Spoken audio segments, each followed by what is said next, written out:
أعوذ بالله من الشيطان الرجيم. بسم الله الرحمن الرحيم.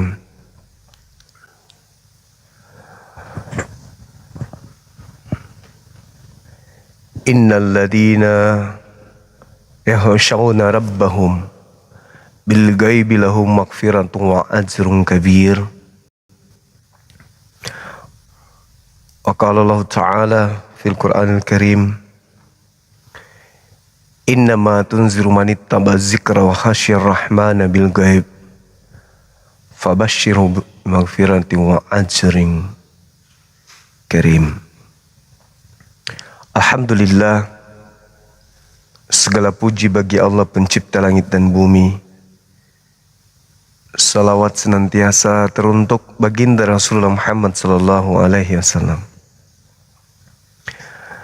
Sahabat yang dimuliakan oleh Allah, malam ini saya mengajak sahabat-sahabat sekalian untuk mengkaji lebih jauh kedudukan pencipta langit dan bumi berdasarkan Quran dan juga apa yang diajarkan oleh para nabi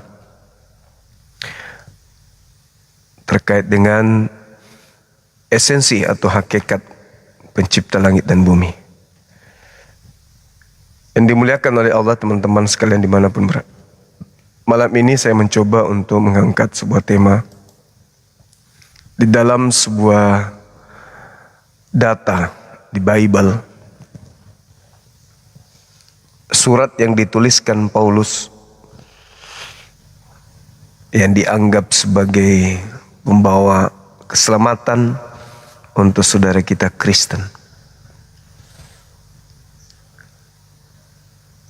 Sahabat-sahabat Kristen ini bisa menjelaskan di sini terkait dengan iman Kristen ini kan harus diajarkan kepada seluruh bangsa. Beritakanlah Bible kepada seluruh bangsa. Beritakanlah kitab atau buku Timotius ini kepada seluruh bangsa, termasuk kepada orang Indonesia. Dalam hal ini tidak terkecuali umat Islam. Oleh karena itu, saya menginginkan teman-teman, khususnya saudara Kristen tuh hadir di sini, menjelaskan kepada kita siapakah yang diceritakan oleh Paulus, karena beliau adalah ahli Taurat katanya kan ya. Mau tidak mau, Paulus ini pasti ngerti tentang konsep pencipta langit dan bumi. Tadi di awal saya membaca sebuah ayat dalam Al-Quranul Karim. Di situ diterangkan sesungguhnya engkau hanya memberi peringatan kepada orang-orang yang mau mengikuti peringatan dan yang takut kepada Tuhan yang Maha Pengasih, walaupun mereka tidak melihat Tuhan yang Maha Pengasih itu. Wa khasyar rahman bil ghaibi. Jadi Nabi Muhammad sallallahu alaihi wasallam diajarkan oleh Allah sebagai penyampai kabar gembira dan sekaligus peringatan kepada manusia agar mereka kemudian beriman kepada Allah meskipun mereka tak melihat Allah. Meskipun mereka tak nampak wujud Allah bagi mereka. Lalu di ayat lain juga diterangkan sesungguhnya orang-orang yang takut kepada Tuhannya yang tak terlihat oleh mereka, mereka memperoleh ampunan dan pahala yang besar. Sesungguhnya orang-orang yang takut kepada Tuhannya yang tak terlihat bagi mereka, maka kata Allah, mereka itulah orang-orang yang mendapatkan ampunan dan pahala yang besar.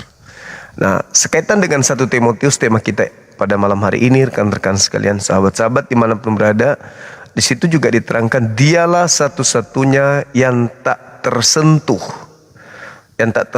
oleh kematian, bersemayam dalam terang yang tak terhampiri. Tak seorang pun yang pernah melihat dia dan memang manusia tak pernah melihatnya. Baginya lah hormat dan kuasa yang kekal. Siapakah esensi yang sini. Nah, ini Kristen. Waktu dan tempat disilakan Mi naik makit dulu di atas. Jelaskan Mi kepada kita siapakah yang dimaksud di dalam data 1 Timotius 6 nomor 16 ini. Silakan. Semangat malam.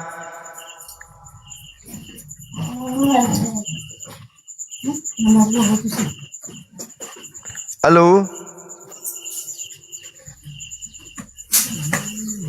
Halo.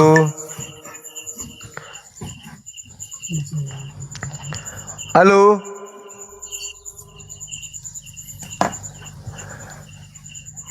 Saudara Suwandi, Mr. Lame-Lame, semangat malam.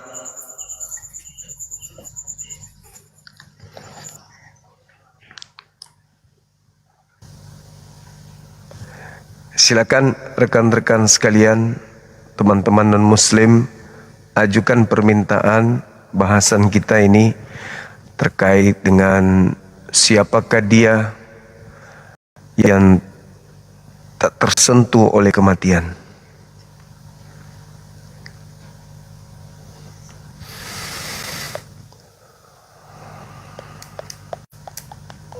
Agama Kristen itu adalah, sebentar cuma ya, aku jelaskan dulu sama penonton dulu, sebentar dulu ya. Sebentar, sabar dulu kawan, tunggu. Jadi Kristen itu kawan-kawan, sekte-sektenya itu banyak. Sekte tertua itu adalah Katolik.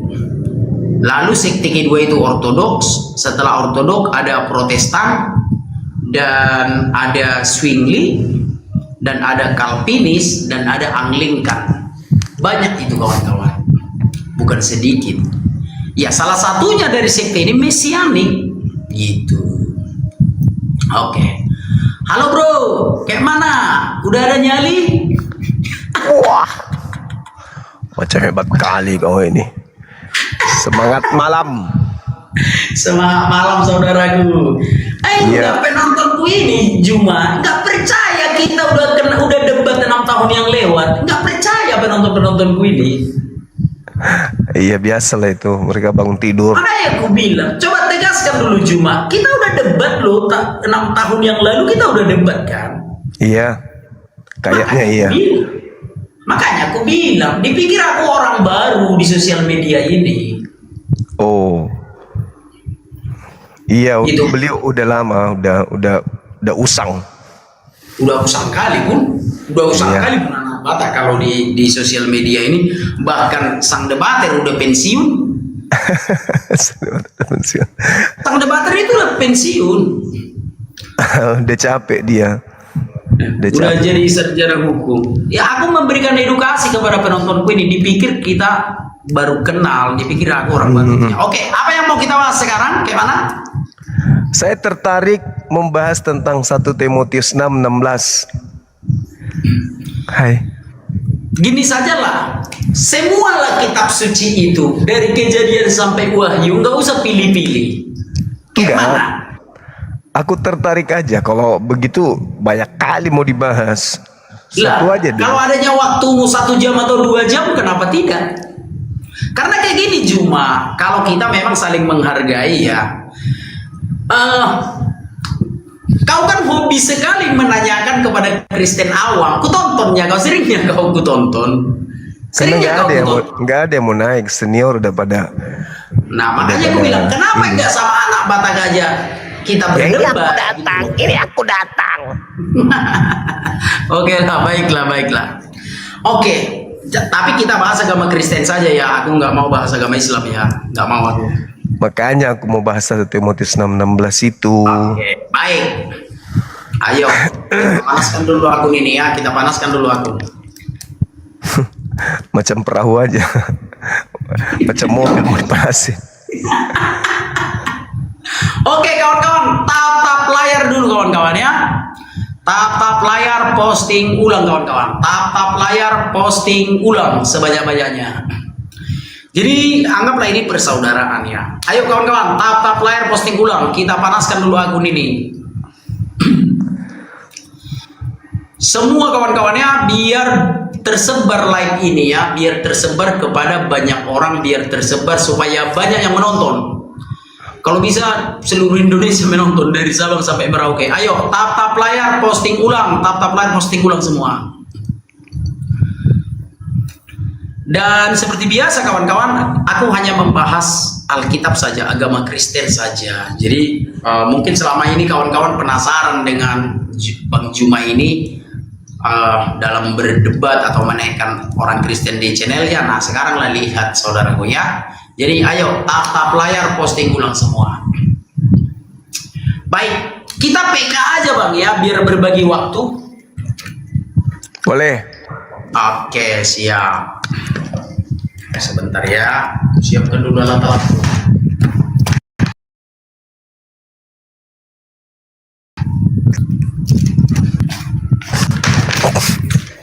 Oke kawan-kawan, jangan lupa tap layar posting ulang, tap layar posting ulang. Silakan kawan-kawan, tap layar sebanyak-banyaknya ya.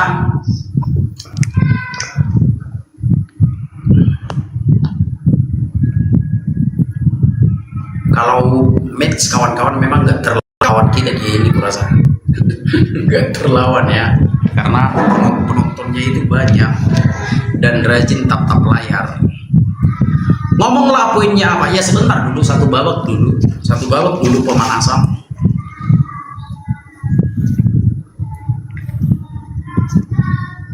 Fokus tap layar dulu kawan-kawan semua ya. Semangat like siap like AB satu arah. Iya, aku membahas agama Kristen saja. Nggak bisa aku membahas agama Islam. Ya kan sekalian amanat agung kan, beritakanlah Bible kepada seluruh makhluk. Kan aku bantu ini. Iya paham. Paham aku. Makanya aku bilang Juma itu lagi dipakai Tuhan Yesus untuk memberitakan tentang Yesus. Aku bilang. Selalu aku bilang sama penontonku seperti itu. Sedikit waktu lagi kawan-kawan, sedikit waktu lagi ya.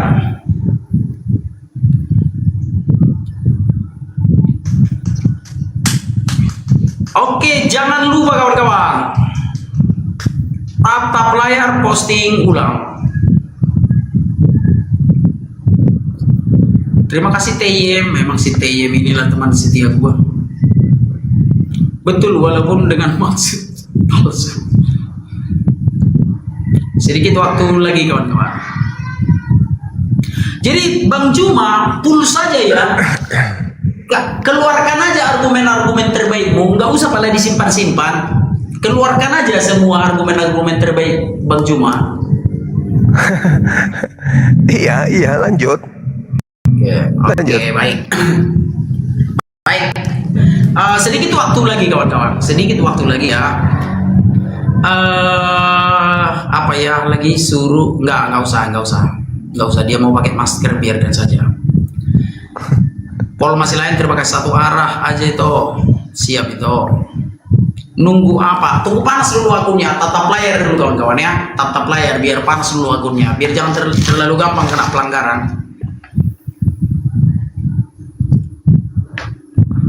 Kayak mobil ya, dipanasi dulu ya. Kayak gitulah kalau akun-akun baru. Karena akun baru itu. Kayak mana lah baru 2 bulan bebas dari penjara bikin akun. Harus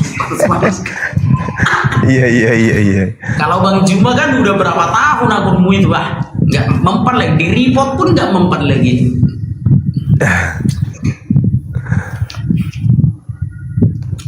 Sedikit waktu lagi kawan-kawan.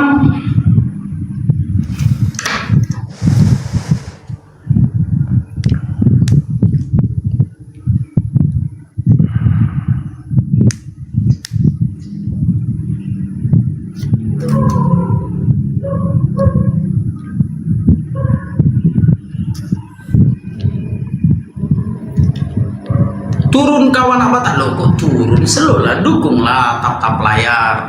Nah kan kalah kita kan, jadi kalah kita. Oke ya. Sekarang kita mulai saja ya. Saya akan bikin timernya.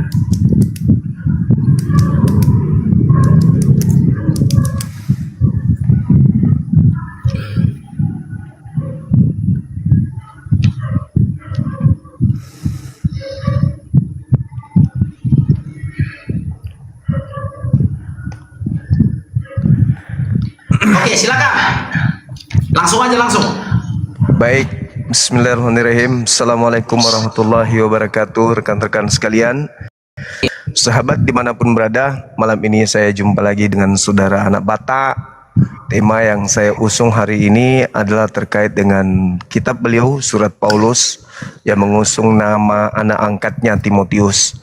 Tepatnya di 1 Timotius 6:16, di situ dikatakan, dialah satu-satunya yang tak tersentuh oleh maut, oleh kematian, yang bersemayam dalam terang yang tak terhampiri. Tidak ada manusia yang bisa melihatnya, dan memang manusia tak mampu melihatnya. Baginya lah hormat dan kuasa yang kekal. Amin. Nah, ini yang saya tidak bisa telaah dengan akal sehat saya adalah ketika dalil ini tertulis dengan terang di sana, tapi saudara kami Kristen malah menyebar ke seluruh dunia dengan mengajarkan menyembah kepada yang bisa dilihat oleh manusia, yang bisa mati, yang bisa disentuh manusia, yang bahkan turun sendiri ke bumi, di mana beliau menjadi anak manusia seutuhnya manusia. Oleh karena itu rasa penasaran saya muncul ketika diajarkan bahwasanya di dalam 1 Timotius 6:16 ini ada hakikat yang tak terlihat oleh manusia, dan manusia memang tak bisa melihatnya. Dan nanti siapakah hakikat yang dimaksud, di mana dia tidak tersentuh oleh maut, dia tidak tersentuh oleh kematian. Sedangkan Yesus mati, tersentuh oleh kematian. Yesus dilihat oleh manusia, bahkan digapai oleh manusia. Bahkan kuasanya di bumi itu tak ada. Sebagai Tuhan tak ada, sebagai Raja tak ada. Hanya mujizat yang diberikan oleh Tuhan kepadanya di tengah-tengah kaumnya Bani Israel.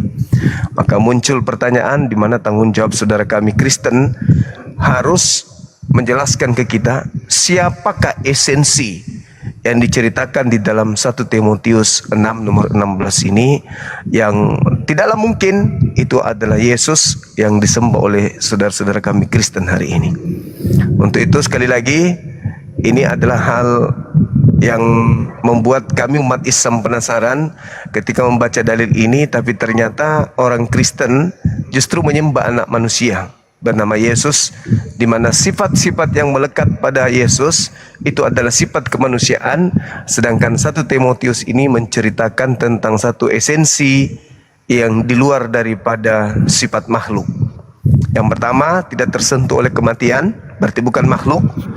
Yang kedua, tidak terjamah oleh manusia, dan manusia memang tidak bisa melihatnya, berarti dia dikategorikan bukan makhluk yang ada di bumi.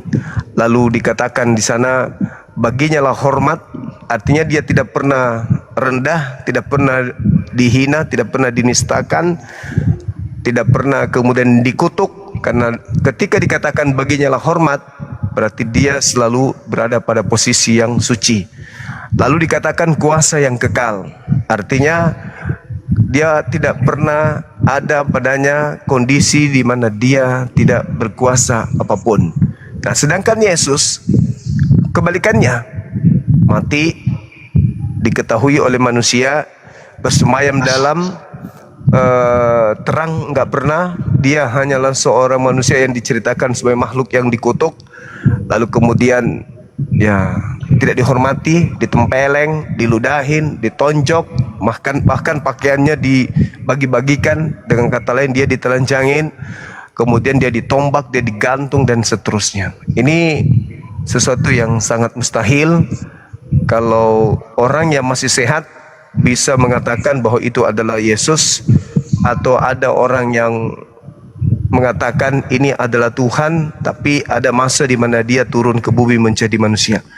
Nah, tapi yang namanya Kristen ada saja caranya untuk menguraikan atau untuk menyampaikan konsep imannya, meskipun orang di luar agamanya tidak bisa mengikuti, tidak bisa menerima, dan memang nggak bisa masuk di akal.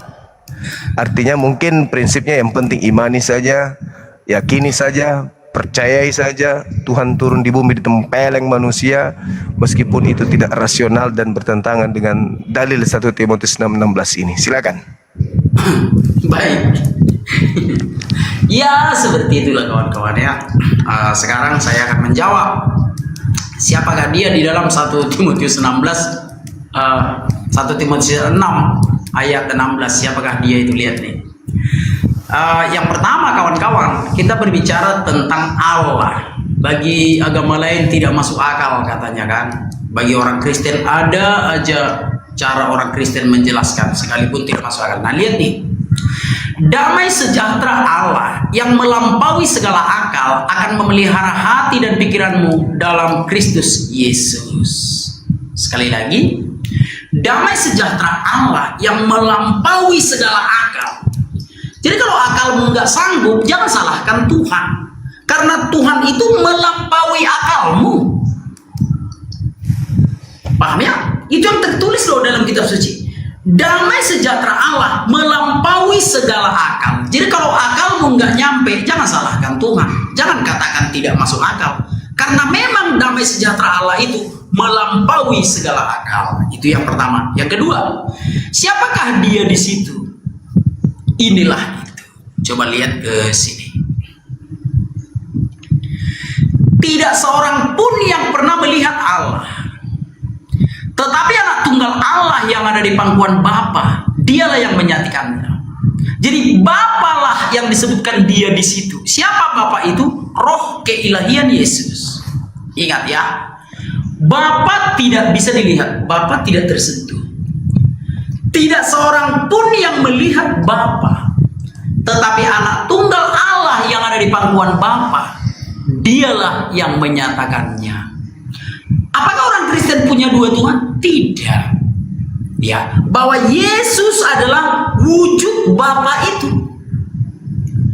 Bapa tidak bisa dilihat, itulah dia satu-satunya yang tidak tersentuh oleh maut. Itulah Bapa di surga. Itu tidak bisa dilihat.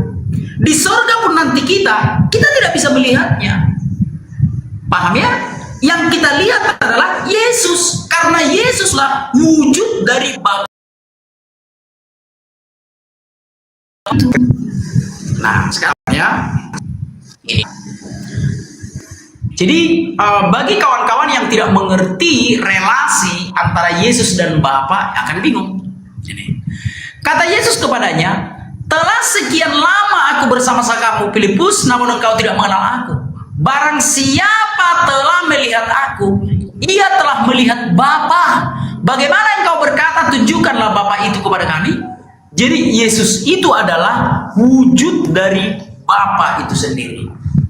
Misalkan nih Bapa berfirman kepada Bang Juma, Juma, aku mau datang ke rumahmu, kata Bapa. Yang datang Yesus. Karena Yesus adalah wujud dari Bapa itu. Makanya Yesus berkata di dalam Yohanes 10 ayat 30, aku dan Bapa adalah satu. Bapa itu roh, Allah itu roh. Yohanes 4 ayat 24. Allah itu roh. Yesus itu wujudnya. Yesuslah Allah yang bisa dilihat. Kembali ke pertanyaanmu di dalam 1 Timotius. Sebentar ya. 1 Timotius 6 ayat 16 saya bacakan nih. Dialah satu-satunya yang tidak takluk kepada maut, bersemayam dalam terang yang tak terhampiri. Seorang pun tak pernah melihat dia, dan memang manusia tidak dapat melihat dia. Ingat, manusia tidak dapat melihat dia. Bagi dialah hormat dan kuasa yang kekal. Amin. Siapakah itu? Bapa. Bapa yang tidak terhampiri itu. Bapa yang tidak bisa dilihat itu. Nah, bagaimana kita mau menyembah Bapa sementara kita tidak bisa melihatnya? Makanya Bapa mengutus wujudnya ke dunia. Itulah Yesus, wujud dari Bapa itu. Makanya Yesus berkata, tidak percayakah kau bahwa Bapa di dalam aku dan aku di dalam Bapa? Lagi Yesus berkata, barang siapa melihat aku sudah melihat Bapa. Kenapa? Karena Bapa itu roh. Yohanes 4 ayat 24. Dan Yesus itu adalah wujudnya. Jadi sekali lagi, Yesuslah Allah yang bisa dilihat. Maka kalau kawan-kawan membaca di dalam kitab suci misalkan, Tuhan bertemu dengan Musa. Keluaran 33 ayat 11. Tuhan berbicara dengan Musa dengan berhadapan muka seperti seorang berbicara kepada temannya. Siapakah Tuhan yang berbicara kepada Musa? Yesus. Yesuslah Tuhan yang bisa dilihat. Tuhan menampakkan diri kepada Abraham. Siapakah Tuhan yang menampakkan diri kepada Abraham? Apakah Bapa? Tidak. Yesuslah Tuhan yang menampakkan diri kepada Abraham. Bapa itu di sorga dan dia tidak pernah meninggalkan sorga. Karena dia adalah roh keilahian Yesus. Itu jawabannya Bang Juma. Itu. Oke. Baik. Sahabat-sahabat Muslim dimanapun berada, saudara Kristen dimanapun berada. Jadi kita mendengarkan penjelasan dari saudara kita anak Batak terkait dengan 1 Timotius 6 nomor 16. Nah, inilah mungkin kalau anak Batak ini adalah orang yang paling terdidik, orang yang paling hebat di kekristenan misalnya gitu. Maka inilah alasannya kenapa umat Islam itu tidak mau masuk Kristen, tidak mau menerima Kristen, karena apa yang diterangkan oleh anak Batak ini itu lucu gitu loh. Tuhan tidak bisa dilihat, Bapa tidak bisa dilihat, Yesus adalah wujudnya Bapa sehingga bisa dilihat. Bagaimana ceritanya? Bapa tidak bisa dilihat, Yesus wujudnya Bapa. Maka Bapa sama dengan bisa dilihat. Tadi tak tersentuh oleh kematian, Yesus wujudnya Bapa, mati. Gimana ceritanya? Bagaimana orang mau masuk Kristen kalau begini? Tuhan itu tak tersentuh oleh kematian. Yesus adalah penggambaran dari Tuhan itu sendiri. Yesus adalah wujud dari Tuhan itu sendiri. Mati, dibunuh, ditempeleng sama orang Yahudi. Bagaimana orang mau masuk Kristen? Beritakanlah Bible kepada seluruh makhluk. Ajarlah mereka, baptislah mereka. Yang percaya, yang tidak percaya akan dihukum. Gimana orang mau masuk? Lah Tuhan tidak terlihat, tak tersentuh oleh kematian. Yesus adalah wujud Tuhan yang tak terlihat dan tak tersentuh oleh kematian itu. Mati, dibunuh sama manusia. Ya, karena nyambung. Baginya lah kemudian hormat. Dan Yesus adalah wujud Tuhan itu yang harus dihormati. Ya, dia dikutuk, ditempeleng, diludahin, nggak nyambung lagi. Lalu kemudian pencipta langit dan bumi itu tak terlihat oleh manusia. Yesus dikandung sama manusia dan Yesus adalah wujudnya Tuhan itu. Nggak nyambung lagi. Dan memang tak ada seorang pun manusia bisa melihatnya. Yesus bukan cuma dilihat, dibunuh pun bisa. Nggak nyambung lagi. Bagaimana ceritanya orang bisa masuk ke Kristen? Sementara pola yang dibangun adalah pola yang bertentangan dengan akal sehat. Kan bahwa melampaui akal. Ya memang Tuhan melampaui akal, betul. Tapi ajaran Kristen tidak masuk akal. Yang namanya Tuhan udah pasti, akal manusia tidak bisa mencerna wujud Tuhan. Laisa kamitslihi syai'.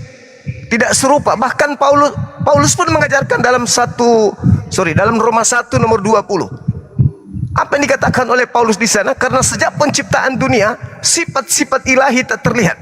Kuasanya yang kekal dan kodrat ilahinya yang kemudian nyata terlihat. Dipahami melalui ciptaannya.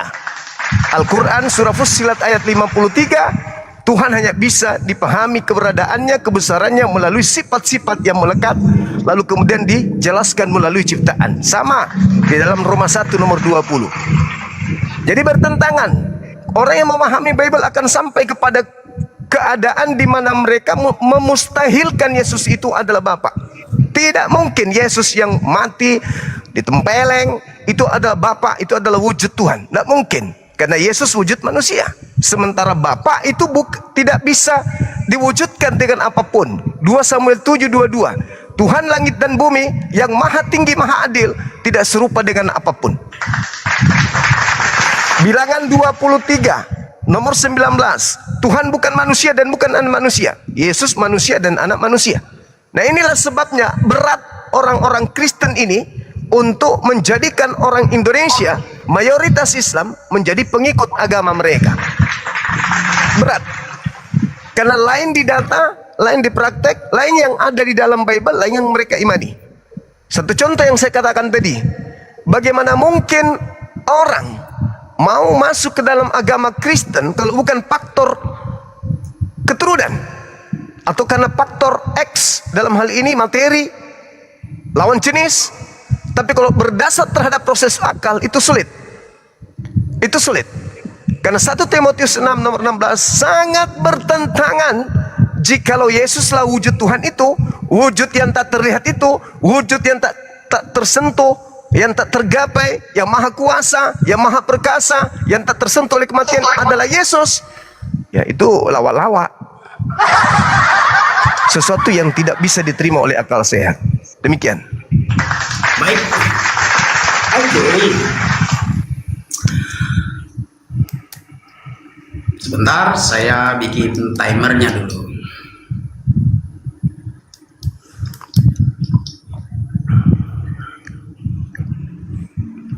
Coba kawan-kawan lihat dulu ke layar, kawan-kawan ya.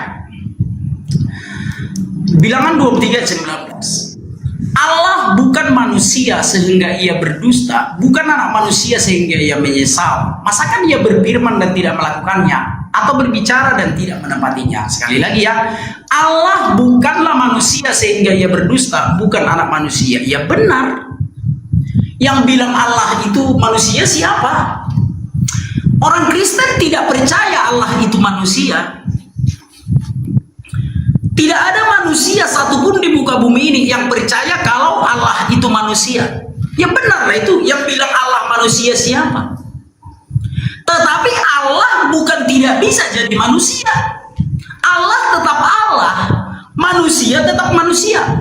Bukan berarti Allah tidak bisa jadi manusia. Paham ya? Kami orang Kristen tidak pernah menyembah manusia yang jadi Tuhan, nggak pernah itu. Tetapi kami orang Kristen menyembah Tuhan yang pernah menjadi manusia. Nah, kau pikirkanlah itu. Baik, coba kita lihat di dalam kitab Yesaya ya. Yesaya 55 ayat 11. Demikianlah firmanku yang keluar dari mulutku, ia tidak akan kembali kepadaku dengan sia-sia, tetapi ia akan melaksanakan apa yang kukehendaki dan akan berhasil dalam apa yang kusuruhkan kepadanya. Nah, Bapa sendiri yang berfirman bahwa firman yang keluar dari mulutnya bisa disuruh dan akan kembali tidak dengan sia-sia kepada dirinya. Paham ya? Jadi kita tahu dari kitab suci bahwa Yesus itu adalah Allah itu sendiri. Sekarang kita lihat lagi di dalam Yesaya 9 ayat 5. Ini dia. Ini sekarang akan kawan simak. Ini kitab para nabi, kawan-kawan ya. Sebab seorang anak telah lahir untuk kita, seorang putra telah diberikan untuk kita. Lambang pemerintahan ada di atas bahunya, dan namanya disebut orang Penasehat Ajaib, Allah yang perkasa, Bapa yang kekal, Raja Damai. Itu kitab para nabi yang menuliskannya, saudaraku, bukan perjanjian baru, bukan. Bahwa nabi terdahulu yang menyampaikan firman Tuhan bahwa Allah akan menjadi manusia. Ya kita percaya karena kita percaya nabi terdahulu. Makanya di dalam iman Kristen saja itu pan Kristen.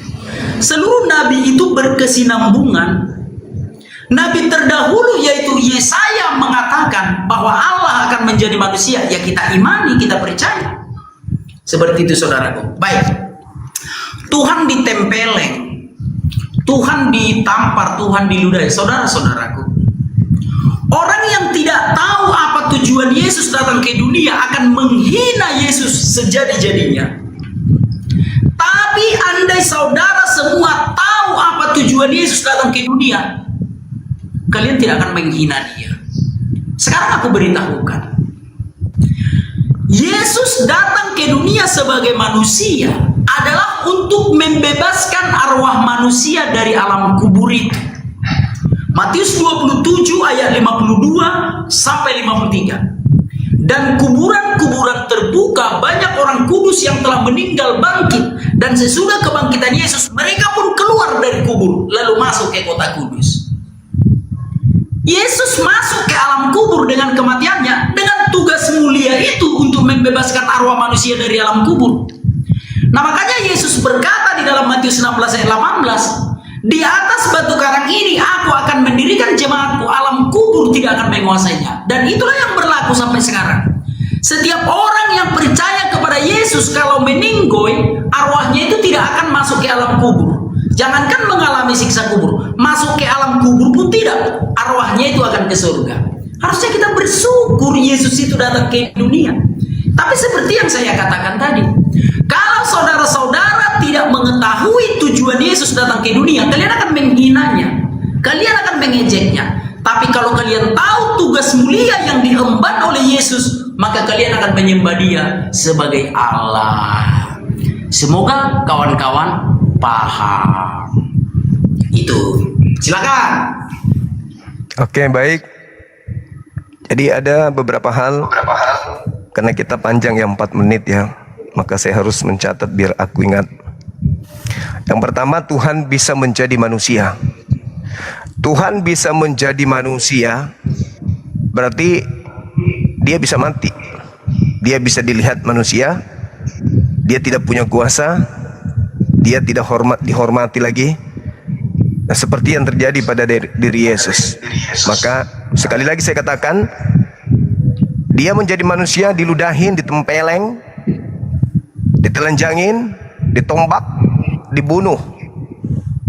Sudah bertentangan dengan yang diajarkan barusan 1 Timotius 6 nomor 16. Yang kita sedang cari ini siapa hakikat yang diceritakan oleh 1 Timotius ini. Sementara saudara anak bata justru menjelaskan yang ada dalam 1 Timotius 6 nomor 16 ini wujudnya Yesus.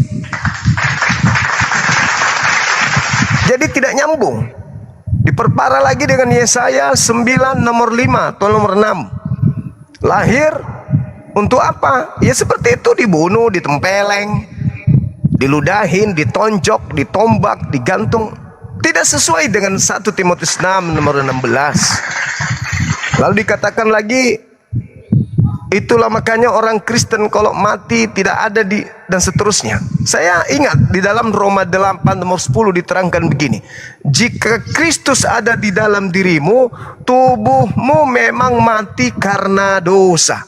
Setahu saya, tubuh yang mati karena dosa itu bukan di surga, tapi di neraka. Berbeda dengan umat Islam, illa wa antum muslimun, mati dalam keadaan berserah diri kepada pencipta. Itu baru surga. Tapi kalau di Kristen Roma 8:10, jika Kristus ada di dalam dirimu, tubuh memang mati dalam dosa. Tubuh mati dalam dosa. Tubuh mati di dalam dosa. Orang yang mati di dalam dosa ya neraka dong. Itu dalil. Jadi gimana ceritanya? Semakin berat, semakin sulit orang Islam pindah ke Kristen. Padahal amanat agungnya, jadikanlah seluruh bangsa menjadi Kristen.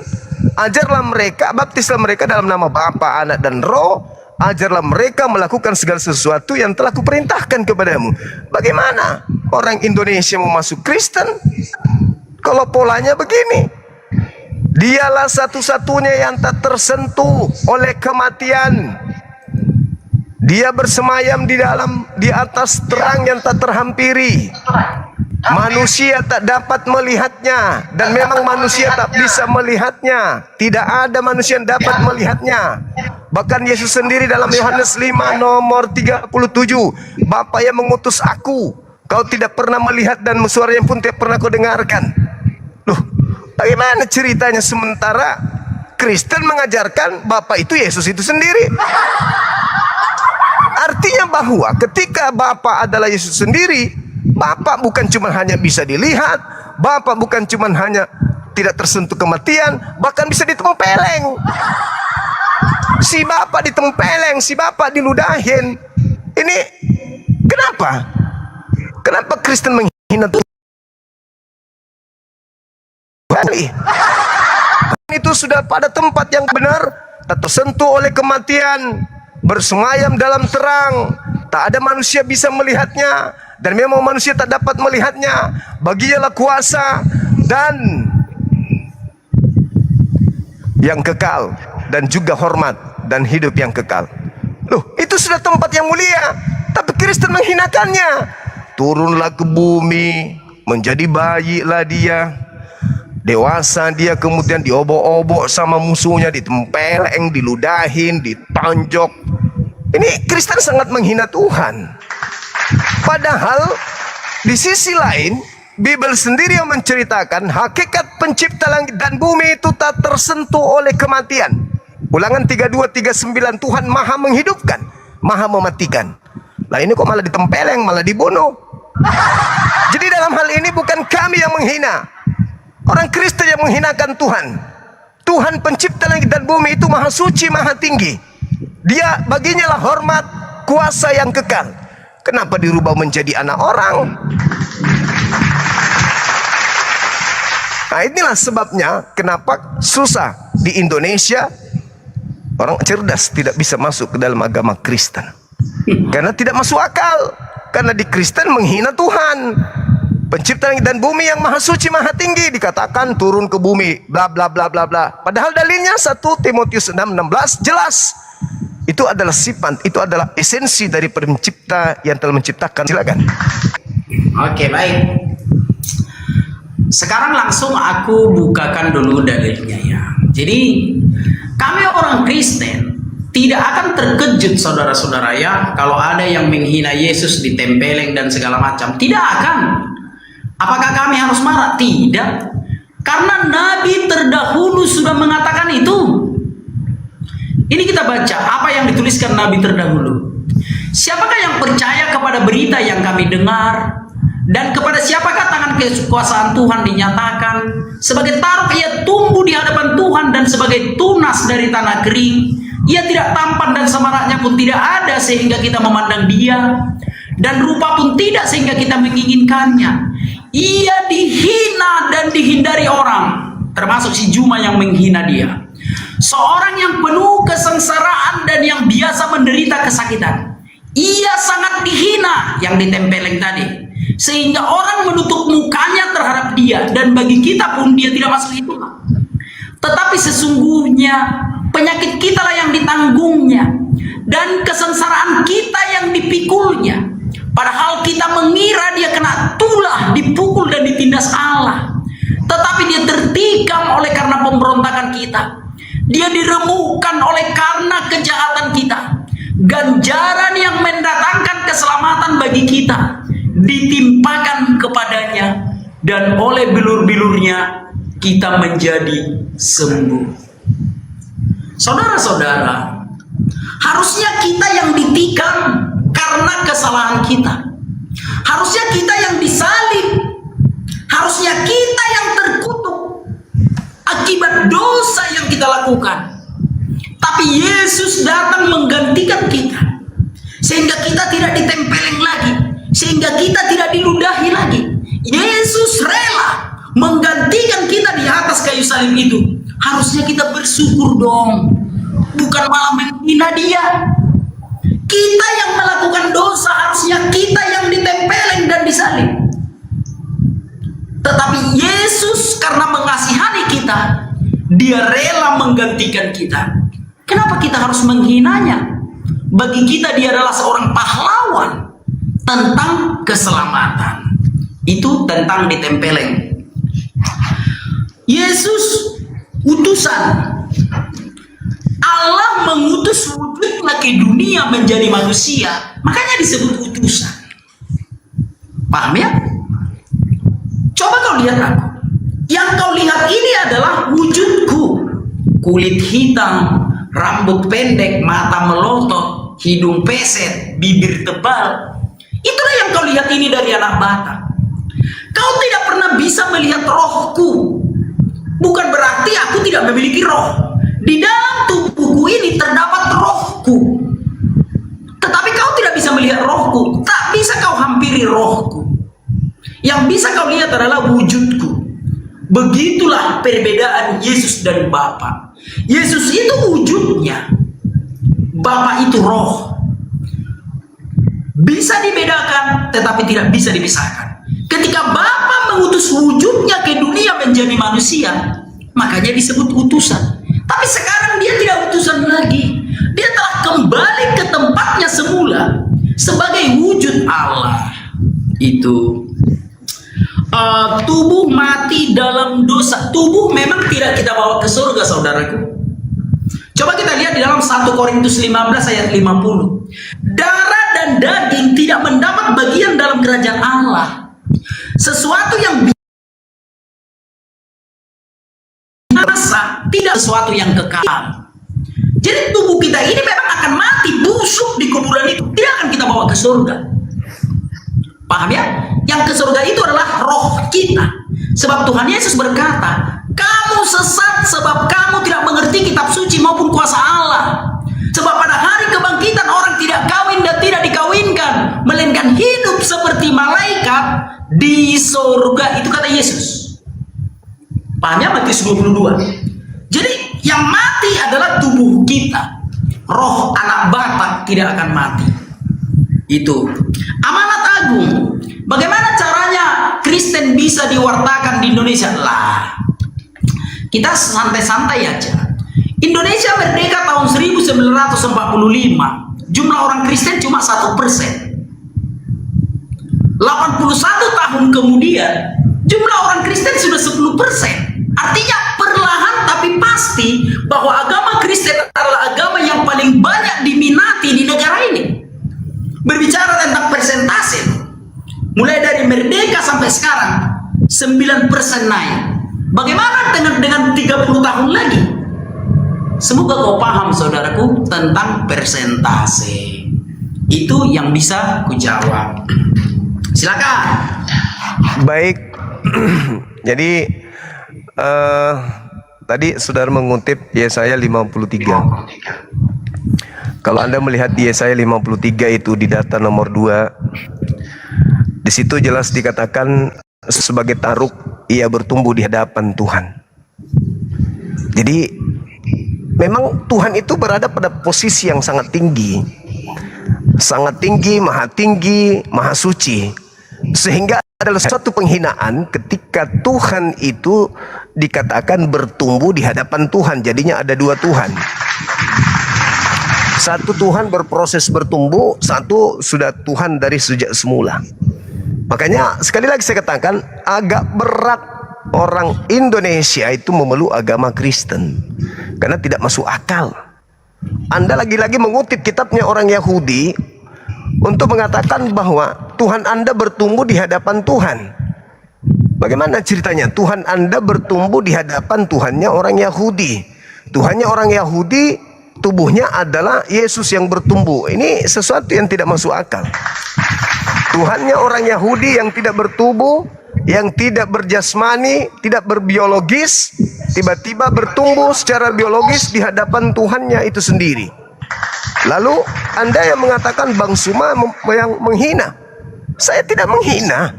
Saya membawa 1 Timotius 6 nomor 16 untuk menyadarkan saudara Kristen bahwa Tuhan langit dan bumi itu tidak tersentuh oleh kematian. Oleh karena itulah dia tidak jadi manusia. Dia tak terhampiri. Oleh karena itulah dia bukan jadi manusia. Dan memang manusia tidak bisa melihatnya. Oleh karena itulah dia tidak jadi manusia. Baginya kuasa yang kekal, hormat yang kekal. Oleh karena itu dia tidak pernah ditempeleng. Tapi Kristen sangat ingin menghina Tuhan.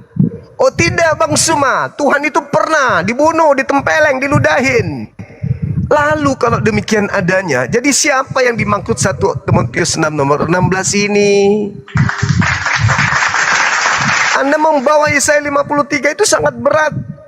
Karena kenapa 1 Timotius 6 nomor 16? Justru apa yang diceritakan di Yesaya 53 itu bertentangan. Manusia tak bisa melihatnya. Dan memang manusia tak bisa melihatnya. Bagaimana ceritanya kalau misalnya justru Yesaya 53 itu adalah Tuhan?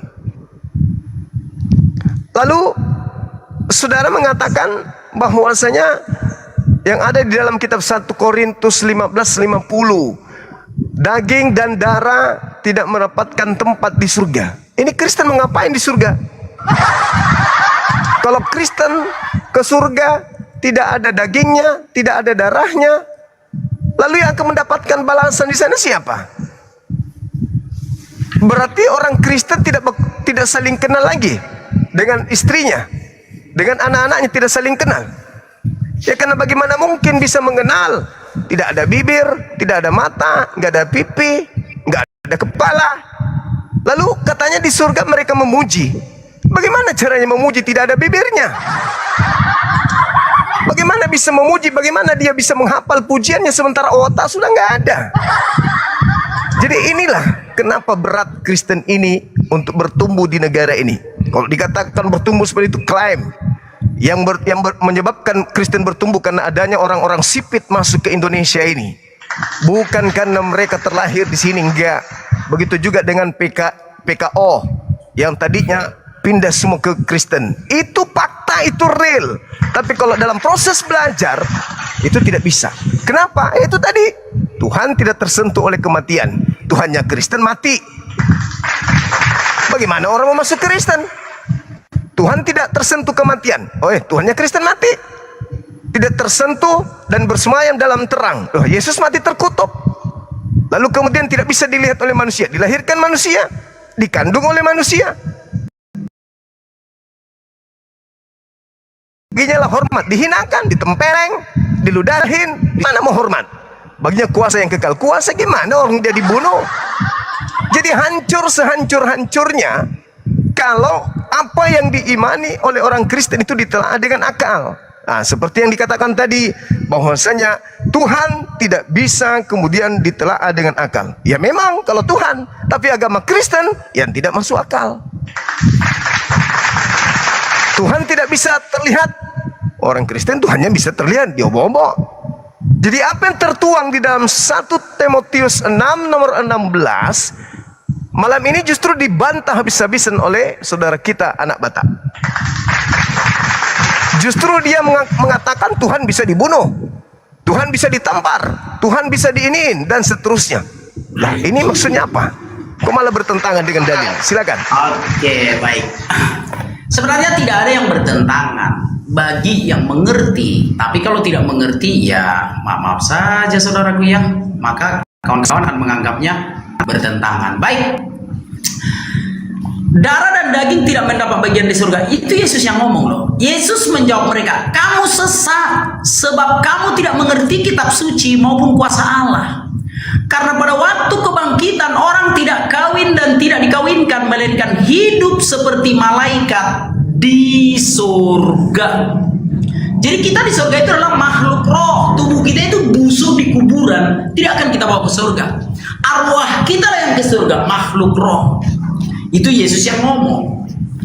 Lalu apakah saling mengenal? Sesama makhluk roh akan saling mengenal. Malaikat-malaikat kan saling mengenal. Malaikat itu kan makhluk roh.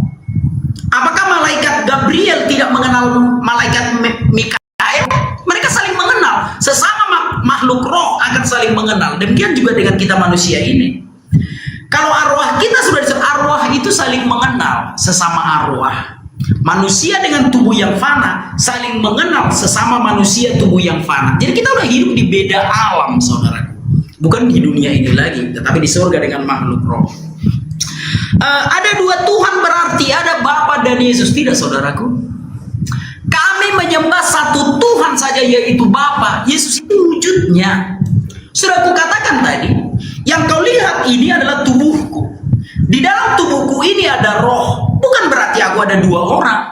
Aku tetap satu orang, anak Batak. Yang kau lihat ini tubuhku, di dalam tubuhku ini ada roh. Inilah wujudku yang kau lihat ini. Paham ya? Semoga dirimu paham, saudaraku. Atau aku kasih kau analogi. Siapakah yang berbicara ini? Bagaimana kau tahu siapa yang berbicara ini? Karena kau tidak melihat wujudnya. Demikian juga dengan Bapa. Bapa selalu berbicara, tetapi tidak seorang pun yang mengenal dia. Makanya Bapa mengutus wujudnya ke dunia maka kau lihatlah, oh ternyata si anak Batak yang berbicara. Jadi Tuhan yang kami sembah adalah Tuhan yang adalah roh yang memiliki wujud. Yesus itulah wujud dari Tuhan yang tidak kelihatan itu. Paham saudaraku ya? Jadi kami tidak menyembah dua Tuhan. Kami menyembah satu Tuhan, yaitu Bapa. Yesus itu wujudnya. Baik, di Tempeleng sudah aku jelaskan tadi. Ketika kita tidak tahu apa tujuan Yesus datang ke dunia, maka kita kan mengejeknya. Tuhan kok dicambuk, Tuhan kok ditempeleng, Tuhan kok disalib. Seandainya kau tahu tujuan Yesus datang ke dunia untuk membebaskanmu dari alam kubur, kau kan berterima kasih kepadanya. Contoh, kau punya seorang anak sedang bermain di sungai. Kau melihat dari jauh buaya datang dari tengah sungai untuk memakan anakmu. Sebagai orang tua, kalau kau mengasihi anakmu, kau akan melompat ke mulut buaya itu supaya kau yang dimakannya dan anakmu akan selamat. Kalau kau memang mengasihi anak, maka orang yang tidak tahu kebenaran dari niatmu akan mengejek. Ih, nggak malu bapaknya lompat ke mulut buaya, bapaknya bondir. Akan diejek karena tidak tahu esensi sebenarnya kau melompat ke mulut buaya itu. Tapi seandainya mereka tahu bahwa kau melompat ke mulut buaya untuk membebaskan anakmu supaya kau yang dimakan anakmu selamat, maka kau akan dianggap pahlawan oleh banyak orang. Demikian juga dengan Yesus. Yesus rela menjadi manusia, mati dikuburkan supaya bisa masuk ke alam kubur, membebaskan arwah manusia dari alam kubur itu, dibawanya ke surga. Orang yang tidak tahu tujuan Yesus datang ke dunia untuk dihina dan mati akan mengejek, Tuhan kok mati, Tuhan kok disalib. Seandainya kau tahu bahwa Yesus menggantikanmu di atas kayu salib, harusnya kau yang disalib karena banyaknya dosa-dosamu. Harusnya kau yang ditombak karena banyaknya dosa-dosamu. Tapi Yesus karena mengasihimu, dia datang sebagai manusia untuk menggantikanmu di atas kayu salib itu. Harusnya kau bersyukur kepada Tuhan Yesus yang menggantikanmu atas kematian itu. Itu maka orang yang percaya kepada Tuhan Yesus, setiap orang yang percaya kepada Yesus, arwahnya akan sampai ke surga. Karena jemaat Tuhan Yesus tidak bisa ditahan iblis di dalam kubur itu. Karena Yesus sudah dari alam kubur meremukkan kepala iblis. Matius 27 ayat 52 dan 53. Dan kuburan-kuburan terbuka, banyak orang kudus yang telah meninggal bangkit, dan sesudah kebangkitan Yesus mereka pun keluar dari kubur lalu masuk ke kota kudus. Berbeda dengan jemaat yang tidak mengenal Yesus, sampai sekarang masih di kuburan. Silakan. Oke, baik. Terjadi lagi kelucuan ketika Anda membawa analogi. Anda mengatakan Yesus semisal seorang ayah yang loncat ke mulut buaya rela mati untuk anaknya. Padahal 1 Timotius 6:16 di situ dikatakan baginya kuasa yang kekal, kuasa kekal. Kalau dia punya kuasa, tinggal dia katakan begini, buaya mundur, mundur buaya. Ini malah loncat. Kuasa apa? Lagi-lagi Anda menghinakan Tuhan yang Maha Kuasa. Tidak masuk akal. Itulah kenapa orang-orang tidak mau masuk jadi Kristen. Karena itu tadi. Analoginya justru membantah 1 Timotius 6:16. Tuhan Maha Kuasa, kuasanya kekal. Malah dia bunuh diri, dia makan dirinya buaya. Ini enggak nyambung. Makanya sulit orang berakal masuk agama Anda. Kemudian ketika berbicara terkait dengan apa yang Yesus terangkan dalam Matius 22 nomor 30, ini ada keanehan. Sepertinya Kristen ini, kalau saya lihat, kalau saya gunakan analogi, sifatnya seperti ayam yang keluar dari kandang. Pagi hari begitu keluar langsung cari betina. Dipikirnya yang dimaksud Yesus di Matius 22 itu surga. Itu bukan surga. Pada hari kebangkitan, bangkit dari kubur, tidak ada kawin. Seibarat malaikat di surga juga tidak kawin, maka manusia pada hari kebangkitan juga tidak kawin. Masa baru keluar dari kubur mentang-mentang tidak pakai baju langsung cari pasangan? Itu bukan di surga yang dimaksud Yesus. Itu di padang mahsyar, hari kebangkitan. Pada hari kebangkitan tidak ada kawin mawin. Ya jelas saja orang baru keluar dari kubur, kok masa langsung cari pasangan?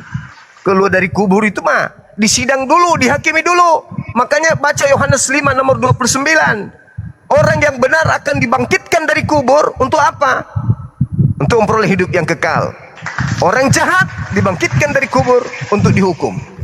Ya dibangkitkan dulu, ditentukan di situ. Setelah dibangkitkan, apakah dia ke surga atau ke neraka? Masa bangkit langsung kawin? Terus kemudian terkait dengan data Matius 8:11, Anda harus pelajari di sana. Kata Yesus, nah ini baru betul.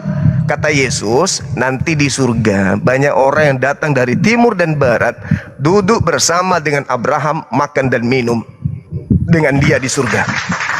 Bagaimana Yesus menerangkan roh makan minum lagi? Apa yang mau pegang gelas? Begitu pegang gelas, bocor gelasnya. Begitu dia minum, no. Anda menghantam ajaran Yesus dengan ajaran Paulus. Yesusnya mengatakan di surga ada makan minum. Yesusnya mengatakan di surga ada kawin mawin. Semisal ada seorang perempuan bodoh, perempuan cantik, perempuan cerdas, kemudian menyambut mempelai wanita. Malah Yesus mengatakan di sana di surga ada pasar. Bagaimana ada pasar kalau semua isinya adalah roh? Ini lawak-lawak memang terkadang. Makanya semakin sulit orang ingin masuk Kristen itu, karena ajarannya sangat bertentangan dengan apa yang seajarkan, dengan apa yang didoktrinkan. Sekali lagi, apa yang Anda ajarkan terkait dengan analogi tadi, apapun itu bertentangan dengan 1 Timotius 6 nomor 16. Saya mengatakan bahwa yang diterangkan dalam 1 Timotius 6 nomor 16 itu adalah hakikat pencipta yang maha suci lagi maha tinggi, yang tidak serupa dengan apapun. Dialah yang bersemayam dalam terang tak terhampiri, tidak ada manusia yang bisa melihatnya, dan memang manusia tak mampu melihatnya, dan baginya tidak ada kemudian potensi untuk mendekati atau mengalami kematian. Dia maha hidup. Sedangkan Yesus semua terbantahkan dengan data itu. Dia juga yang mati, dia juga yang dikutuk, dia juga yang ditempeleng, dia juga yang ditonjok, dia juga yang diludahin. Sangat-sangat tidak masuk akal kalau yang dimaksud di sana di 1 Timotius 6:16 adalah Bapa, di mana Bapa itu adalah Yesus itu sendiri. Tidak masuk akal. Untuk itulah saudara, ya ada lebih baik ketika Anda menyadari bahwa apa yang diajarkan tentang ketuhanan menurut Yesus itu bertentangan dengan apa yang diajarkan oleh Kristen tentang Tuhan. Yesusnya mengajarkan apa, Kristennya mengajarkan apa. Nah inilah kesalahan fatal. Jadi cerminan umum terhadap Kristen ada di 1 Timotius 6 nomor 16 sebagai filternya. Itulah kesalahan fatal yang dialami oleh agama Kristen. Silakan. Baik.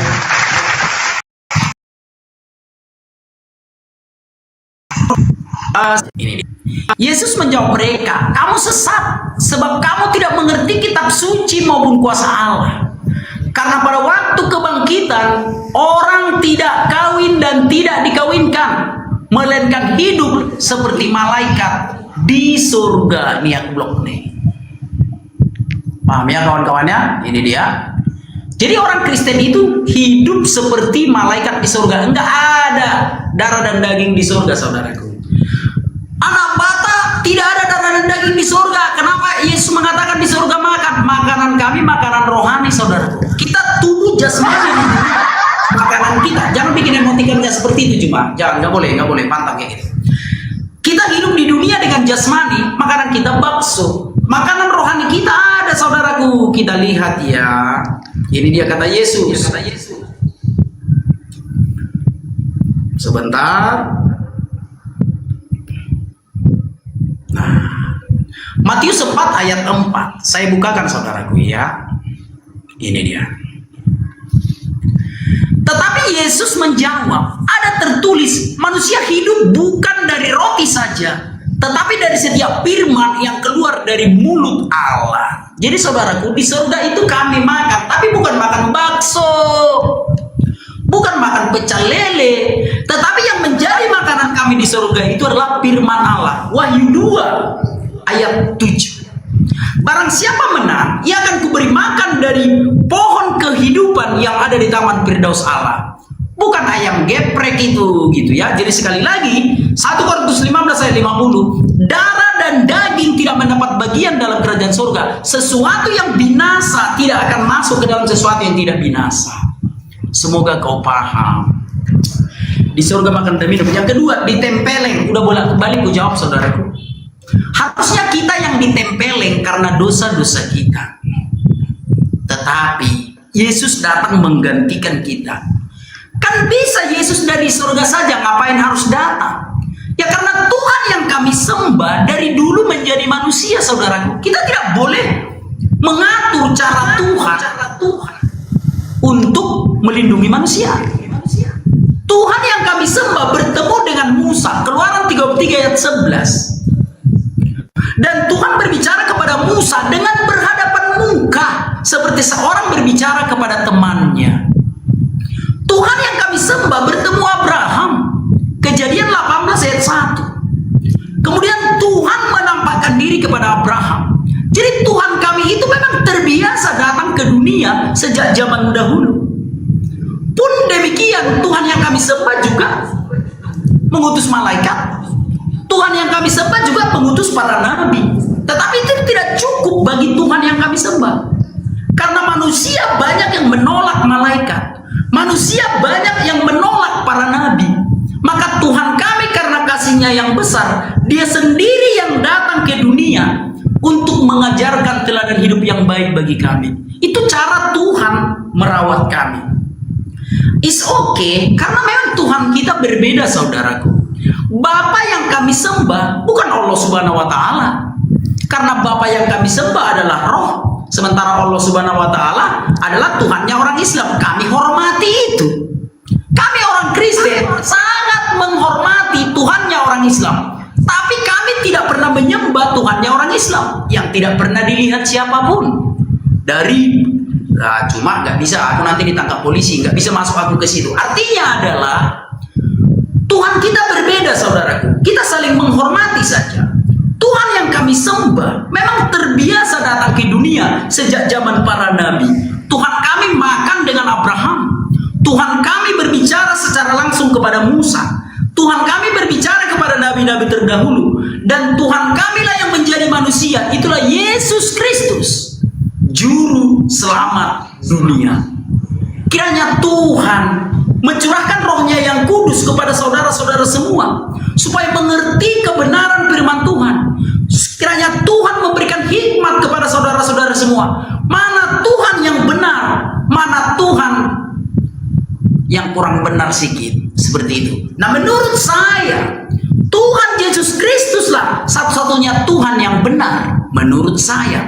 Pun demikian, mari kita saling menghormati. Kita nikmati Tuhan kita masing-masing. Sembah Tuhanmu, ku sembah Tuhanku. Mari kita adu. Tuhan siapa yang menyelamatkan? Apakah Tuhanmu mampu menyelamatkanmu? Mampu, tapi janji-janji dulu kan. Mudah-mudahan. Tetapi kami orang Kristen diberikan kepastian oleh Tuhan Yesus Kristus bahwa ketika kami mati, arwah kami tidak ada di kuburan, tetapi arwah kami ada di surga. Itu sebabnya kuburan orang Kristen tidak ada lagi yang angker. Demikian, silakan. Oke, baik. Saya kembali ingin membaca data di dalam Bible. Sekiranya ini bisa dipahami dengan baik. Di dalam Roma 1 ini nomor 20. Di situ jelas dikatakan bahwasanya karena sejak penciptaan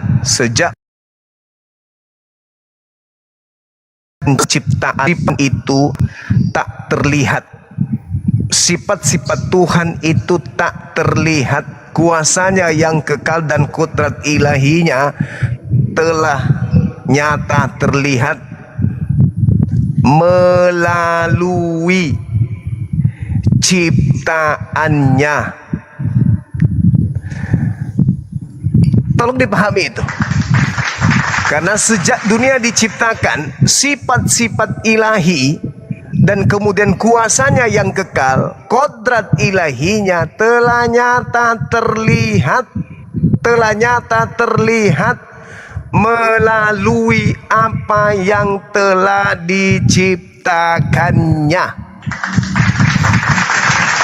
Jadi Anda salah, offside ketika Yesus itu adalah Bapa. Karena sudah dinyatakan dengan sangat jelas sejak penciptaan dunia, sifat-sifatnya yang tak terlihat, kuasanya yang kekal dan kodrat ilahinya itu telah nyata, betul. Tapi bukan nyata melalui dia turun ke bumi menjadi manusia, bukan. Tetapi dia nyata melalui yang telah diciptakannya. Makanya tadi Matius 4 nomor 4, Anda salah tafsir itu. Manusia hidup bukan hanya dari roti saja, melainkan dari setiap firman yang keluar dari mulut Tuhan. Jadilah matahari, manusia hidup karena sinar matahari.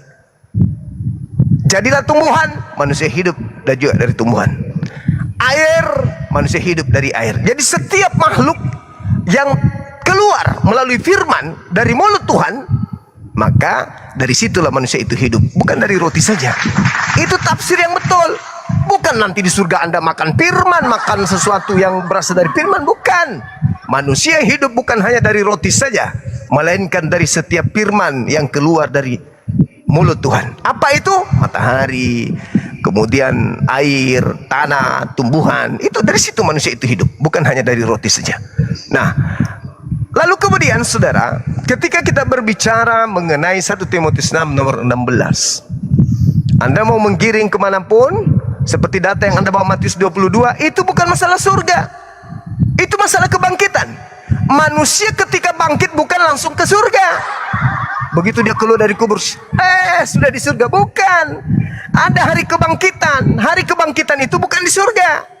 Sedangkan yang Anda baca pada hari kebangkitan, itu belum di surga.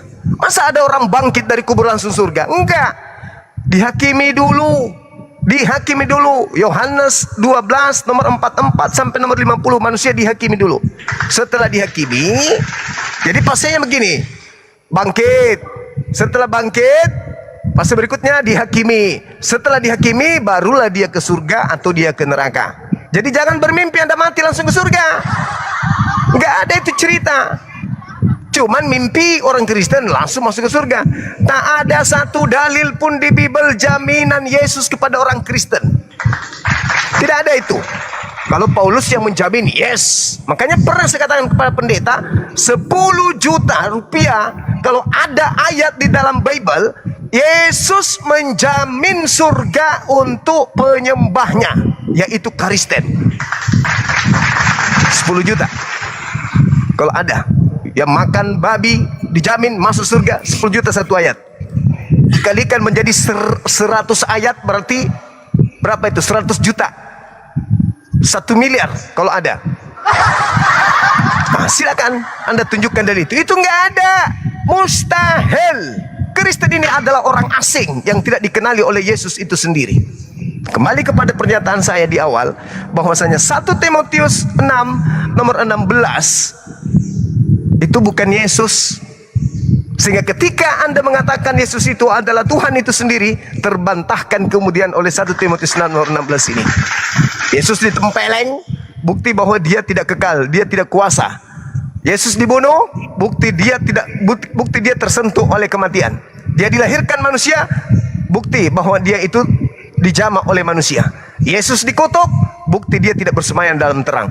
Jadi apa yang diterangkan oleh Timotius bertentangan dengan sifat-sifat Yesus, dan itulah bukti bahwa Yesus itu sama sekali bukan Tuhan tapi makhluk Tuhan. Tolong dipahami itu. Silakan. Baik. Langsung aku bantah saja kawan-kawannya. Langsung aku bantah saja. Yohanes 1:18.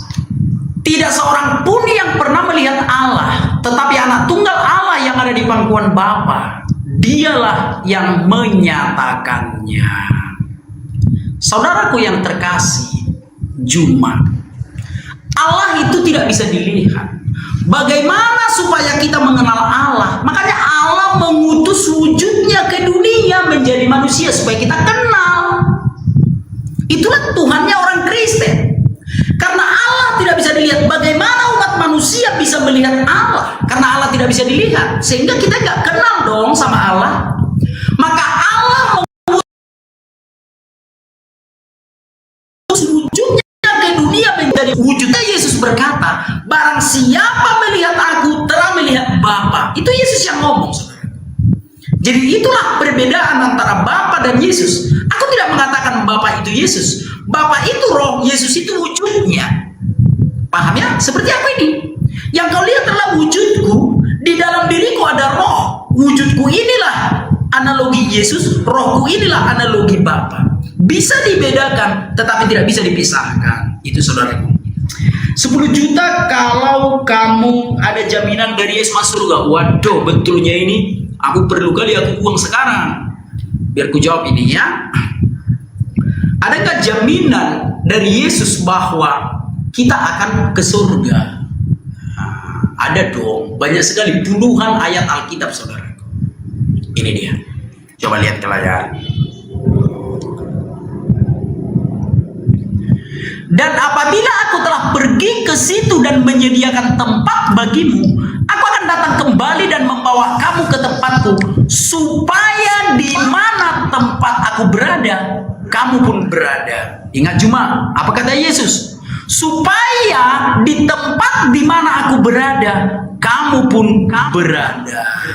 Yesus sekarang berada di surga, saudaraku. Maka orang yang percaya kepada Yesus pun akan berada di surga. Itu jaminan dari Yesus. Coba kita lihat apalagi kata Yesus. Sebentar. Coba lihat ke kamera, saudaraku. Asal betul cuma ditransfer ya. Kata Yesus kepadanya, akulah jalan dan kebenaran dan hidup. Tidak ada seorang pun yang datang kepada Bapa kalau tidak melalui aku. Sekali lagi, kata Yesus kepadanya, akulah jalan dan kebenaran dan hidup.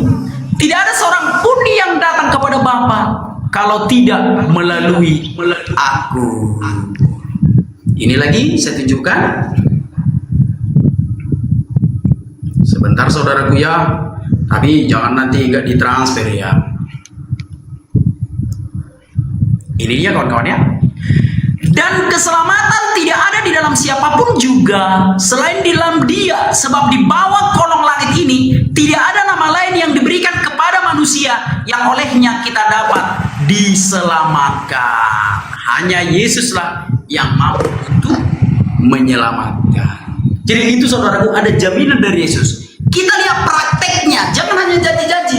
Mana prakteknya, gitu ya? Kita lihat nih.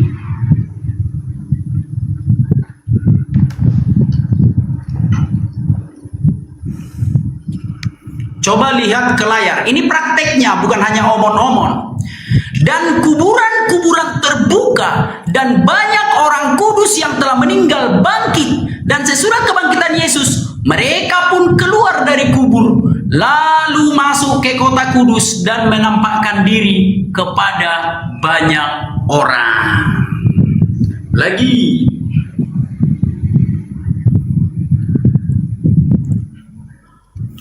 Coba lihat ke layar. Kata Yesus kepadanya, aku berkata kepadamu, sesungguhnya hari ini juga aku bersama-sama dengan kamu di dalam Firdaus. Itu omongan dari Yesus, saudaraku. Nah, apa rupanya kunci melihat Yesus? Coba kita lihat. Apa kata Yesus ya? Inti dari keselamatan itu, apa kata Yesus? Lihat ke layar, saudaraku. Siapa yang percaya dan dibaptis akan diselamatkan, tetapi siapa yang tidak percaya akan dihukum. Sekali lagi, siapa yang percaya dan dibaptis akan diselamatkan, tetapi siapa yang tidak percaya akan dihukum. Makanya saudara-saudaraku, baptislah dulu. Sekalipun kawan-kawan malu mengikut Yesus, baptiskan dulu dirimu. Supaya bila mana ajal menjemputmu, kau sudah punya juru selamat. Kiranya kau memahami apa yang aku sampaikan. Silakan. Oke, baik. Jadi semua data yang disampaikan oleh saudara anak Batak itu tidak ada janji kepada orang Kristen. Yang diucapkan Yesus itu semua ucapan untuk kaumnya Bani Israel. Yohanes 14, saudara, kalau Anda melihat Yohanes 17:8, ucapan-ucapan Yesus seluruhnya, Yesus mengatakan begini, Yohanes 17:8, segala firman yang engkau berikan kepadaku telah aku sampaikan kepada mereka. Segala firman yang Anda comot-comot tadi itu semuanya Yesus sudah sampaikan kepada muridnya. Apa endingnya kata Yesus? Mereka telah menerimanya dan mereka percaya bahwa engkaulah yang telah mengutus aku. Dia bukan Tuhan, dia utusan Tuhan. Ketika firman itu diucapkan kepada kaumnya Bani Israel, Yesus mengatakan dia ke surga menyediakan tempat untuk kaumnya Bani Israel.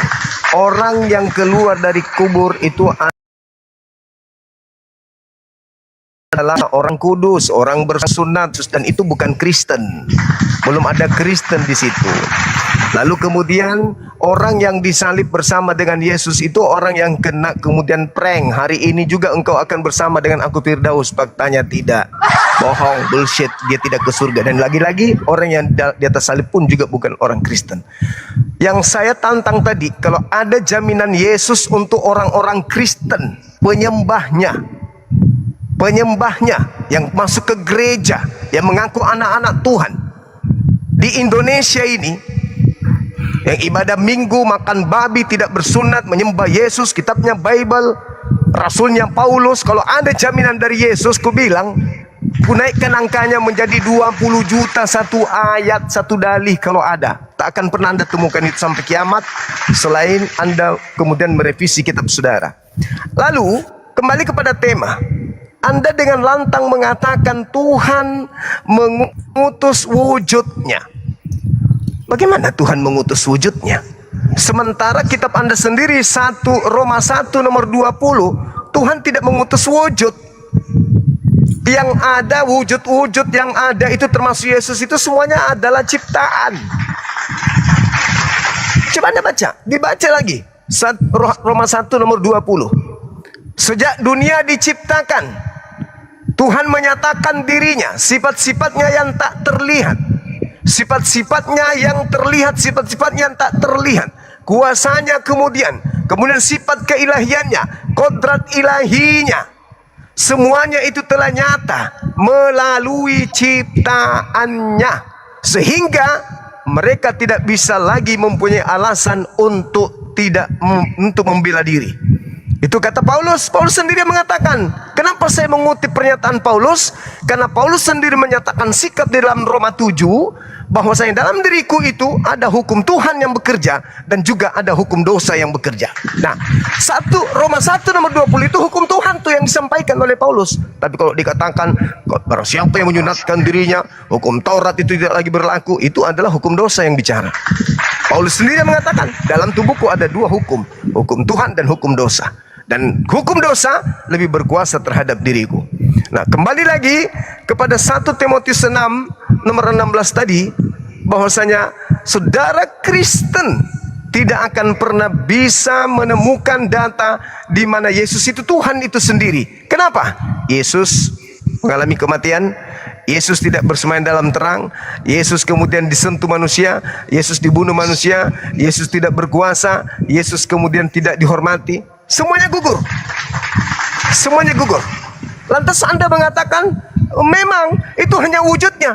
Wujudnya siapa? Wujudnya Bapak. Berarti Bapak yang kena mati, Bapak yang kena tampar, Bapak yang kena tempeleng. Sementara dalilnya bukan seperti itu. Terlalu dipaksakan Yesus ini adalah Bapa. Padahal orang Kristen harus mematikan 1 Timotius 6:16 dulu, baru Yesus bisa duduk sebagai Bapa. Selama Timotius masih ada di Bible, selama itu juga Yesus tidak lolos. Kenapa?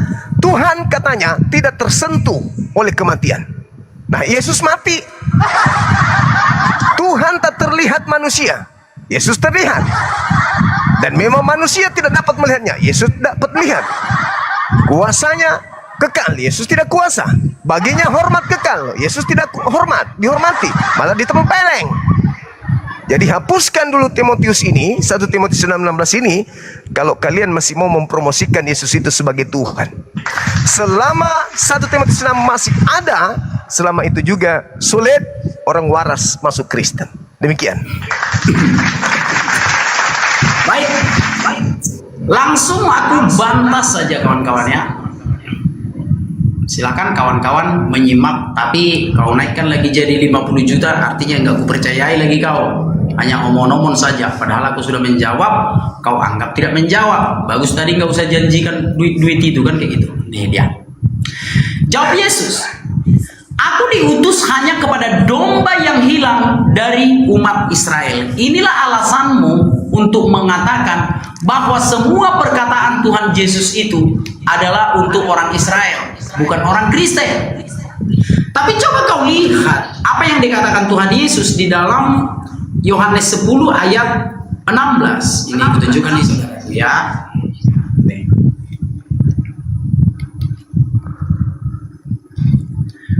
Ada lagi padaku domba-domba lain yang bukan dari kandang ini. Domba-domba itu harus kutuntun juga, dan mereka akan mendengarkan suaraku, dan mereka akan menjadi satu kawanan dengan satu gembala. Jadi saudaraku, jaminan dari Yesus yang kubukakan tadi, kau katakan itu untuk orang Israel. Padahal Yesus berkata, ada domba dari kandang yang lain. Matius 28 ayat 19. Tuhan Yesus berkata, jadikan seluruh bangsa muridku, termasuk bangsa Jawa, termasuk bangsa Indonesia, menjadi murid Yesus. Dan satu-satunya, siapa yang dibaptis dan percaya akan diselamatkan.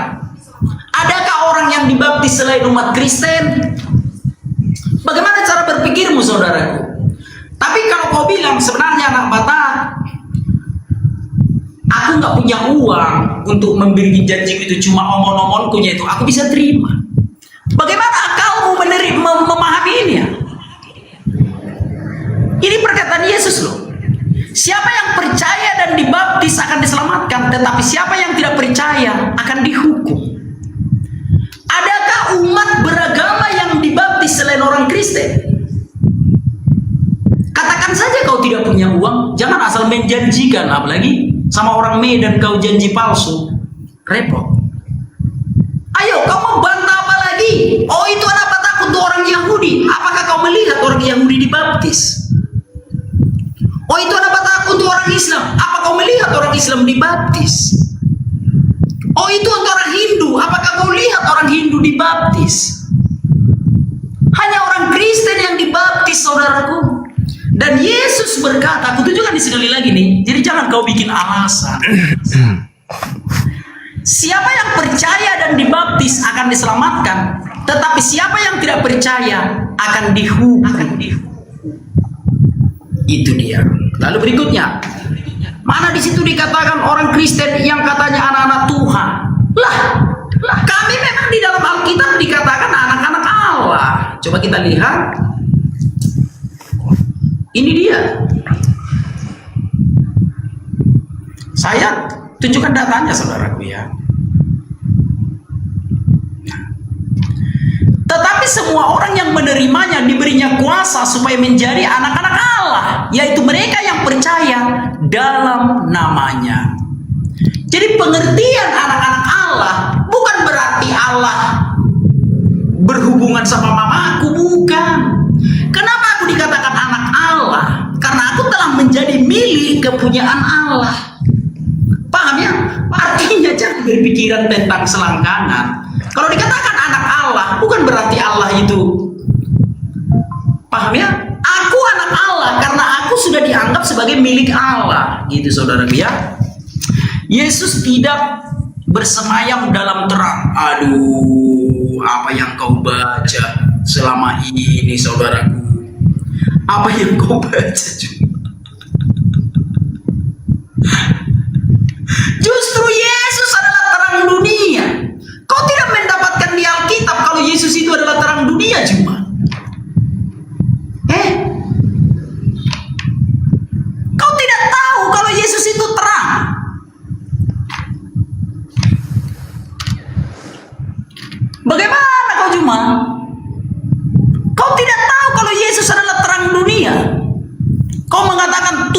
itu adalah terang dan Yesus tidak bersemayam di dalam terang. Katanya kau pintar Bible, kau tidak menemukan di Alkitab tertulis kalau Yesus itu terang dunia. Seperti itu saudara. Pun demikian, aku tetap mengapresiasimu terhadap, tapi sudah kubantah ya. Oh, ada yang belum kubantah tadi. 1, 2, 3, 4, 5. Udah hampir semua ku jawab pertanyaan. Tapi kalau ada yang merasa belum ku jawab, ulangi lagi gitu ya. Ibaratnya masih kau merasa, oh ini belum kau jawab, silakan ucapkan lagi. Menurutku udah ku jawab semua pertanyaanmu, karena aku tulisi pertanyaanmu kan, ku checklist yang sudah ku jawab. Itu saudaraku. Jadi ya lanjut saja, silakan. Baik. Yang pertama terkait dengan domba. Masih ada lagi dombaku di luar Bani Israel, di luar Israel. Yang perlu saudara pahami, yang digelari domba itu hanyalah Bani Israel. Tidak pernah di luar Bani Israel digelari domba. Anda baca Yeremia 50 nomor 6, Yeremia 50 nomor 17, yang digelari domba itu hanya Bani Yakub. Di luar Bani Yakub itu anjing atau babi. Maaf, itu pernyataan Yesus sendiri. Jadi domba-domba yang dimaksud ya yang tidak makan babi, karena tidak mungkin domba makan babi toh. Itu fakta. Lalu saudara menjelaskan tadi Markus 16 nomor 16. Gagal, nggak jadi 20 juta per data. Kenapa? Kalau Kristen itu adalah orang-orang yang percaya, maka mereka bisa bahasa asing. Nah, tahu sing bahasa asing, mantu menaden. Akeden tahu mak bicara, tanda-tanda ini menyertai orang yang percaya. Apa nasangen deto tanda-tanda ini? Di antaranya adalah ake minum racun tekna mate, ake dipato ular kobra tekna berbisa, minum racun tek duka na mate. Nah, menarang kuraka ini bahasa asing nih. Tanda-tanda ini akan menyertai orang yang percaya. Dia bisa berbahasa asing. Musim sirakah? Ah, terok anak ande kau popok, tekna belai. Kalau Anda orang percaya, beritakanlah Bible seluruh bangsa, seluruh ini akan menyertai mereka yang percaya baptis. Ini tanda-tandanya. Cari di antara mereka yang bisa menumpangkan tangan sembuh, minum racun tidak mati, dipatok ular kobra tidak mati, bisa bahasa asing. Cari, kalau ada berarti dia orang percaya. Apakah Kristen lolos? Nggak bisa lolos. Berarti nggak bisa. Itu bukan jaminan. Lagian itu kan yang kukatakan adalah jaminan surga kepada orang-orang yang Yesus jaminkan. Nah, ternyata Kristen tidak lolos di situ karena Kristen tidak bisa bahasa asing. Kalau saya ngomong, Anda tidak ngerti bahasa saya, berarti Anda tidak lolos di sana. Lalu kemudian ketika berbicara mengenai Yesus datang di tengah-tengah kaumnya, memang Yesus datang kepada kaumnya Bani Israel, dan Kristen itu nongol belakangan. Sehingga ketika saya ulang pertanyaan saya, 1 Timotius 6 nomor 16, apakah Yesus tidak tersentuh oleh maut? Tersentuh. Ini yang tidak Anda bantah. Anda kemana-mana perginya, ke surga lah. Apakah Yesus tidak tersentuh maut? Tersentuh maut. Apakah Yesus bersemayam dalam terang? Tidak.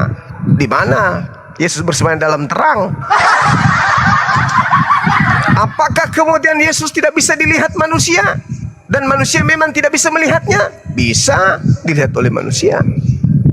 Apakah baginya kuasa yang kekal? Enggak ada itu. Hormat? Enggak ada itu.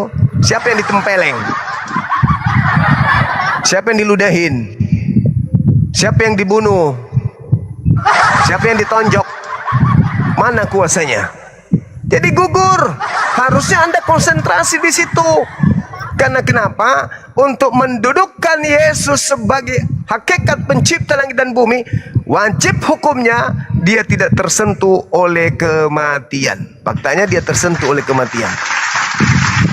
Nah, berarti dia bukan yang dimaksud di 1 Timotius 6 nomor 16 ini.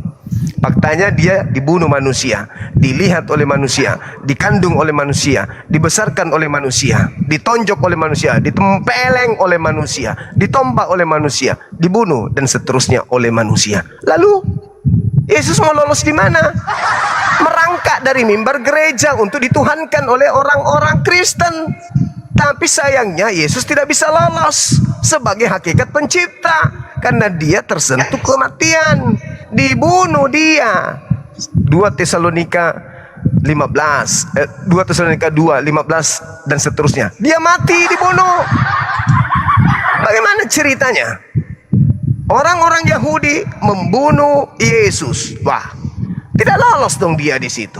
Padahal datanya dia tersentuh oleh kematian.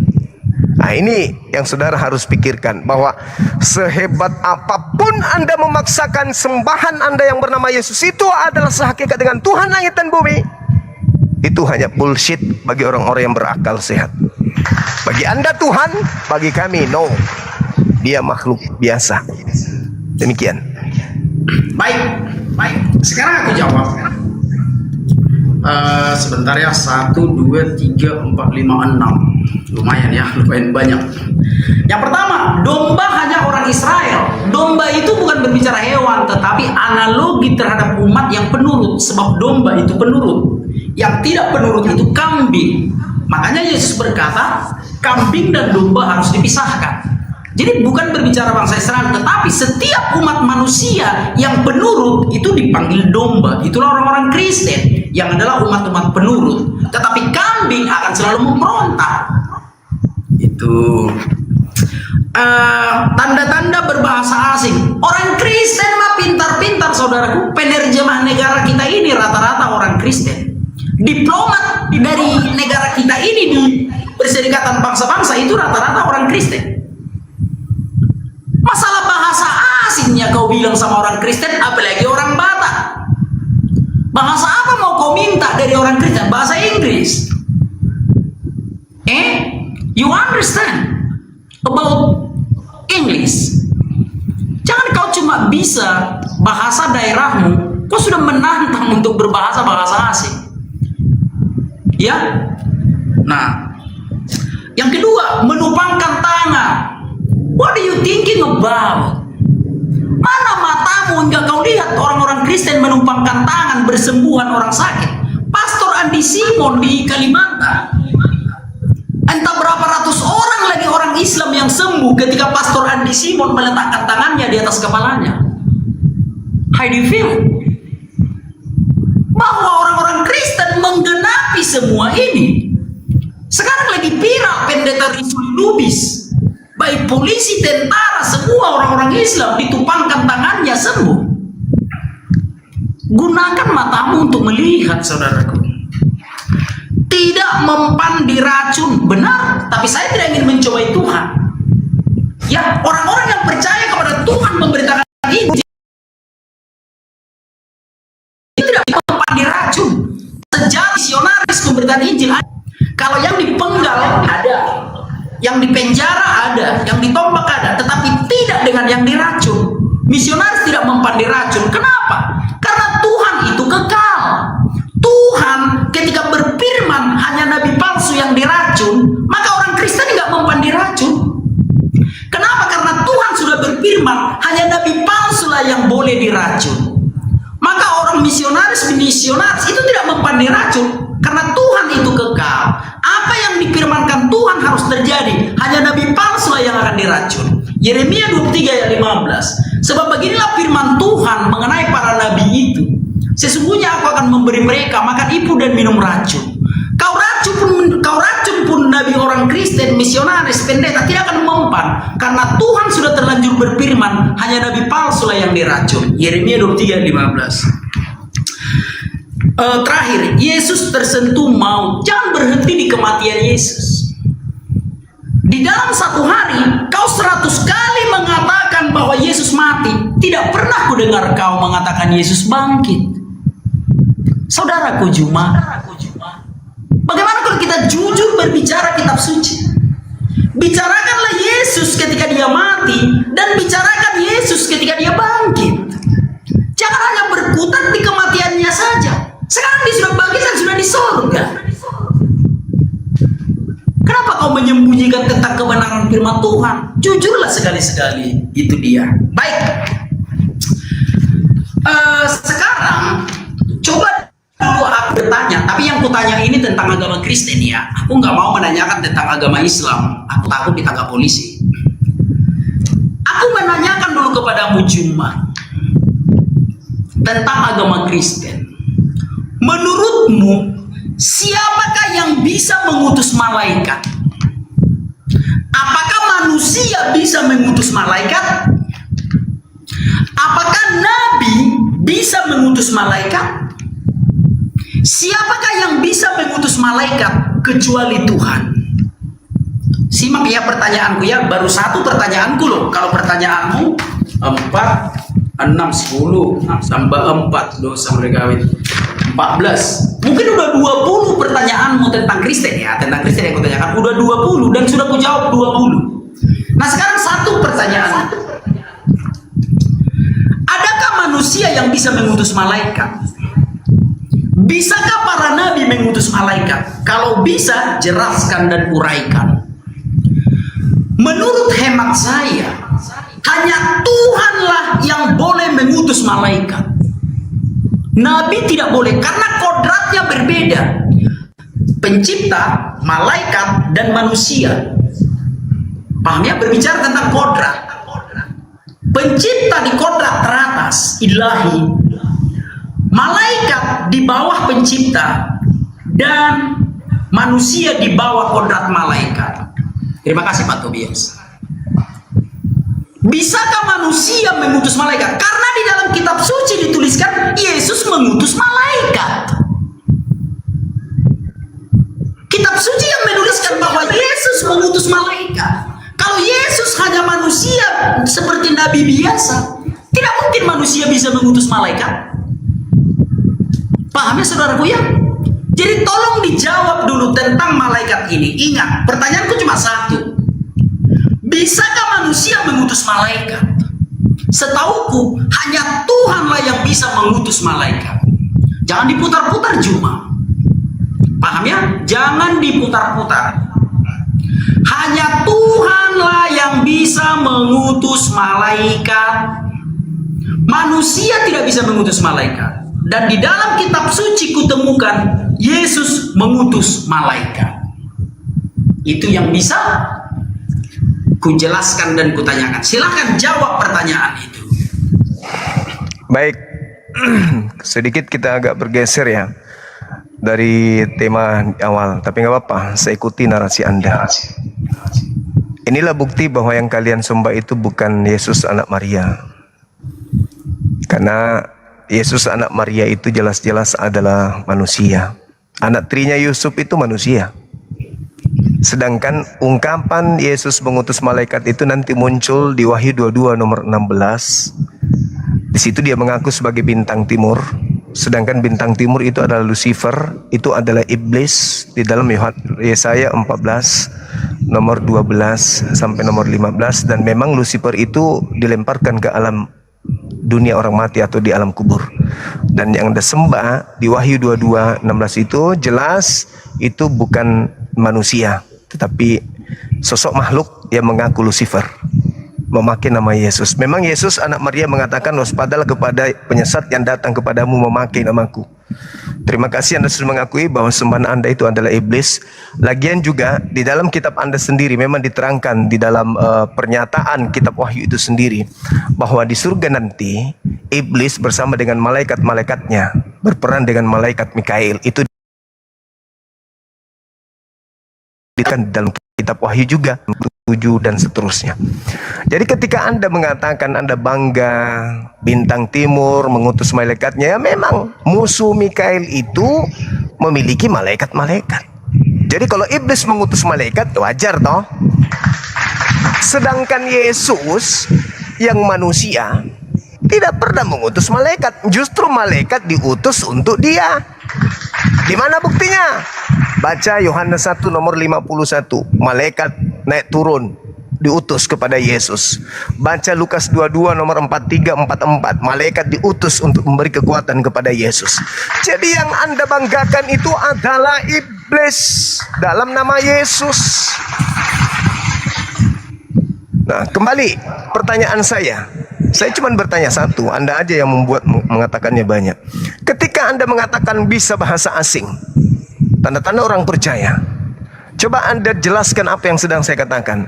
Lakutiro ko tayo pa mandio. Dua ngalo mo tayo mandio. Batu menan susito. Nasaba makutu ko. Tayo na tayo way. Deng way tapi tayo nguray mandio. Coba kau terjemahkan.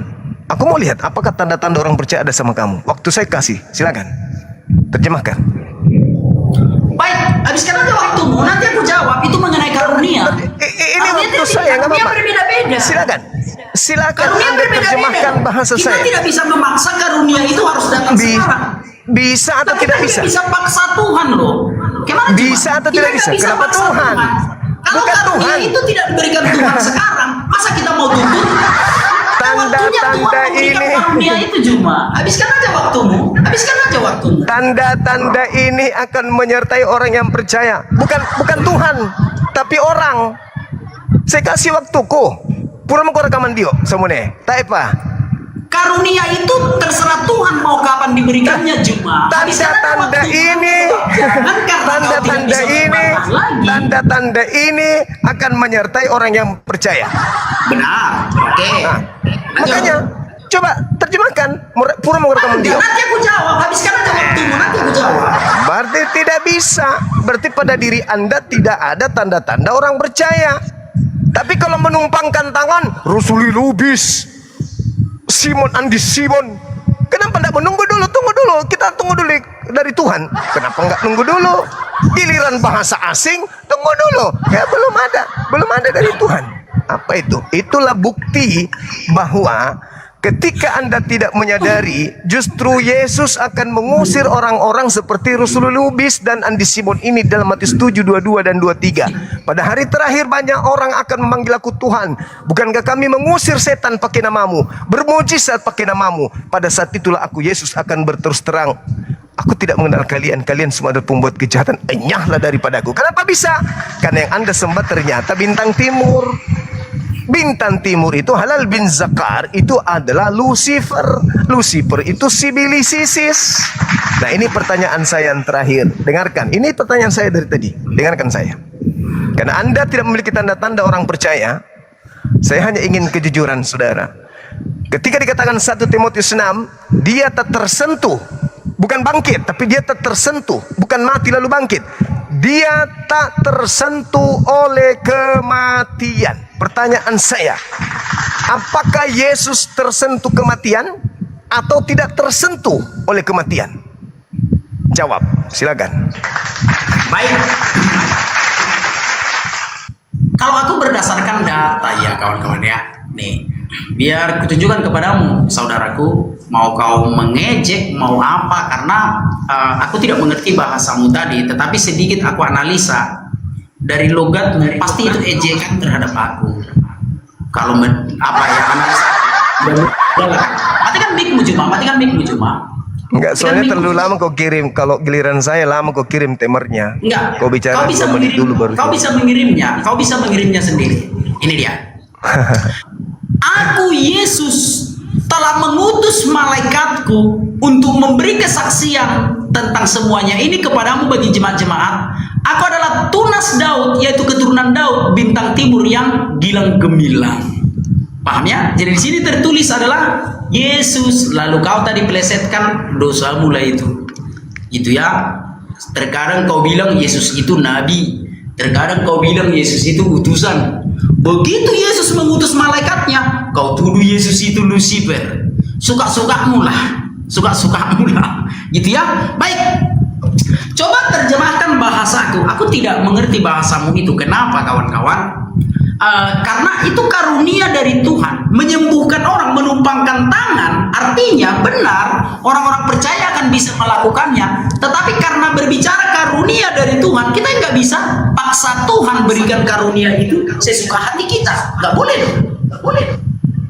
Kalau aku belum diberikan karunia karunia itu, maka aku akan menunggu. Tetapi setelah ku analisa dari mimik wajahmu, ketika kau berbicara tadi, pasti kau mengejek aku, paling tidak mengucilkan aku lah. Karena karaktermu kan seperti itu. Gitu. Jadi dia yang tidak tersentuh maut, yaitu Bapa. Roh keilahian Yesus ini. Bapa ada di surga, dia tidak bisa kau hampiri. Dan dia tidak tersentuh maut. Dialah satu-satunya Allah yang benar. Yesus itu adalah wujud dari Bapa itu. Sekali lagi, satu-satunya Allah yang kita sembah, yang kami sembah, yang disembah oleh orang Kristen adalah Bapa. Yesus itu wujudnya. Supaya orang-orang mengenal Allah yang benar, maka Allah mengutus wujudnya ke dunia menjadi manusia. Paham ya? Jadi kalau kau menyembah Yesus, kau sudah menyembah Bapa. Atau sebaliknya, kau menyembah Bapa, kau sudah menyembah Yesus. Karena Yesus dan Bapa adalah satu. Yohanes 10 ayat 30. Lagi kata Yesus, tidak percayakah engkau bahwa Bapa di dalam aku dan aku di dalam Bapa? Bapa di dalam Yesus dan Yesus dalam Bapa. Keduanya adalah satu. Jadi kita menyembah satu Tuhan saja, yaitu Bapa. Yesus itu wujudnya. Semoga kau paham juga. Berikutnya, jangan kau berkutat di dalam kematian Yesus saja, sementara kau tahu dia bangkit.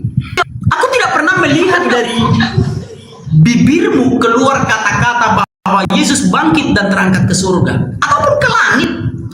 Kau hanya berkutat di kematian Yesus. Yesus mati, mati, mati dan mati. Yesus dihina, hina dan hina. Hanya itu yang kau ketahui. Kau tidak tahu bahwa Yesus dihina pun dia bisa mengampuni orang yang menghinanya. Siapa yang bisa melakukan itu? Apakah Nabi bisa melakukan seperti yang dilakukan Yesus? Seperti nabimu misalkan, peristiwa Ummu Kalsum. Nggak bisa ya izin Pak Polisi, nggak jadi. Ketika nabimu dihina, nabimu mengatakan halal darahnya. Hanya Yesus yang mampu mengampuni orang yang menghinanya, dan hanya Allah yang bisa melakukan itu. Adakah manusia yang punya kesabaran sesabar Yesus? Ditampar, diejek, dihina, dia tidak melawan. Hanya Allah yang bisa memiliki pengampunan yang sebesar yang dimiliki Yesus. Semoga dirimu paham, saudaraku. Pun demikian, aku hanya memberitakan kepadamu tentang Kristus saja. Mau kau terima silahkan, mau tidak kau terima juga silahkan. Tetapi kami orang Kristen tidak akan pernah membencimu, karena bagi kami pun kau sedang memberitakan Injil sekalipun dengan maksud palsu. Paham ya? Jadi lanjutkan saja aktivitasmu, karena biar bagaimanapun nama Yesus akan tetap diberitakan. Lihat ke layar.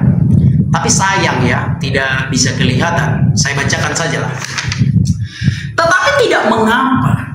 Sebab bagaimanapun juga Kristus diberitakan baik dengan maksud palsu maupun dengan maksud jujur.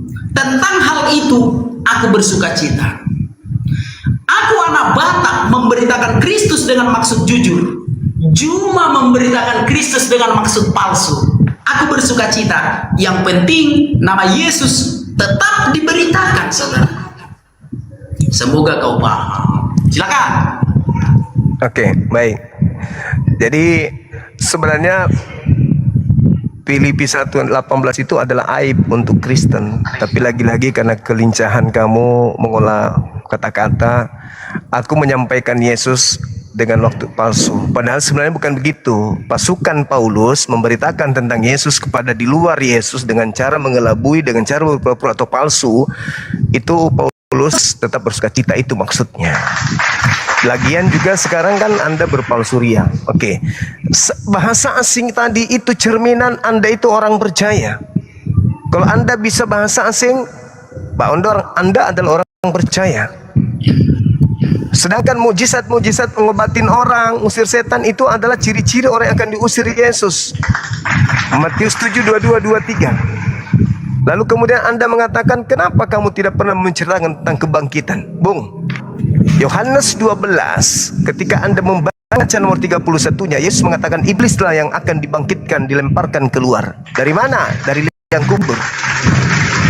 Matius 12 nomor 38 sampai nomor 40, orang yang keluar dari kubur itu adalah tanda untuk orang jahat. Matius 27, kalau Anda melihat penyesatan yang pertama, penyesatan yang terakhir, yaitu kebangkitan manusia dari kubur pada hari ketiga, menurut Matius 27, itu adalah penyesatan yang jauh lebih dahsyat daripada penyesatan yang pertama, yaitu penyesatan iblis ketika iblis berhasil mengusir Adam keluar dari Eden. Itu nggak ada papanya dibandingkan penyesatan yang keluar disebabkan karena banyak kegiatan yang mengajarkan tentang, pahami itu dengan baik. Dan untuk membuktikan bahwa yang bangkit itu, yang Wahyu 22 nomor 16 itu adalah sibilisisis. Coba kamu buktikan kepada saya, ada enggak nubuatan tentang kebangkitan Mesias pada hari ketiga di dalam kitabnya orang Yahudi? Kalau ada, sekali lagi saya katakan, kalau ada 100 juta buat Anda.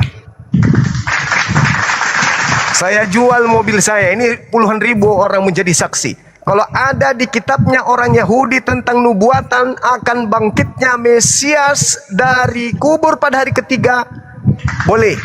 Saya ikhlaskan uang saya untuk saudara bikin usaha 100 juta. Kalau ada di dalam Lukas, ini saya kasih clue-nya. Dalam Lukas 24 nomor 66, nomor 45, 46. Di situ dikatakan Mesias akan bangkit pada hari ketiga di antara orang mati. Di dalam kitab Mazmur, di dalam kitab nabi-nabi, di dalam kitab Torah. Tunjukkan kalau ada, baru saya bisa percaya bahwa yang keluar dari kubur itu adalah Yesus. Kalau tidak, maka selama ini juga saya lebih percaya kepada pada Yesus mengatakan bahwa iblis yang dilemparkan keluar dari kubur, dan saya lebih percaya kepada Yesus yang mengatakan waspadalah kepada iblis yang datang memakai namaku. Dan saya lebih percaya kepada Yesus apabila ada orang berkata ada Mesias di sini, ada Mesias di sana, jangan kau percaya. Saya lebih percaya itu semua, dan saya lebih percaya bahwa kebangkitan pada hari ketiga itu adalah penyesatan yang jauh lebih dahsyat penyesatannya daripada iblis mengeluarkan Adam dari Gan Eden. Kembali saya kasih tantangan kepada saudara, setelah tantangan pertama Anda gagal, tidak ada jaminan surga bagi Kristen dari Yesus. Tantangan yang kedua adalah, jika Anda bisa menemukan data tentang nubuatan kebangkitan Mesias pada hari ketiga, saya jaminkan saya akan berikan uang cuma-cuma 100 juta kepada saudara. Kenapa saya berikan tantangan begini? Mumpung puluhan ribu manusia yang menyaksikan saudara. Kalau ada, silakan turunkan para pendeta turun tangan untuk memberikan data itu. Jika ada dalam kitab Tanak, nubuat. Kalau Anda mengatakan Yesaya 53, nubuat tentang penyaliban, nubuat tentang pembunuhan, tentang penganiayaan, bilur-bilurnya ditombak, dipaku, oke. Tapi mana tentang kebangkitannya? Karena memang nabi-nabi Yahudi banyak yang dibunuh, banyak yang disalib. Itu yang dibuatkan, bukan Yesus.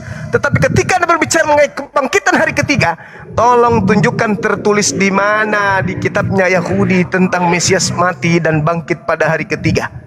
Yesus khususnya. Tunjukkan 100 juta buat Anda kalau ada. Tapi kalau tidak ada, berarti tentang kebangkitan itu lebih percaya saya kepada Matius 27, Yohanes 12 nomor 31, Matius 12 nomor 38 sampai 40. Bahwa yang bangkit itu adalah tanda untuk orang-orang jahat. Silakan. Baik. Kirim waktunya, nanti kau bilang licik segala macam. Coba lihat nih. Aku prolog dulu sebentar.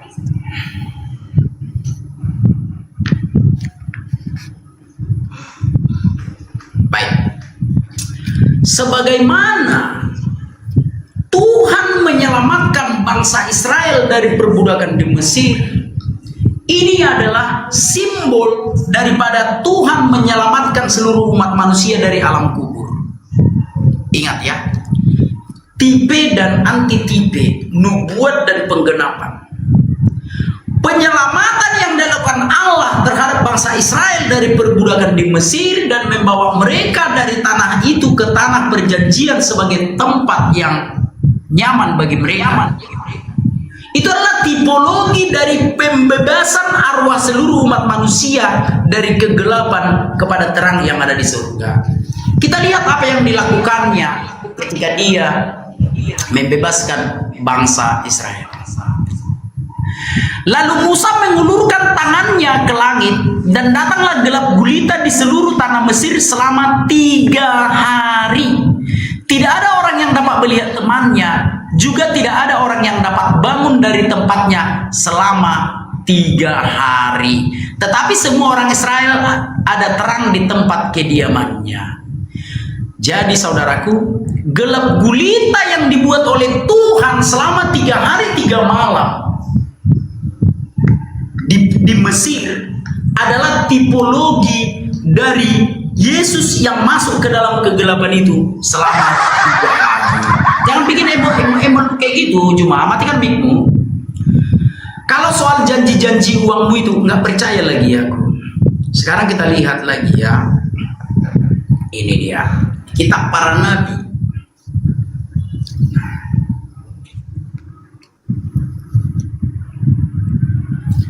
Oke, karena layarku itu tidak kelihatan ya. Baik, aku bacakan saja. Sesudah penahanan dan penghukuman, ia terambil, dan tentang nasibnya siapakah yang memikirkan negeri orang-orang hidup, dan karena pemberontakan umat ia kena tulah. Orang menempatkan kuburnya di antara orang fasik, dan dalam matinya ia ada di antara penjahat-penjahat, sekalipun ia tidak berbuat kekerasan, dan tipu tidak ada di dalam mulutnya. Yesaya 53 ayat 8, 9, dan 10. Paham ya saudaraku ya? Jadi nabi terdahululah yang mencatat tentang Yesus.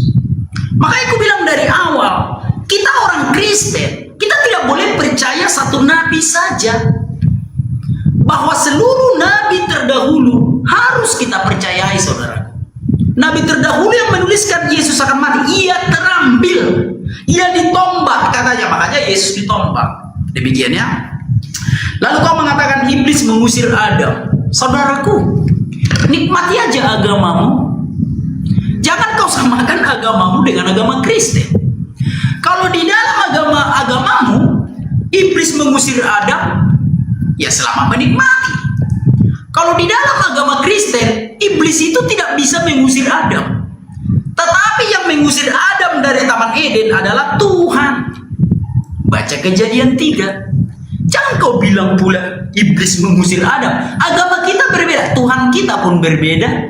Apalagi lah cara-caranya, paham ya? Nah kau mengatakan iblis mengusir Adam, itu kan di agamamu. Yang kita bahas sekarang kan agama Kristen. Tuhanlah yang mengusir Adam, bukan iblis. Iblis nggak mampu, saudaraku. Nah berikutnya, peperangan di surga itu kan sudah terjadi zaman dulu. Di dalam Wahyu 12 ayat 7-9 itu kan, bahwa Mikael berperang dengan malaikat-malaikatnya. Itu kan sudah terjadi zaman dulu. Makanya baca di dalam Lukas 10 ayat 18. Aku melihat iblis jatuh seperti kilat dari langit. Itu kan yang bilang Yesus. Yesus yang ngomong loh, bahwa iblis jatuh seperti kilat dari langit. Jadi bukan iblis mengusir Adam, tetapi Adam diusir dari Taman Eden dan iblis diusir dari surga. Siapa yang mengusirnya? Tuhan. Tuhanlah yang mengusirnya. Semoga kau paham saudara. Jadi aku merasa sudah menjawab pertanyaanmu, termasuk soal anak manusia di dalam perut bumi selama 3 hari itu. Di dalam kitabnya orang Yahudi sudah kebacakan tadi di dalam kitab Keluaran. Kalau di dalam perjanjian baru itu jelas tanda-tanda ini, bahwa anak manusia akan ada di perut bumi selama 3 hari. Kalau soal 100 jutamu itu urusan mulai itu. Gitu saudaraku. Itu yang bisa ku sampaikan. Semoga kau paham. Itu silakan. Oke, baik. Saya rasa saya sumbangkan waktu saya ini untuk titokan terkait dengan kebangkitan Yesus. Kalau memang tidak ada, katakan tidak ada. Tidak perlu dipaksakan, karena kebangkitan itu hanya cerita yang muncul belakangan dari gereja-gereja. Ketika saya bertanya kepada saudara, di mana dalilnya di kitabnya orang Yahudi ada nubuatan Mesias mati bangkit pada hari ketiga? Kalau tidak ada, berarti itu murni hanya buatan penyesat. Berarti itu hanya hadiah untuk orang-orang jahat, karena di dalam kitabnya Anda sendiri di KPR 2 nomor 36, seluruh orang Israel harus tahu dengan pasti bahwa Yesus yang kau salibkan itu Allah telah membangkitkannya untuk menjadi Tuhan dan Kristus. Bagi siapa? Bagi angkatan jahat, bagi antikristus. Jadi dengan kata lain, Yesus yang disalib dibuat oleh Tuhannya Yahudi menjadi Tuhan bagi orang jahat, sehingga dia dibangkitkan pada hari ketiga untuk dituhankan oleh orang-orang jahat. Karena tidak ada nubuatan. Tidak ada nubuatan di dalam kitab Tanakh Mesias mati bangkit pada hari ketiga, itu enggak ada nubuatan itu enggak ada. Cari kalau ada. Saya katakan lagi 100 juta kalau ada. Dan ternyata Anda menghabiskan waktu 4 menit tidak ada menemukan data itu. Anda hanya mengatakannya ada tipu lagi, tipu lagi. Ngapain Anda bawa tipu lagi, tipu lagi? Tidak perlu. Yang kita bawa di sini, sebagaimana Anda mampu menjelaskan tentang Yesaya 53, penganiayaan, penangkapan, bilur-bilurnya dipakui, ditombang, dibunuh. Kenapa kebangkitannya nggak ada pemberitaan? Kenapa tidak ada pemberitaan tentang kebangkitan di dalam kitabnya Yahudi? Kenapa pas giliran Tuhan membuat Yesus yang disalib oleh antikristus menjadi Tuhan, baru ada kebangkitan? Kenapa ada kebangkitan? Karena untuk dituhankan bagi orang jahat. Karena Tuhan memang mengatakan bahwasanya Dia yang membuat Yesus yang disalib ini untuk menjadi Tuhan bagi angkatan jahat, sebagaimana Nabi Musa menjadi Tuhan bagi Fir'aun. Maka Yesus pun menjadi Tuhan untuk antikristus. Silakan saya kasih waktu kepada saudara. Berikan saya data di kitabnya Yahudi, Mesias mati dan bangkit pada hari ketiga. Kalau tidak ada, selesai. Kristen tinggal nama. Silakan. Enggak, saya berikan kepada saudara. Saya sedekahkan untuk Anda. Silakan Anda tunjukkan di mana dalilnya di kitabnya orang Yahudi Mesias bangkit pada hari ketiga. Silakan. Silakan baca saja. Di mana? Tertulis di mana di kitabnya Yahudi? Yang di layar ini baca. Ini perkataan siapa? Silakan Anda bacakan. Silakan bacakan. Apa kau tidak bisa membaca? Silakan Anda bacakan. Kau saja yang membaca. Silakan Anda baca. Anda yang membacakan. Anda membaca buku Matius.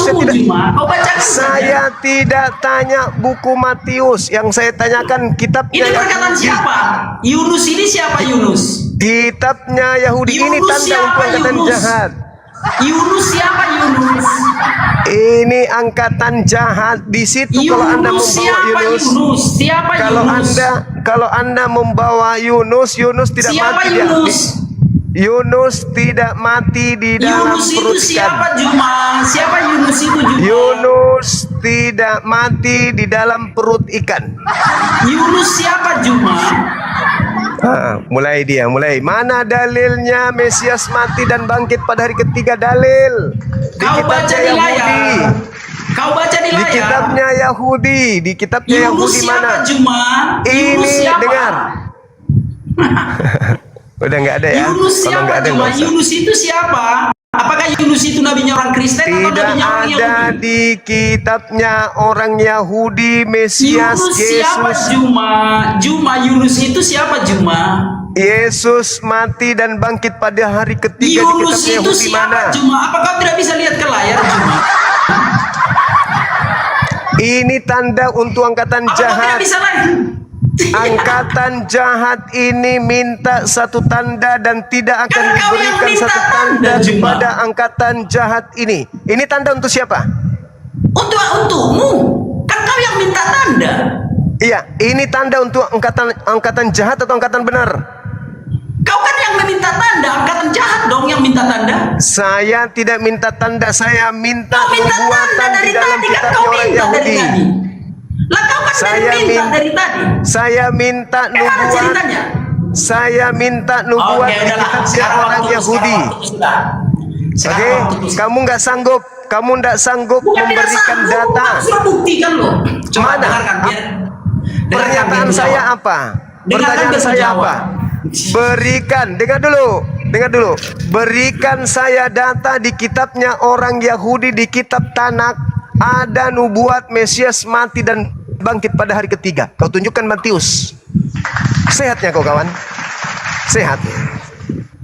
Sudah jelas? Udah boleh kejawab? Ya Udah boleh silakan. dong kejawab? Ya silakan. Kasih data. Baik. Kau lihat saja di silakan. sini, saudaraku. Nah, sebab Nggak ada seperti ya, teman. Yunus tinggal di dalam perut ikan 3 hari 3 malam, demikianlah juga anak manusia akan tinggal di dalam rahim bumi 3 hari 3 malam. Apa ini tidak cukup bagimu? Di kitabnya Yahudi. Sebentar. Kau jangan bicara dulu, jangan bicara dulu, saudaraku. Kita saling menghormati saja, saudaraku.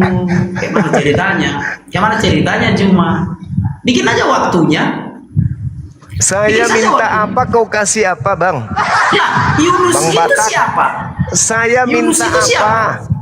Saya minta data, bukan minta nama. Lah, Saya minta Yunus data. itu siapa? Menurutmu Saya Yunus minta siapa? data di kitabnya Yahudi, bukan di Matius. Yunus itu di kitabnya Yahudi, saudaraku. Yunus di kitabnya Yahudi. Coba tunjukkan di kitab Yunus. Coba di kitab Yunus. Lah, Serahkan ini kepada saya Yunus. kitab Ini kan Yunus. Yesus yang ngomong, saudara. Ayo, tunjukkan kepada saya. Ini kan Yesus yang Di ngomong. mana Kau di baca kitab saja. Jadi di gini, mana saudara. di kitabnya? Sebentar, Di mana di sebentar. kitabnya Yahudi? Sebentar, kau diam biar ku jelaskan. Diterangkan Sebentar, Mesias kau mati diam dan biar ku bangkit pada jelaskan. ketiga. Jangan apa, Gimana, jangan berisik, jangan bersahut-sahutan, saudaraku. Iya, makanya diam kasih biar ku data. jelaskan. Kau takut, Kasih. kau udah cuma. Loh, saya minta data di kitabnya Yahudi malah aku kasih Matius. Sehat ya kau Yang kawan? tertulis di Matius itu kan Yunus, saudaraku. Kan Yunus Lah, itu saya perjanjian tidak lama. minta di kitab Gini Anda, saja, itu kitab gimana? yang Kau masih muncul mampu belakangan. berdebat kah? Kau masih mampu berdebat kah? Boleh kau berikan aku waktu? Boleh kau Saya berikan minta aku data, waktu? kutanya dulu, saya minta data di mana? Di kitabnya Yahudi atau di kitabnya Kristen? Oke. Yang saya minta. Kamu minta tanda kan? Kamu meminta Saya tanda. tidak minta kan? tanda. Saya tidak minta tanda. Lah, jadi apa Saya yang kau minta? minta Kau bilang di mana tandanya Matius nubuat. bahwa Yesus itu Nubuat. akan Saya tanda minta sama nubuat. itu. Makanya ini mau ku jawab. Saya Aduh, minta nubuat. Udah kau ini Saya waktu minta- cuma kau mendengar aja dulu. Kenapa kau takut? Oke, Kau mendengar silakan, aja silakan. dulu. Ini waktu lo berbicara. Ini waktu ku Silakan, berbicara. silakan. Silakan. Jangan kau ketakutan, saudaraku. Coba lihat ya. Orang yang meminta tanda adalah angkatan yang jahat. Makanya Tuhan Yesus berkata, coba lihat ke layar ya.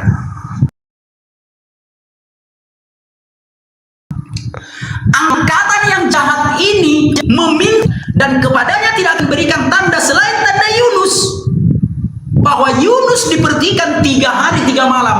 Demikian juga anak manusia ada di dalam perut ikan 3 hari 3 malam.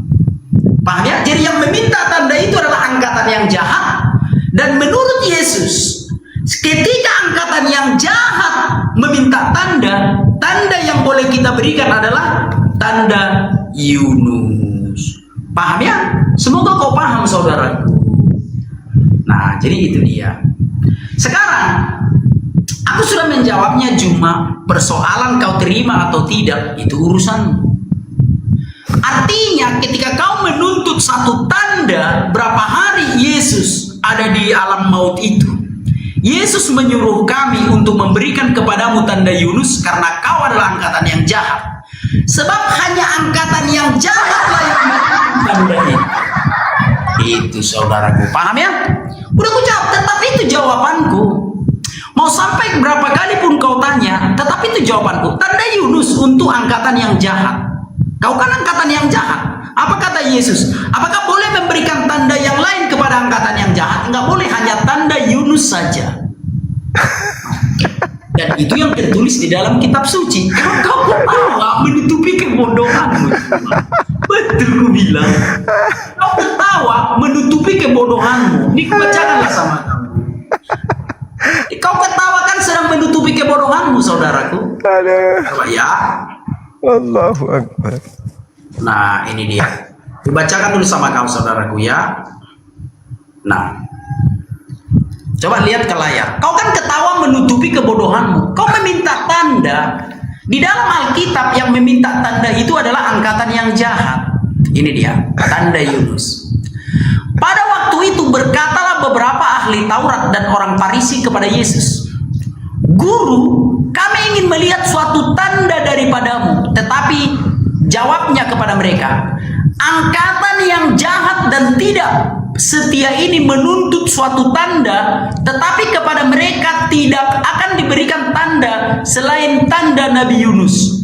Sebab seperti Yunus tinggal di dalam perut ikan 3 hari 3 malam, demikian juga anak manusia akan tinggal di dalam rahim bumi 3 hari 3 malam.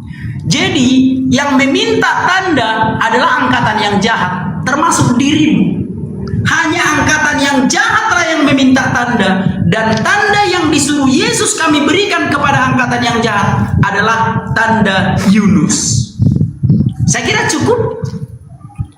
Karena kami tidak boleh memberitahukan tanda yang lain. Itu perintah Yesus kepada angkatan yang jahat. Hanya tanda Yunuslah yang boleh kami berikan kepadamu, saudaraku. Itu dia. Kenapa kau ketawa? Kenapa kau ketawa? Kenapa kau ketawa, saudaraku? Itu tanda yang bisa diberikan Tuhan Yesus kepadamu. Apa yang kau tertawakan? Oke, Kalau baik. angkatan yang jahat, apakah kau sudah sadar kalau kau angkatan yang jahat? Karena baik, hanya angkatan yang jahatlah yang meminta tanda, dan kepadanya hanya diberikan tanda Nabi Yunus. Dan Nabi Yunus ada di perjanjian lama. Demikian, saudara. Ya, dengarkan pelan-pelan. Dengarkan pelan-pelan. Yang menerima tanda anak manusia keluar dari kubur pada hari ketiga, Islam atau Kristen yang menerima tanda itu, yang memperingati kebangkitan Yesus setiap tahun, itu siapa? Habiskan aja waktumu. Habiskan aja waktumu. Jawab siapa? Orang Kristen. Nah, berarti kamu yang meminta, kami yang dikasih tanda. Angkatan jahat ini. Kami memerayakan, tapi yang menuntut tanda kan angkatan yang jahat. Kami orang Kristen tidak menuntut tanda. Angkatan jahat ini minta satu tanda yang meminta tidak tanda akan diberikan. Kami orang Kristen tidak meminta tanda, tetapi dan kau yang meminta tanda. Angkatan yang jahat meminta tanda. Ingat itu, angkatan yang jahat meminta tanda. Gimana ceritanya? Dan tidak akan diberikan tanda kepada angkatan jahat selain tanda anak manusia. Tidak akan diberikan. Nah, tanda siapa yang menerima? Tanda Yunus. Siapa yang diberikan? Siapa yang diberikan? Siapa yang diberikan tanda kebangkitan? Tanda Yunus yang diberikan. Siapa yang diberikan tanda? Siapa? Sebentar, cuma yang meminta tanda siapa? Menurut ayat itu orang yang Farisi. meminta tanda siapa? Orang Farisi ahli Taurat. Angkatan yang jahat. Angkatan yang jahat. Iya, orang Farisi dan ahli Taurat yang disebut Yesus sebagai angkatan jahat. Angkatan yang jahat yang meminta tanda kan? Orang Farisi, ahli Taurat. Orang Farisi. Angkatan yang jahat yang meminta tanda kan? Diam dulu. Lah, kenapa kau malu cuma? Kenapa kau malu? Yang meminta tanda itu apakah itu angkatan yang jahat? Ini waktu saya kan? Nah, kau bilang tadi tiktokan. Setelah kau tidak bisa jawab, ini waktu saya. Mananya? Baik, kita tadi tiktokan. Bilang habiskan waktumu, kau tidak mau. Baik. Orang Farisi, ahli Taurat, minta kepada Yesus. Oke, habiskan. Ini tiktokan, bila lagi. Tadi kau ngajak TikTok begitu Kenapa sepanik ini? Wajar kalau panik, wajar. Aku tidak angkatan panik, jahat. kau yang panik. Angkatan jahat adalah ahli Taurat, orang Farisi. minta tanda. Dan Ya. tidak diberikan tanda kepada ahli Taurat angkatan jahat selain kebangkitan manusia pada hari ketiga. Tanda Yunus, jangan kau putar-putar saudaraku. Iya, Yang tanda tertulis di Yunus. situ tanda Yunus. Tanda Yunus 3 hari 3 Kepada malam, angkatan anak yang manusia jahat. 3 hari 3 malam. Ya kan? Oke, kepada siapa Ah, tanda Yunus diberikan? sekarang permasalahannya bukan di Kepada situ. siapa diberikan tanda itu? Permasalahannya Kepada adalah siapa diberikan tanda itu cuma? kepada angkatan jahat. Nah, kau meminta tanda berarti kaulah angkatan yang jahat itu. Karena kami Kapan tidak saya- meminta tanda. Nah, sekarang Kau siapa yang meminta merayakan? tanda. Siapa yang menerima tanda kebangkitan itu? Siapa? Kau yang mempertanyakan pembuktian. Siapa yang menerima tanda itu? Siapa? Tetapi kami membuktikan. Jadi siapa yang memperingati tanda kebangkitan itu? Siapa? Kami tidak memperingati tanda dan kami tidak menuntut Siapa tanda. yang menerima kebangkitan itu? Siapa? Hah? Siapa? Ayo. Siapa yang setiap tahun Yang memperingati menentukan. tanda Kami kebangkitan memperingati anak tapi tidak menuntut manusia? tanda. Ingat, yang menuntut tanda Siapa dari yang tadi menerima? kau. Siapa menerima? Kau yang dari tadi menuntut Siapa tanda yang atau tidak? menerima tanda kebangkitan? Ya Kristen dong. Siapa lagi? Yang menuntut tanda Kalian. siapa? Angkatan yang jahat itu dikatakan yang Angkatan menuntut jahat. tanda kan cuma. Angkatan Aku jahat cuma. diantaranya Aku cuma. adalah ahli Kan Taurat. seperti itu cuma. Ahli Kenapa Taurat tidak dan jadi juga cuma? dengar Sekarang ahli begini, Taurat dan angkatan ahli yang jahat dan itu orang sebentar, Farisi sebentar, minta dengarkan satu dulu. tanda. Ini Dengarkan waktu saya. dulu. Ini waktu Dengarkan saya. dulu. Ini Oke. waktu saya. Ahli Taurat dan angkatan jahat, ahli Taurat dan orang Farisi minta tanda. Apa kata Yesus? Angkatan jahat ini minta tanda dan tidak akan diberikan tanda satupun selain tanda Yunus. Sebab Yunus 3 hari 3 malam dalam perut ikan, demikian juga anak manusia 3 hari 3 malam dalam perut bumi. Tanda itu diberikan kepada ahli Taurat dan orang Farisi. Orang Farisi melanjutkan tanda itu diberikan kepada Kristen. Betul? Dan orang Kristen memperingati tanda itu setiap tahun. Saya tidak minta tanda itu, kamu yang menggiring ke situ. Saya hanya bertanya, di mana? Dengar. Saya bertanya, di mana di kitabnya Yahudi, ada nubuat tentang kebangkitan Mesias pada hari ketiga. Nah, kamu yang lari ke situ. Saya tanya di kitabnya Yahudi. Saya minta di kitabnya Yahudi. Ayo. Saya minta di kitabnya Yahudi. Di mana di kitabnya Yahudi dikatakan Mesias akan bangkit pada hari ketiga. Sekarang aku jawab. Silakan. Kau sudah termakan omonganmu Juma. Kau membuktikan kalau kau itu adalah angkatan yang jahat. Yang minta saya bahas tadi. Sebentar. Yang minta tadi siapa? Iya. Kan kau yang minta. Kau yang menuntut tanda dari tadi di kitabnya orang Yahudi. Saya tidak minta tanda, saya minta di Jadi kitabnya apa yang kau Yahudi. minta dari tadi? Iya, Apa yang kamu kau kenapa minta tunjukkan dari tadi, kitabnya Juma? orang Kristen? Saya Yang minta di kau kitab tuntut Yahudi dari tadi apa? Kalau bukan tentang tanda, kau Mesias. bilang harus di kitabnya Mesias Yahudi. bangkit Kau bilang. di kitabnya Yahudi. Di Iya, kitabnya kau Yahudi menuntut kan? ada. Siapa yang Ada menuntut? petunjukan. Ada Kau petunjukan. menuntut kan? Kau menuntut Saya atau tidak? menuntut. Dengar. Oke, boleh Saya jawab? menuntut. Dengar Boleh jawab? Dengar dulu. Oke, baik, silakan. Saya menuntut nubuat Mesias bangkit pada hari ketiga. Ya, Di udah ya, kitab cukup. Tanakh. Di Ya, kitab Tanakh. benar. Di kitab Tanakh kan? Nah, udah. Ya. Silakan tunjukkan. Oke, baik. Hmm. Sekarang coba bikin timernya. Bikin dulu timernya biar enak kita berdiskusi. Dan kau lihat ke layar cerita orang yang menuntut tanda. Apa kata Yesus kepada orang yang menuntut tanda, saudaraku ya? Kau ngotot kali mau nuntut tanda kau. Saya Kau tidak tunggu nuntut bila tanda. sedikit. Saya Lah, tidak kau menuntut menuntut dari tadi. tanda. Saya menuntut nubuat. Gila Ya orang ini sudah memang. sama itu. Tidak cuma. ada saya menuntut tanda. Boleh aku Saya jawab? menuntut Boleh aku nubuat. jawab sebentar. Kenapa Boleh aku saya jawab, Juma? menuntut nubuat? Dengar. Boleh aku Di jawab. awal Nubuat tadi kau itu mengatakan tanda, Juma. begini. Dengar. Di awal Aduh, tadi kau ampun, ya bertanya, udahlah. kenapa yang kau bahas tentang kematian? Udah. Kenapa Udah, cukup, kamu cukup, tidak cukup, membahas cukup, tentang cukup. kebangkitan? Cukup. Kau yang Cukup, Bima, nuntut cukup. tanda kebangkitan Yesus itu dari saya Cukup, tadi. cukup. Karena saya membuktikan Yesus mati, salah. Saya membuktikan Yesus mati berdasarkan 1 Timotius 6. Yesus mati, Yesus ditempeleng. Saya malah bertanya, tapi apa kau tekankan? Di mana? Kenapa kamu tidak membahas tentang kebangkitan? Ya kan? Maka saya minta, mana nubuatan?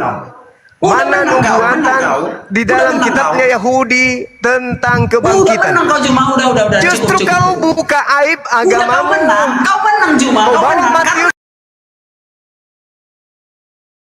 19, Matius sama. Kau menang. Jadi nggak ada nubuatannya, nggak ada. Bukan tidak ada, kau tidak kasih kesempatan aku menjawab. Ya mana? Tunjukkan nubuatan, silakan. Bukan seperti itu, malulah Juma. Silakan. Masa seperti Silakan itu nubuatan. caramu berdiskusi? Udah kau menang. Udah kau menang. Nubuat. Jangan kau itu. Kau minta tanda kan? Kau minta tanda saya atau minta. Saya tidak minta tanda. Nubuat tentang kebangkitan di kitab Tanakh. Iya, Jangan kau licik. nubuat itu tanda, Jangan saudaraku. kau licik. Saya minta nubuat. Nubuat itu tanda, saudaraku. Nubuat itu tanda. Kutanya dulu. Saya minta tanda atau saya minta nubuat? Sama itu sama Oh, enggak sama. Saya minta nubuat apalagi tentang kebangkitan. Nubuat tentang kebangkitan. Aduh, Juma. Udah kau ngomong sendiri aja, kau menang. Kau ngomong sendiri Nubuat aja. tentang kebangkitan yang saya minta. Kenapa kau kasih Kau menang aibnya sendiri Kristen aja, kau Juma. bongkar? Kalau Itu udah kau kasih, aku kamu berbicara. sedang membongkar aib Kristen. Kebangkitan Iya. itu adalah Kau tanda tidak untuk orang Kristen. Yang saya minta nubuat Udah, bukan kau menang aib saja. Kristen. Matius 12 itu aibnya Kristen, bahwa angkatan jahat hanya diberi tanda bangkit dari hari ketiga, dan itu diterima oleh orang Kristen. Berarti Kristen ini angkatan jahat. Kenapa justru Anda menggiring saya yang angkatan jahat? Bukan saya memperingati nubuat tanda itu. Kalian yang mengantongi, kalian yang memperlukan dengan tanda itu. Sekarang tunjukkan, silakan. Udah cukup. Silakan tunjukkan nubuat di mana Mesias di kitabnya orang Yahudi bangkit pada hari ketiga. Silakan. Habiskan waktumu. Udah kau aja ngomong sendiri. Kau aja yang ngomong sendiri. Jangan kau nangis. Kalau memang nggak ada, bilang. Karena kau kan seperti anak-anak diskusi seperti itu. Giliran Kalau kau memang nggak ada, karena kau menuduh saya. Kau menuduh sesuatu yang bohong. Saya minta nubuat, saya tidak minta tanda, saya minta nubuat. Silakan. Artinya itulah kualitasmu Juma. Kan ada rekamannya. Saya minta nubuat, bukan minta Kan tanda. ada rekamannya Juma. Rekamannya kan bisa kita posting ulang. Ketika waktu Saya berbicara, tidak aku membahas bisa itu. menyanggah. Saya bahas tentang kebangkitan di mana tertulis di kitabnya orang Yahudi. Kalau kebangkitan iblis untuk disembah, yes. Untuk angkatan jahat, yes. Saya malah yang nunjukkan kepadamu. Tapi kalau nubuat Mesias mati dan bangkit pada hari ketiga, itu di mana tertulis? Ada enggak? Nangis kau kan? Disaksikan puluhan ribu manusia. Nangis kau kan? Kalau penyaliban kalian hebat. Nubuat tentang disalibnya Yesus, bla bla bla bla. Betul, karena memang nabi-nabi yang telah disalibkan terdahulu. Tapi kalau nubuat tentang bangkit pada hari ketiga, Mesias ada dalam kitabnya Yahudi, Aleara. Syukran sahabatku Bang Arif. Tidak akan pernah Anda temukan sampai hari kiamat. Tidak ada nubuatan itu. Bayangkan nih, beraninya pengarang Lukas mengarang begini. Lukas 24 nomor 44, 45, 46. Memang harus tergenapi semua yang tertulis tentang aku di dalam kitab Taurat, di dalam kitab nabi-nabi dan kitab Mazmur, bahwa di antaranya Mesias akan mati dan bangkit pada hari ketiga di antara orang mati, di antara orang jahat. Di dalam Torah, di dalam kitab nabi-nabi, di dalam kitab Mazmur. Cari kalau ada. Sampainya mukamu tidak lagi kotak, kau tidak akan pernah bisa menemukan data itu. Kecuali ada lagi penambahan, kalian sisipkan lagi data-data baru, mungkin baru bisa ada. Tidak ada. Di kitab ini teman-teman, saya sering menunjukkan kalau saya belajar, saya tidak mengada-ngada. Nih kitab, saya junjung tinggi kitabmu ini. Di sini mulai dari kitab Kejadian, tidak ada tertulis Mesias mati dan bangkit pada hari ketiga di kitabnya orang Yahudi. Nehi mericik tu merjahe. Tidak ada. Tidak akan pernah kau temukan Mesias bangkit pada hari ketiga. Tidak ada itu. Jadi kalau Yesus mau mati, mati aja. Nggak ada bangkit-bangkitnya. Nggak ada bangkit-bangkitnya. Kalau yang bangkit, lain nubuatnya, lain cerita nubuatannya itu. Kalau yang bangkit itu tadi Matius 12 nomor 38 sampai 40. Nah, itu tanda untuk angkatan jahat, baru ada bangkit. Matius 27 tentang kejahatan yang lebih hebat daripada kejahatan yang pertama, penyesatan yang terakhir lebih dahsyat penyesatannya daripada penyesatan yang pertama, yaitu kebangkitan. Kalau Yesus mengatakan penguasa dunia dilemparkan keluar, nah itu bicara kebangkitan. Tapi kalau bicara nubuatan Mesias mati dan bangkit pada hari ketiga, tidak akan pernah Anda temukan itu. Jahat minta tanda diberikan bangkit hari ketiga, ada. Itu tadi yang kau tunjukkan, itu tanda untukmu. Tapi lagi-lagi karena kau sudah terpelajar, terlatih untuk menipu dan memutarbalikkan fakta sebagaimana dalam kitab Anda sendiri, Filipi 1:18, kau boleh mengelabui, kau boleh menipu orang, kau bisa kemudian berpura-pura memutarbalikkan fakta. 1 Korintus 9 nomor 19 22 1 sampai 23, memutarbalikkan apapun supaya kau bisa memenangkan banyak orang. Terima kasih Anda sudah mempertontonkan agama Anda. Begitu sulitnya keluar dari cengkraman kebenaran akal ketika diperhadapkan dengan dalil-dalil dalam Bibelmu sendiri. 1 Timotius 6 nomor 16, Yesus bukanlah Tuhan, Yesus bukanlah Bapa, Yesus bukanlah Allah, sebab Yesus tersentuh kematian. Catat itu baik-baik. Oke, silakan teman-teman yang lain kalau ada yang ingin melanjutkan, karena musuh saya tadi udah kabur, melarikan diri untuk yang kesekian kalinya, tidak sanggup menghadapi kebenaran yang ada. Waktu dan tempat disilakan. Kalau perlu pendeta, pastor, S1, S2, S3, S4, S5, S tontong, turun tangan untuk menutupi aib malu si anak Batak. Silakan.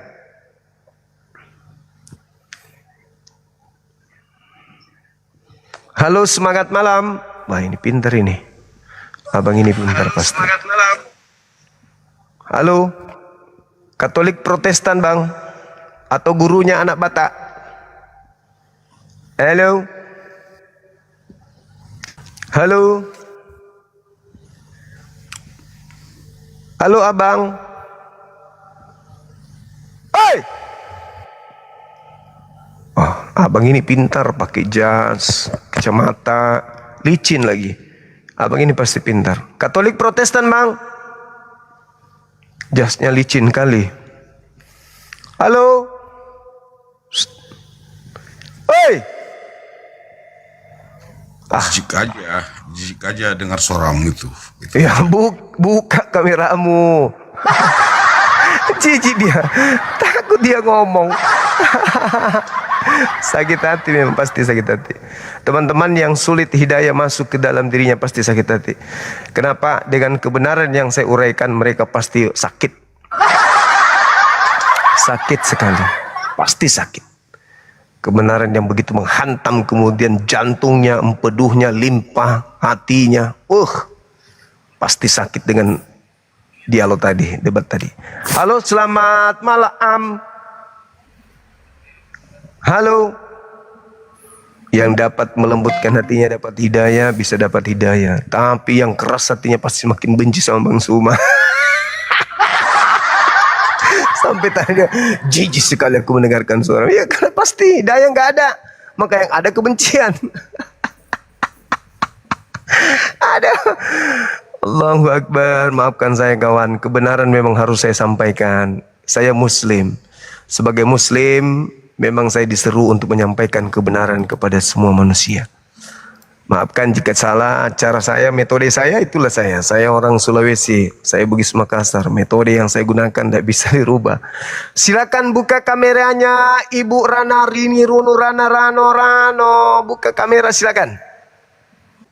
Halo? Halo? Halo Bu Rana? Sudah, kalau gitu saya blokir aja ya Bu ya. Terima kasih. Bismillah. Bye.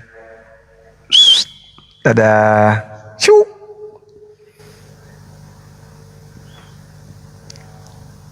Silakan, siapa lagi yang mau diblokir? Yang dari Islam kalau mau silakan naik. Yang Kristen silakan buka kamera.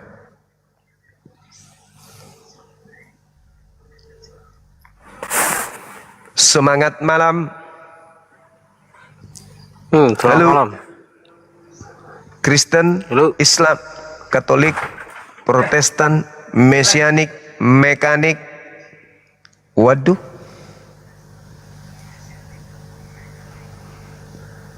Coba teman-teman non-Muslim silakan ajukan permintaan.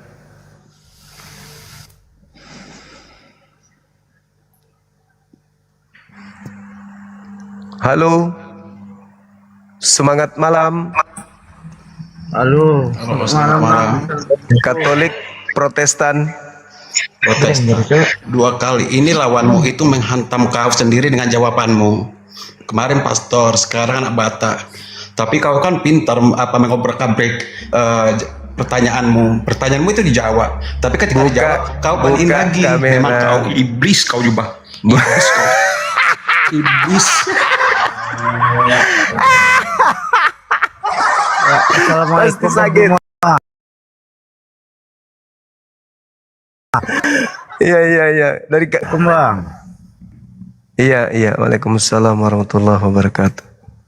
Ya, saya Tolong yang Islam tahu diri ya. 20.000 manusia di sini tidak ada yang mengharapkan Anda naik untuk bicara di depan mereka. Catat itu. Ya. Ini ada 20.000 manusia memandang, tidak ada satupun di antara mereka yang menginginkan Anda naik untuk berbicara apapun itu alasannya. Oke? Jadi tahan-tahan aja, kalaupun Anda ingin kemudian tampil berbicara, buka komal sendiri. Mandi lumpur kah atau apakah? Halo? Semangat malam. Semangat malam. Halo. Coba yang Muslim sedikit kita memiliki rasa rasa malu. Orang-orang yang hadir di sini tidak sedang datang untuk menyaksikan Anda naik. Semangat malam. Semangat malam. Katolik, Protestan, Saya Basten. Basten. Halo, Brahma. Kenapa sangi orang emosi nih yang naik ini? Hei, buka kameranya bang. Katolik, Protestan, Hindu. rindu. Hindu. Rindu kepada siapa bang ini? Datangilah biar nggak rindu. Halo, semangat malam. Halo, Katolik, Protestan. Halo abang. Halo.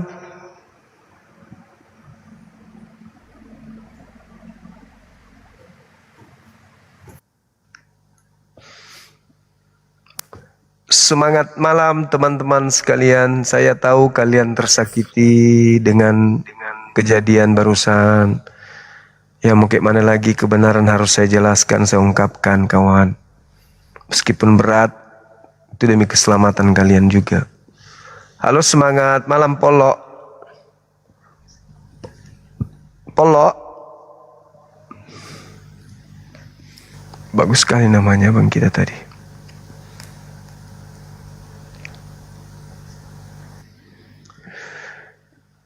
Semangat malam.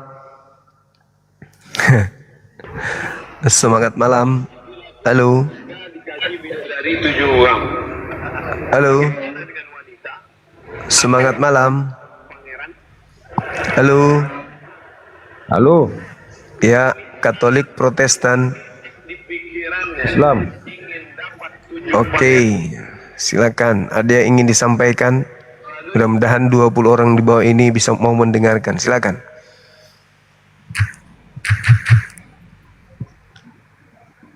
Silakan bang. Ada 20.000 manusia ingin setelah menanti Anda untuk berbicara. Bisa-bisanya.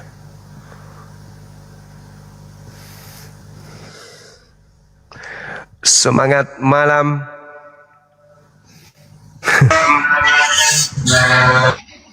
Halo, semangat malam. Katolik Protestan. Halo. Halo. Katolik Protestan. Halo. Halo bang. Halo. Halo. Semangat malam. Halo. Kalian tersakiti sekali ya dengan dialog tadi dengan anak Batak. Sakitnya tuh di sini, tapi tak berdarah. Masih membuat aku mita ini. Tanda-tanda ini menyertai orang percaya. Belum ada karunia katanya. Ya belum percaya berarti. Halo juga bang. Katolik Protestan. Waalaikumsalam. Halo. Bang Zuma. Katolik. Oh. Katolik Zuma. Protestan. Wih. Semangat malam. Protestan, silakan buka. Iya, malam juga. Silakan buka kamera. Silakan. Silakan, Bang.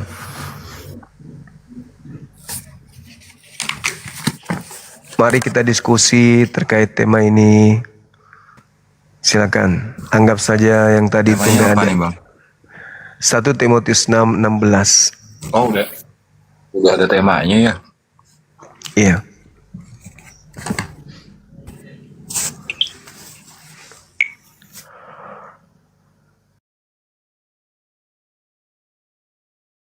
Silakan. Boleh. Kalau sudah ada temanya, ini maksudnya Nggak apa-apa. Silakan aja. Mau bahas apa kita? saya benar mau berdiskusi umum sih. Iya, boleh. Silakan. Ini tentang saya coba bicara dalam posisi ini ya. Oh iya, tadi saya sampaikan saya Protestan, cuman saya bicara dalam porsi tengah di sini ya, Bang ya. Yang mau saya sampaikan adalah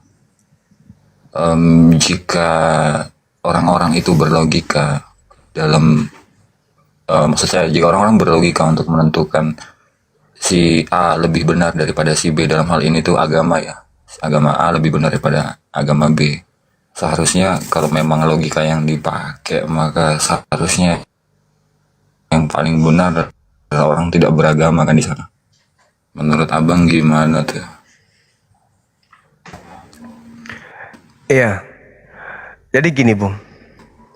Kalau logika yang dipakai, di mana langit dijunjung, di situ kita akan bumi kita pijak, di situ langit kita junjung. Artinya gini.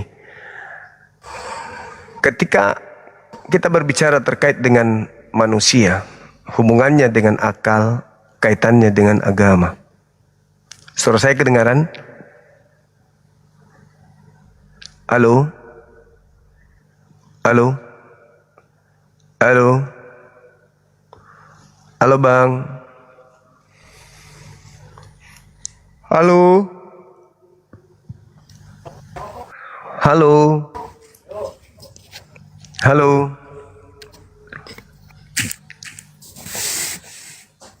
Halo. Halo. Ya, Bang. Baru connect lagi nih, Bang. Maaf, baru connect lagi, Bang. Iya, Jaringan kayaknya tadi. Gimana, Bang? baik. Jadi Di langit dan bumi tadi. Bumi di ya. Jadi gini, Bang. Dalam hal kita sebagai makhluk berakal,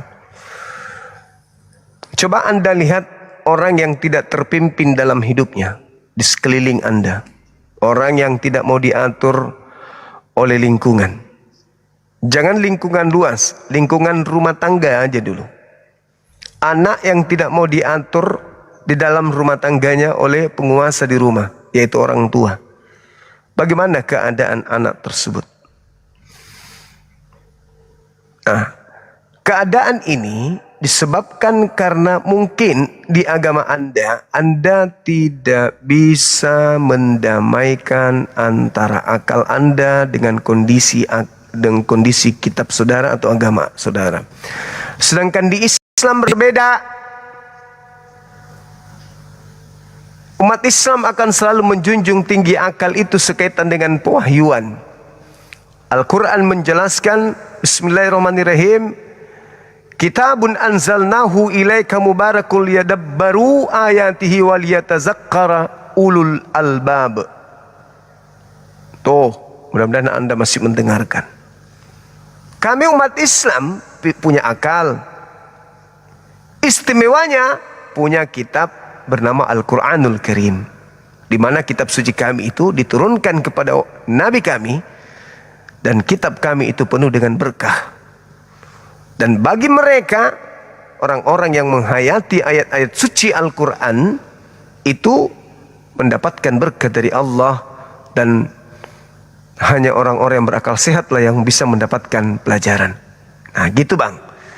Jadi kalau ada orang mengatakan kebenaran itu disebabkan karena kebenaran itu hanya ada pada orang yang tidak beragama, keliru besar. Anda belum merasakan betapa indahnya menjadi pemeluk agama Islam. Kalau Anda sudah merasakan nikmatnya beragama Islam, baru Anda tahu ternyata kebenaran absolut itu ada di atas muka bumi ini melalui ajaran Islam. Halo saudara pemakan cumi. Halo. Halo. Halo. Saudaraku siluman gurita, apa kabar? Akulah Yesus yang selalu kau aniaya. Nah, dosa ini, dosa. Masa kau ngaku Yesus? Dosa ini. Kamu menghina-hina terus. Dosa kau dimusuhi nanti semua Kristen, kau ngaku Yesus. Kau pernah ditempeleng kah? Kau pernah ditempeleng sampai kau ngaku Yesus? Kenapa kamu selalu menghina? Kau sudah pernah diludahi mukamu kah sampai kau ngaku Yesus? Tak boleh kau gitu. Kau menghina umat Kristen itu. Dengan mengaku Yesus itu kau menghina saudara kami Kristen. Tak boleh kau ngaku-ngaku Yesus. Orang Muslim, kamu orang-orang Muslim, dia tidak mengharapkan kamu. Jangan ditonton. Kau kenapa ngaku-ngaku Yesus itu tak boleh. Itu penistaan. Tak boleh kau ngaku Yesus. Tuhanmu sendiri tuh menghina. Kau kalah dengan anak Batak. Biarkan aja, tidak masalah. Daripada situ siluman gurita. Ngapain kau malam-malam naik ke sini tak ada ilmu? Diskusi aja kita. Kamu senang sama orang Kristen, tapi sama orang Muslim kamu tidak senang. Orang lagi perang di sini, orang lagi perang. Tahu? Tiba-tiba aja orang lagi main pedang. Teng teng teng. Selamat pagi Pak, Pak. Selamat pagi Pak. Orang lagi main pedang. Selamat pagi. Kamu bohong. Kemarin kamu bohong. Janjinya jam 7. Kenapa nggak lab? Adik saya nunggu kamu lab. Habis Isya aku bilang. Kamu pembohong. Aku bilang habis Isya.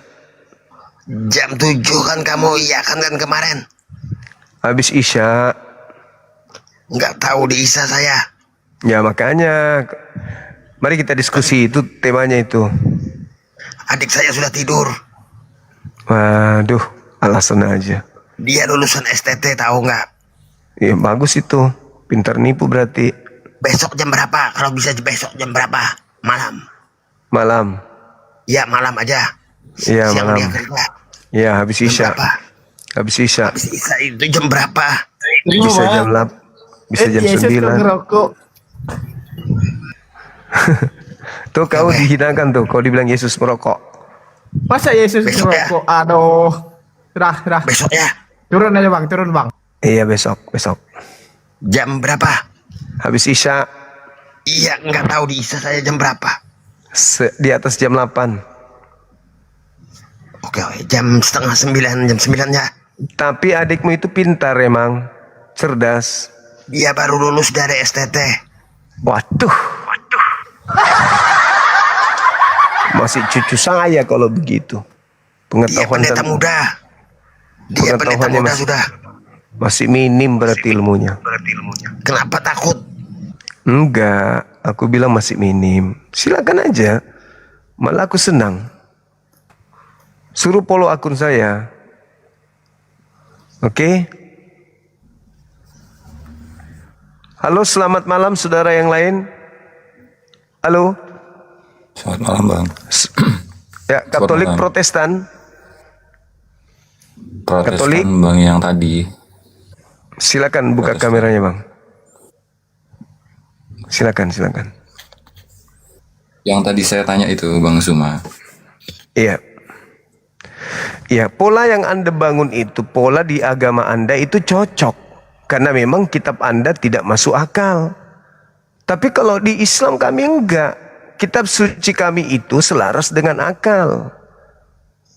Anda saja yang belum merasakan bagaimana indahnya memiliki kitab seperti Al-Quranul Karim. Yang membangun keinginan manusia untuk berpikir di dalam menemukan kebenaran absolut. Dan itu hanya ada di Islam. Kalau di agama Anda, maaf, tadi saya berdebat. Saya membawa satu data tema ini 1 Timotius. Bagaimana bisa masuk akal Tuhan tidak pernah tersentuh, tidak bisa disentuh kematian. Tiba-tiba saja ada Tuhan dibunuh sama tentara Romawi. Yang nggak bisa masuk akal dong. Begitu saudara, silakan. Boleh nggak saya tanggapin yang tadi Bang Suma yang Bang Suma bicara di awal tadi kan? Boleh, Saya silakan. kan tadi bilang bahwasanya, waduh, sudah ada temanya ternyata kita mau diskusi umum kalau boleh kan gitu. Benar-benar Iya. dalam aspek ini tuh saya ngajak Bang Suma ini berdiskusi secara umum gitu loh. Makanya tadi saya bikin premisnya adalah saya berdiri di tengah, saya tidak sebagai orang Protestan, tidak mewakili siapapun di sini. Saya membawa premis bahwasanya jika beragama yang memilih agama yang benar itu berdasarkan logika, maka seharusnya yang paling logis adalah tidak beragama kan gitu. Karena sehebat apapun satu agama, kalau dia mau melandaskan kebenaran berdasarkan logika, sementara itu batasan manusia kan. Setidaknya syarat logika itu harus bersifat universal. Ada aspek empirisnya di sana. Salah satu aspek empiris itu bisa diulang. Maka sesuatu yang tertulis itu selalu bisa diulang. Contoh nih, ini agama Islam, Kristen, dan Yahudi akan dibilang bohong semua karena nggak bisa diulang. Kalau syarat logika itu empiris. Salah satu syarat empiris itu bisa diulang, repeatable. Jadi kalau disuruh ngulang itu Musa belah laut lagi, nggak bisa lah. Makanya saya bilang, kalau kita mau berdebat tentang agama, bawa logika, itu udah nggak benar gitu loh. Karena di Islam sendiri ada yang akli, ada yang nakli kan gitu. Di situ saya pay respect setinggi-tingginya kan gitu. Artinya benar-benar Bang Suma, saya mau menyampaikan di sini, ayo kita berhenti berdebat bawa logika. Karena Bang Suma sendiri atau teman-teman Kristen yang lain juga kalau dia berdebat, dia bawa firmannya masing-masing, itu nggak akan ketemu gitu loh. Logikanya berdasarkan referensi kitab masing-masing kan gitu. Dimana bisa ketemunya, kalau mau ada titik tengahnya, tinggalkan kitabnya semua. Logika manusia kan gitu. Jika logika manusia yang paling benar, yang paling logis adalah tidak beragama. kan gitu. Apakah saya bicara seperti ini saya tidak beragama? Saya beragama kan gitu. Makanya saya bawa Bang Zuma ini berdiskusi umum. Posisi saya di tengah, tidak sedang berusaha untuk membenarkan atau menyalahkan agama saya atau agama orang lain. Saya pikir begitu Bang Zuma. Oke, baik. Jadi ketika kita berbicara mengenai kebenaran, ada satu aspek yang tidak bisa kita tinggalkan, yaitu akal. Memang itu betul adanya. Tapi apakah kita sebagai manusia sudah pada puncak tertinggi dan sudah ada pada kondisi kebenaran secara absolut dengan hanya mengandalkan kekuatan akal? Nah, Andalah contohnya. Bagaimana Anda bisa mempertahankan diri Anda dengan akal Anda tidak dimakan usia? betul. Coba itu dulu. Betul itu Bang. Semua Nah. kita itu nggak bisa mengandalkan akal, makanya logika kita itu ada batasnya. Jadi itu yang saya maksud. Saya pikir kita sependapat di sini. Berhenti berdebat agama dengan logika, karena ada logika benar, tapi tidak semua bisa dilogikakan, kan begitu. Jadi kalau kita akan saling serah pakai logikanya aja udah fallacy, udah sesat. Kalau mau pakai logika itu punya syarat loh. Dan logika juga punya sifatnya terbatas, tergantung kognitifnya orang sama metakognitifnya orang di situ. Jadi Tapi begini, kita Bung. akan berdebat enakan mana jeruk sama apel, itu kan nggak lucu gitu. Tapi maaf, saya katakan tadi tentang kebenaran absolut ini tidak bisa kemudian diramu untuk menjadi sebuah kebenaran yang dipilah. Kenapa saya mengatakan demikian? Karena kebenaran Tuhan itu absolut. Yang Anda katakan tadi itu antara jeruk dengan apel, yaitu dari perspektif pemikiran Anda. Sementara pemikiran Anda itu dihasilkan dari Manusia. upaya kerja yang dihasilkan dari manusia itu sendiri. Kan begitu. Nah sementara sadar nggak kalau kita ini ada batasan? Betul. Sadar kan? Saya sudah sampaikan. Makanya kita bilang kita sama Bang Zuma di sana. Saya Oke. juga Sekali sependapat lagi. bahwasanya manusia itu tidak absolut. Yang absolut itu juga hanya Tuhan yang mana kan di situ kan ya. Maksud Bang Zuma kan ke sana gitu. Artinya bahwa ketika Anda memiliki sebuah nilai itu harus ditakar dengan akal itu sendiri. Sedangkan agama yang ada, meskipun majemuk, pasti ada di antaranya yang paling benar. Pasti ada di antaranya yang paling benar. Sebagaimana Anda melihat sesuatu, pasti ada di antaranya yang paling tinggi, ada di antaranya yang paling rendah, ada di antaranya yang paling besar. Dalam hal agama pun demikian, ada yang paling benar. Nilai sebuah agama dari aspek mana kita menakarnya? Ya akal. Anda boleh mengatakan agama Anda itu benar. Saya juga mengatakan agama saya benar. Lalu takarannya untuk menentukan benar tidaknya yang mana di antara dua agama ini? Ya akal kita dong. Sekarang kalau di agama saya sependapat.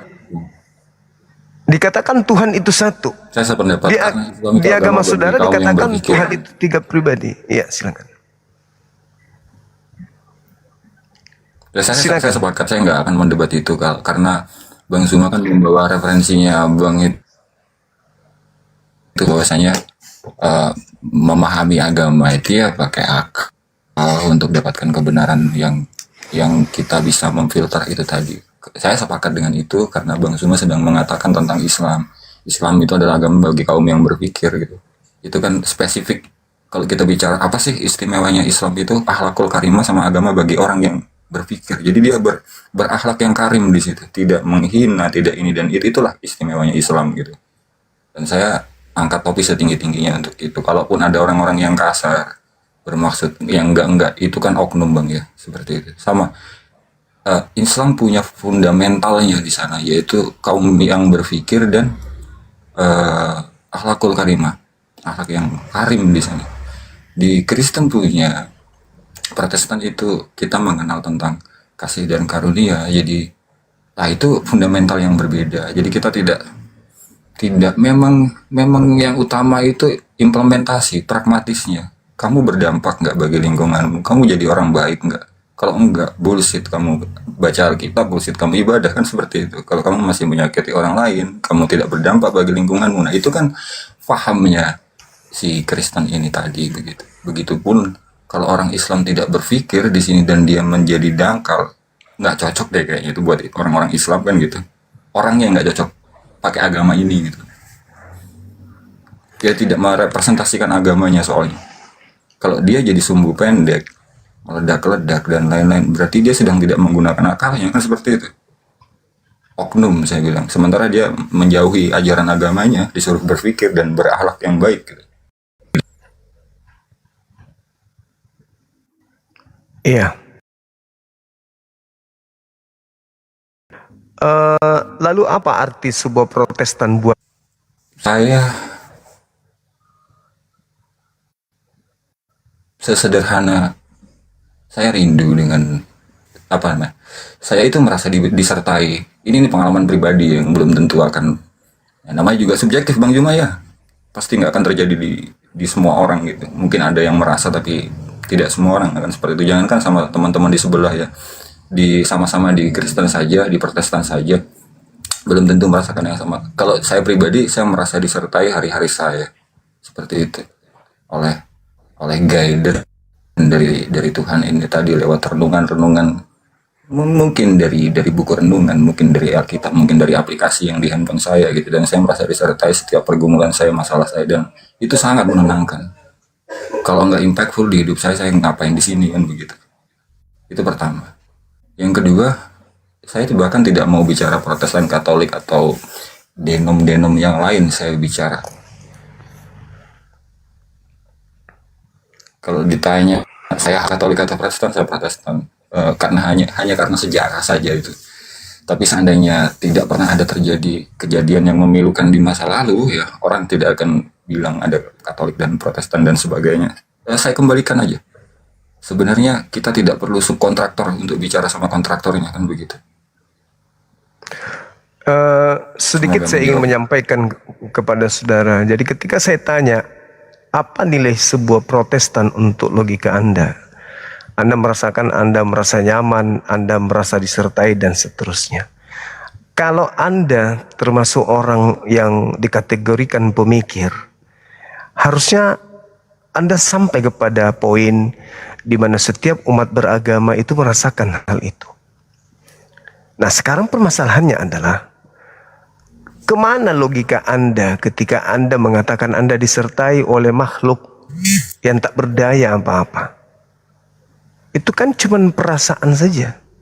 Ketika kita berbicara logika, terkadang yang kita rasakan itu adalah kebenaran hati, bukan kebenaran logika. Anda membenarkan apa yang Anda rasakan pakai hati, bukan dengan pakai logika. Sementara kalau Anda memainkan logika, siapapun di atas muka bumi ini, bahkan yang Anda katakan tadi orang tak beragama pun bisa merasakan disertai dengan damai, dengan ketenangan dan apapun itu. Nah, sekarang nilainya di mana? Ketika Anda merasa disertai, tapi yang menyertai Anda itu adalah manusia yang tak berdaya, tidak mampu berbuat apa-apa, tidak maha melihat, tidak maha perkasa, tidak maha kuasa, tidak maha segala-galanya. Tetapi Anda merasakan kehadiran disertainya, berarti Anda sedang mempermainkan logika sehat Anda sendiri. Yang benar adalah alam semesta jagat raya ini diliputi oleh esensi yang maha kuasa, maha perkasa, yang tidak setara dengan makhluk, yang tidak setara dengan ciptaan.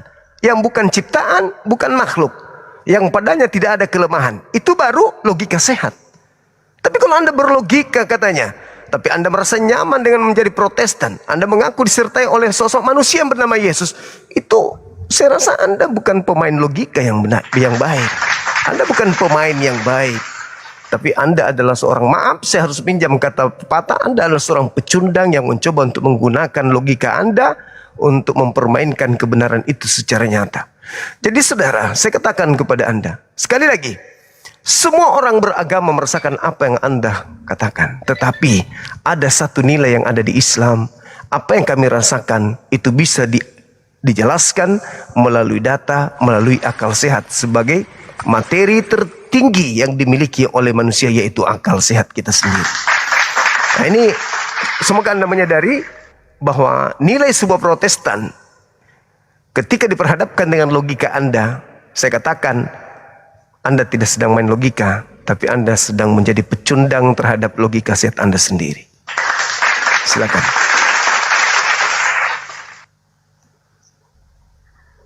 Makasih Bang Juma. Oke, saya tanggapin.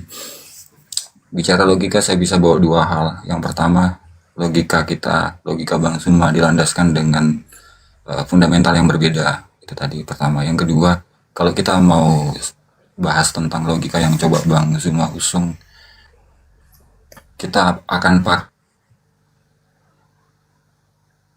pakai analogi yang saya harap bisa merepresentasikan. Pertama, kenapa Tuhan ya kok terlihat lemah? Ada banyak contoh orang Samawi, Aramik, religion ini. Saya fokus di tiga ini aja, Islam, Yahudi, dan Kristen. Mereka punya banyak contoh karena mereka itu ya kurang lebih lah, let's say seperti itu. Hanya nanti di endingnya yang berbeda.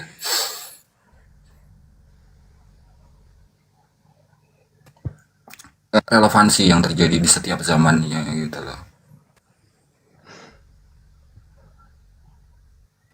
Saya angkat respect setinggi-tingginya. Kenapa?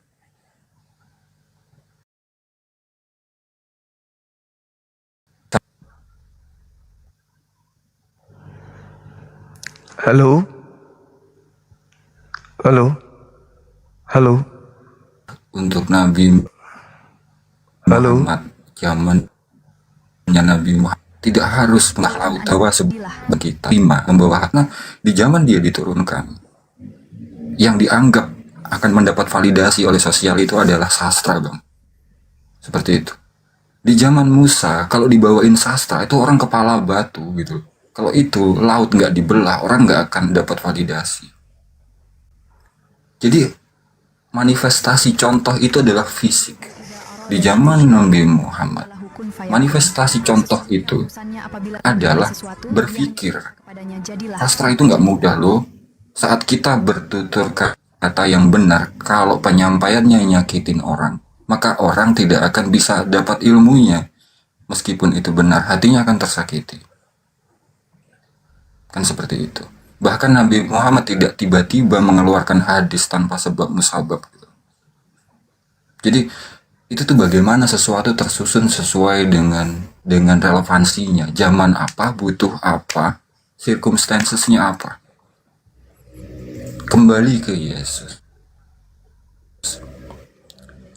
Orang sebelum Nabi Muhammad itu tadi,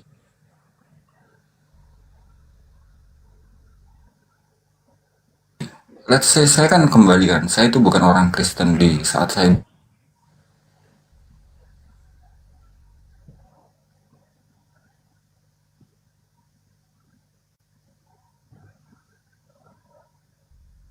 bicara sekarang.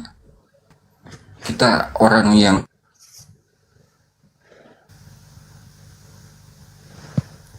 Kita sedang belajar ilmu kalam 6 SKS, tapi jaringan error, teman-teman.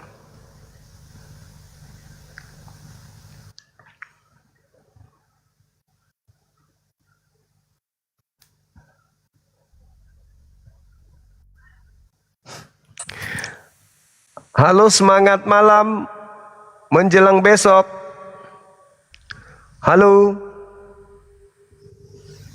Hai. Hai. Halo, selamat malam keturunan orang ganteng, apa kabar?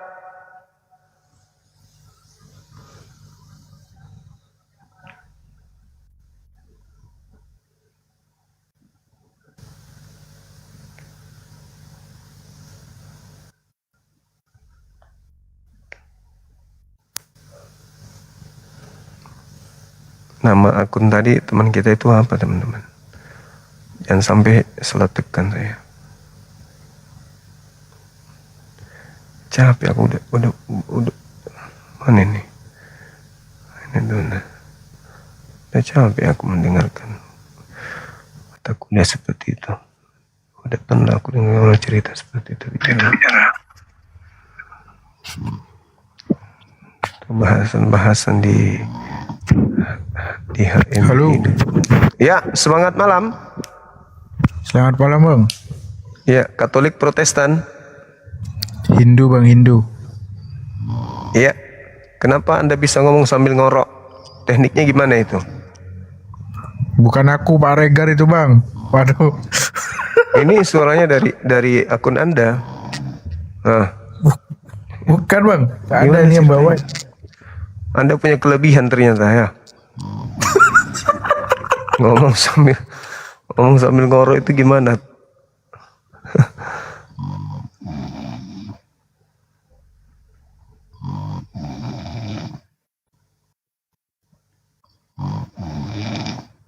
Dua natur abang ini. Dua natur pasti. Ah tuh. Dua natur dia. Dua roh di dalam tubuhnya. Ha. Masing-masing bunyi ngoroknya beda. Biasanya ngorok orang kan satu aja, dia dua. Berarti abang kita itu dua natur.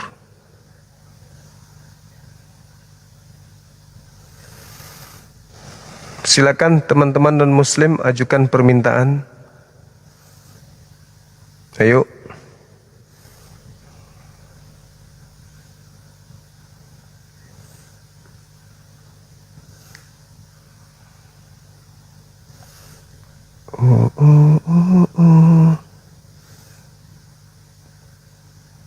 Kita naikkan lagi teman-teman.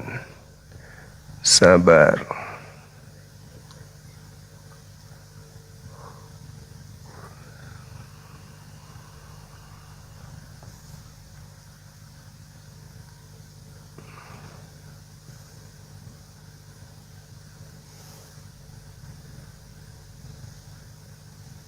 I love you too. Yang muslim mohon untuk tahan diri ya. Tahan diri untuk tidak naik ke atas. Lagi masak mie anak bat. Halo, selamat. Hai. Teman kecilnya Sluman ubur-ubur. Selamat malam. Apa kabar? Katolik Alhamdulillah Protestan. baik. Gimana Bang Juma? Islam. Oh, baik. Alhamdulillah. Salam. Masya Allah. Luar biasa. Ibu ini. Tengah malam loh ini, Bu.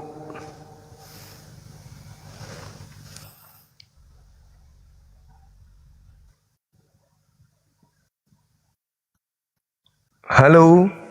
Semangat malam. Halo. Katolik Protestan. Islam. Hah? Islam.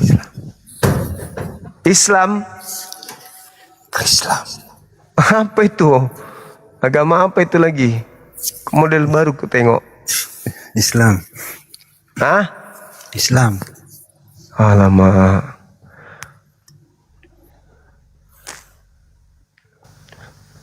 Susah diatur teman-teman kita ini.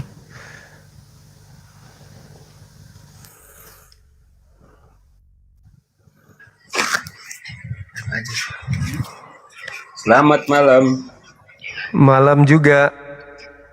Silakan. Bentar, pakai baju dulu. Iya. Biar kelihatan tato.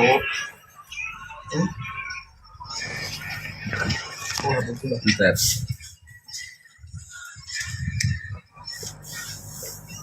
Ya, malam Bang Juma. Malam juga kawan. Bentar, saya lihat dulu. Kalian dibuka juga. Gelap. Gimana Bang? Apa kabar? Ya, baik.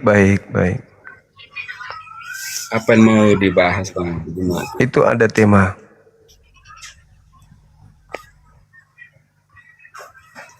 Tapi bukan klik. Bentar saya buka ya. Oke. Bentar.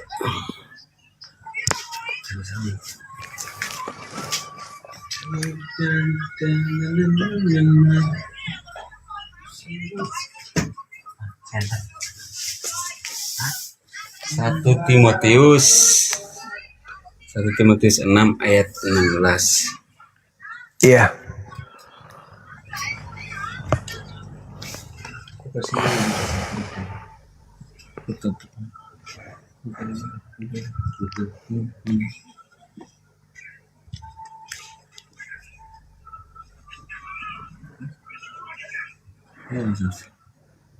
Satu Timotius 6 ayat 16.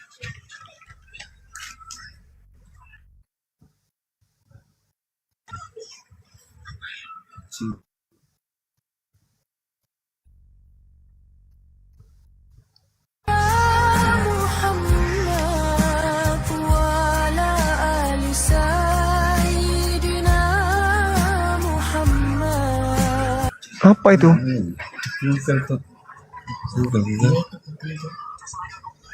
Ya, gimana? Masih lama, Bang? Tar ini. Soal kecil. Yang tulisannya lo cari di 1 Timotius, klik Google.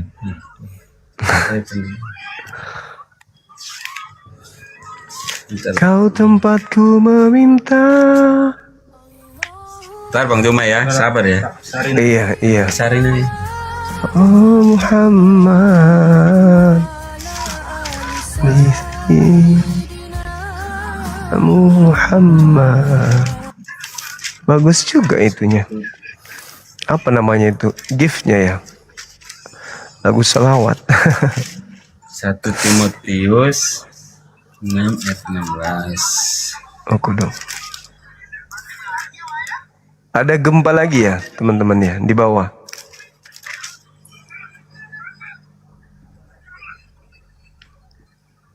Ayat 16. Siap. Ayakul Kun fayakun. Sesungguhnya Dialah satu-satunya yang tidak takluk kepada maut, bersemayam dalam terang yang tak terhampiri. Seorang pun tak pernah melihat dia, dan memang manusia tidak dapat melihat dia. Baginya lah hormat dan kuasa yang kekal. Amin. Ya, gimana Bang Juma? Iya, siapa yang dimaksud di situ, Bang? Di Google siapa yang juga? Siapa yang dimaksud? Yesus Kristus. Yesus tak tersentuh Yesus. oleh kematian. Yesus kan mati, Bang. Kok Itu bisa? kemanusiaannya kan, dia punya donatur, betul. Gimana ceritanya, Bang ini? Tidak tersentuh oleh kematian. Yesus mati.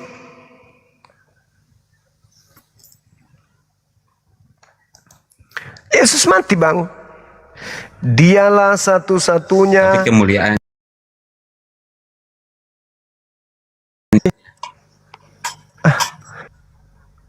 Dialah satu-satunya yang ini tak surat Paulus tersentuh. kepada jemaat. Iya, itu siapa yang dimaksud? Yang tak tersentuh oleh kematian ini siapa? Bukan karena kematian, Bang Juma. Coba lihat, baca ulang ya nih. Dialah satu-satunya yang tidak takluk kepada maut. Tidak takluk kepada maut itu artinya tidak takluk, perlu biar mati pun, tapi tidak pernah mati dia. Maksudnya tidak akan mati, itu tidak akan kekal di situ, tetapi hidup lagi. Takluk kepada maut, bersemayam dalam terang yang tak terhampiri. Cahaya itu dia sebagai cahaya terang hidup itu. Seorang pun tak pernah melihat dia, betul, karena sebagai cahaya ini sebagai kemuliaannya, dan memang manusia tidak dapat melihat dia. Baginya lah hormat dan kuasa yang kekal gitu. Siapa yang tidak bisa dilihat oleh manusia? Rohnya, kemuliaannya. Bukan manusianya, kemanusiaannya. Semua manusia tidak bisa dilihat rohnya, Bang. Kemuliaan manusia juga tidak bisa dilihat oleh manusia. Manusia tidak memiliki kemuliaannya. Memang ada manusia punya kemuliaan. Kita ini manusia makhluk mulia. Yang Iya, dicipta ada roh, tapi tidak punya kemuliaan tuh. Kemuliaan tuh apa artinya kemuliaan tuh? Kemuliaan itu artinya hormat. Bukan. Hormat, rasa hormat, harga diri. yang kita miliki. Sedangkan dalil itu kan ada atanasia, Atanasia dalam bahasa Yunani itu artinya tidak tersentuh oleh kematian. Siapa yang tak tersentuh oleh kematian? Yesus mati, Ya hidup lagi. Kan bang- tersentuh kematian. Ya kemanusiaannya maksudnya itu kemanusiaannya. Ah, berarti bukan Yesus yang dimaksud di sini.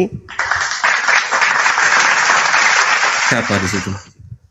Tuhannya Yesus itu tak tersentuh kematian, bukan Yesusnya. Manusia kan nggak bisa dilihat, itu udah berwujud. Sahabat terus. Kenapa? Syukran. Tuhannya Yesus. Ya memang kalau di Islam memang lihat kan nggak lihat juga. Kan nggak lihat. Tuhannya Kan lihat Yesus. dari dua. Tapi konteksnya bukan ke sana Bang Juma. Maksudnya tuh konteks yang kita baca yang dipilih 16 doang. Yang ayat 16-nya itu bukan merujuk kepada Sang Bapa, bukan. Siapa yang tak tersentuh oleh kematian? Atanasia. Siapa? Yesus mati, tersentuh kematian. Selalu siapa? Ya itu kan memang kan menjalankan janjinya itu. Ini kan kepada jemaat di Korintus ini surat Paulus untuk mengajar jemaat-jemaat di Korintus. Dialah satu-satunya yang tak tersentuh oleh kematian, yang tidak mengalami kematian. Itu siapa?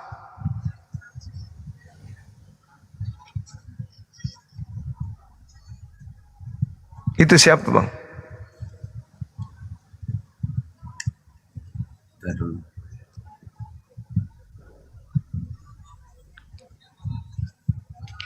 Ya ini tentang lihat di ayat yang yaitu satu-satunya ditakluk oleh penguasa, yaitu satu-satunya dan yang penuh bahagia, raja di atas segala Syukran, raja sahabat dan Rifki, Tuhan syukran.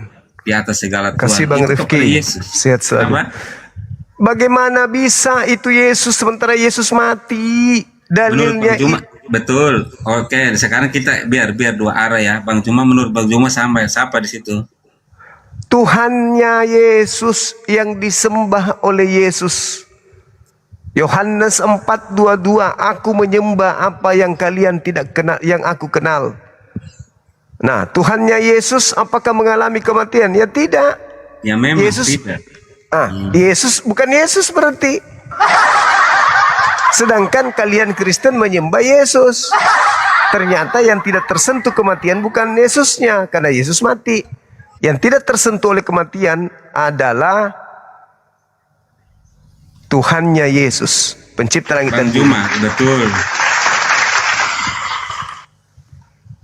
Betul, makanya baca ayat ini kan nggak boleh disepotong-sepotong. Nanti sepertinya Bang Juma pengertiannya seperti Bang Juma maksud. Dikira Bapak, bukan. Lalu Ayat ini siapa yang siapa yang lihat tersentuh? Lihat raja. Kalau dari ayat 1 ke bawah kita tanggapi semuanya apa konteksnya tuh. Kepada Siapa yang tersentuh oleh kematian? Siapa apa? Yang tidak tersentuh oleh kematian. Ya hanya Yesus, sebagai manusia hanya Yesus. Kalau manusia Yesus semua penuh mati. kematian. Ya mati tapi kan bangkit lagi Bang Juma. Iya, tidak tersentuh Mati manusia kematian. Kalau dia bangkit Sebagai- dia tersentuh, sedangkan dalilnya Ya, tidak tapi- tersentuh oleh kematian. Tapi kan nggak betul, tapi nggak kekal karena memang dia bangkit lagi. Kalau sebagai manusia kan tidak bisa bangkit. Gak ada urusan dengan itu. Yang jelas Kalau ini tidak urusannya tidak betul. tersentuh oleh Tapi ini- air. Tidak tersentuh Kalau ini oleh masalah- air. Sementara Yesus mandi kunyuk. Nggak usah Tidak kemana-mana Bang Juma. Fokus, Tidak fokus ini tersentuh loh. oleh kematian. Sementara Yesus pernah jadi mayat. Lihat ayat 13-nya Bang Juma, lihat 13-nya. Di hadapan Allah yang memberikan hidup kepada segala sesuatu dan di hadapan Kristus Yesus yang telah yang mengikarkan ikar yang benar itu juga di muka Pontius Pilatus keserukan kepadamu.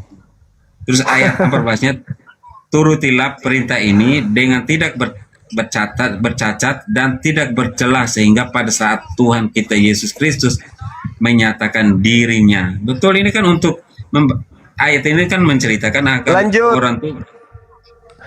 Lanjut Bang. Ya, terus ayat yang ke-17 ya. Peringat 16 ini kan dari dong. 16 sudah. Kenapa? 16 dong. Kanlah kepada Wah, malah saya. satu yang tak tentu seperti kekayaan, melainkan pada Allah yang dalam kekayaannya memberikan kepada kita segala sesuatu untuk dinikmati. Peringatkanlah agar mereka itu berbuat baik, menjadi kaya, dan dalam kebijakan suka memberi dan membagi. Itu kan kepada ajaran Kristus sendiri, sama dengan Paulus, tidak ada perbedaannya di situ. Dan konteksnya ini memang kepada Yesus Kristus, bukan kepada Sang Bapa. Di sini tidak ada Sang Bapanya di sini. Dialah Ada. satu-satunya yang Kalau tak kepada- tersentuh. Dialah satu-satunya yang tak tersentuh oleh kematian. Athanasias dalam bahasa Yunani. Sementara Yesus tersentuh oleh kematian. Anda membantah dalil, Ya. Anda membantah akal sehat. Saya bukan membantah dalilnya, tapi kan konteks ini masalahnya tuh untuk kemanusiaannya ya. Tapi secara hakikatnya sebagai Allah, dia yang tidak pernah disentuh kematian itu. Tuhannya Yesus yang tidak tersentuh, Yesusnya mati. Referensinya mana Bang Juma? Ya maksud saya itu referensinya mana? Coba Bang Juma koreksi kalau biar saya benarkan Bang Juma maksudnya. Bang Yesus Juma. itu mati Tapi nggak? dikoreksi. Kutanya dulu, Yesus Ya, itu mati. Ya, mati. saya ikuti ya. Mati kan? Betul, saya ikuti Bang Nah, Juma. berarti Oke. yang dimaksud di Timotius ini Yesus atau bukan? Ya ini Yesus betul. Yesus kan mati Subaida. Iya, sebagai manusianya, kemanusiaannya mati. Nggak Lalu yang masalah disebut situ. Yesus siapa rupanya? Ya kemanusiaannya kan punya dua natur. Loh, Yohanes 1 ayat 14 tuh. siapa Iya. yang mengajarkan Yesus dua natur? Sahabat Rifki syukran. Alkitab Siapa? sendiri ya, ada di firman Allah sendiri. Sahabat Rifki syukran. Di mana itu?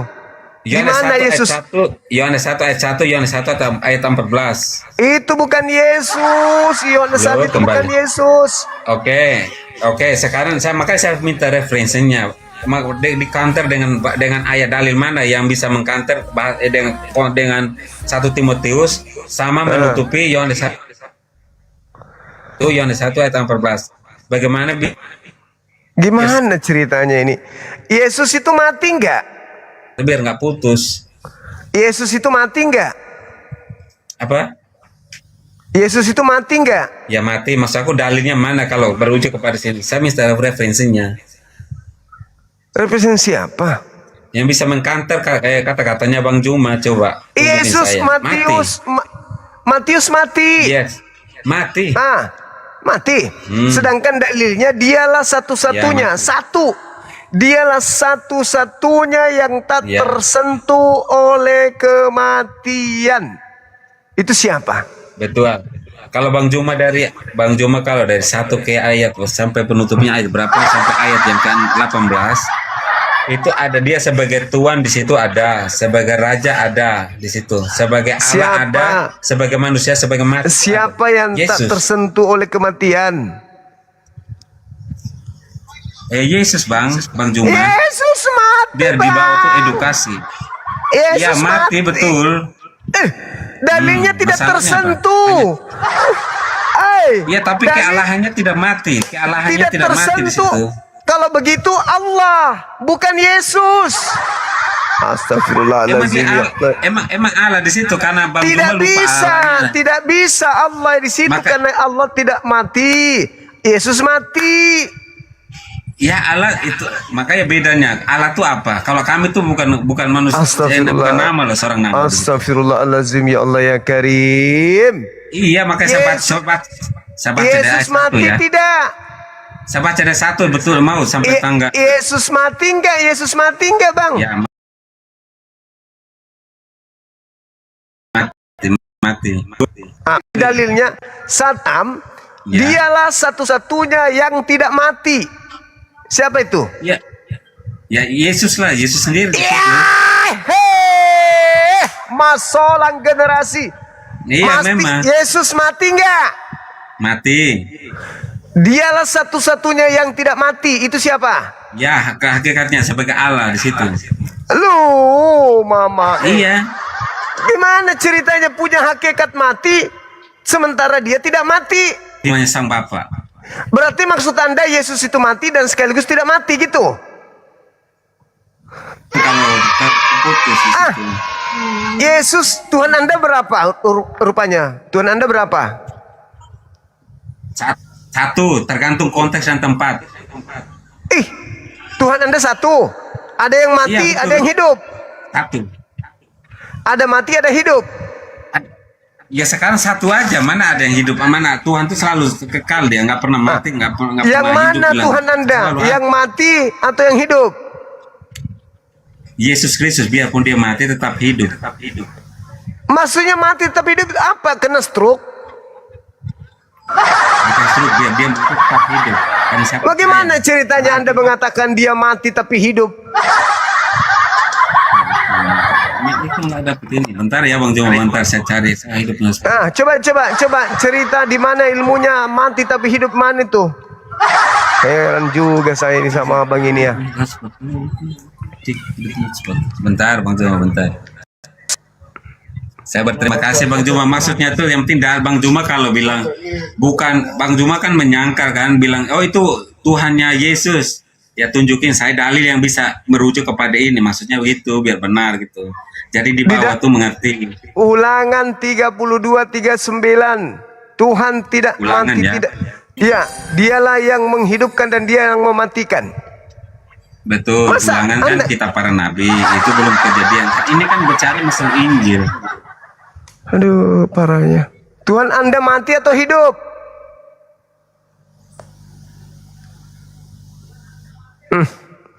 Parah inilah cudeke.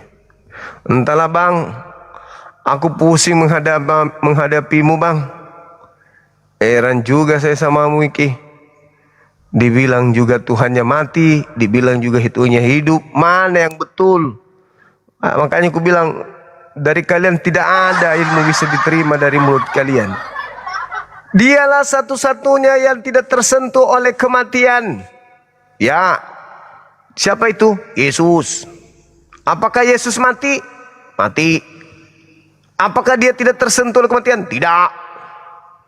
Memang perlu obat ini, obat anjing gila memang. Supaya kita bisa percaya apa yang kalian omongin.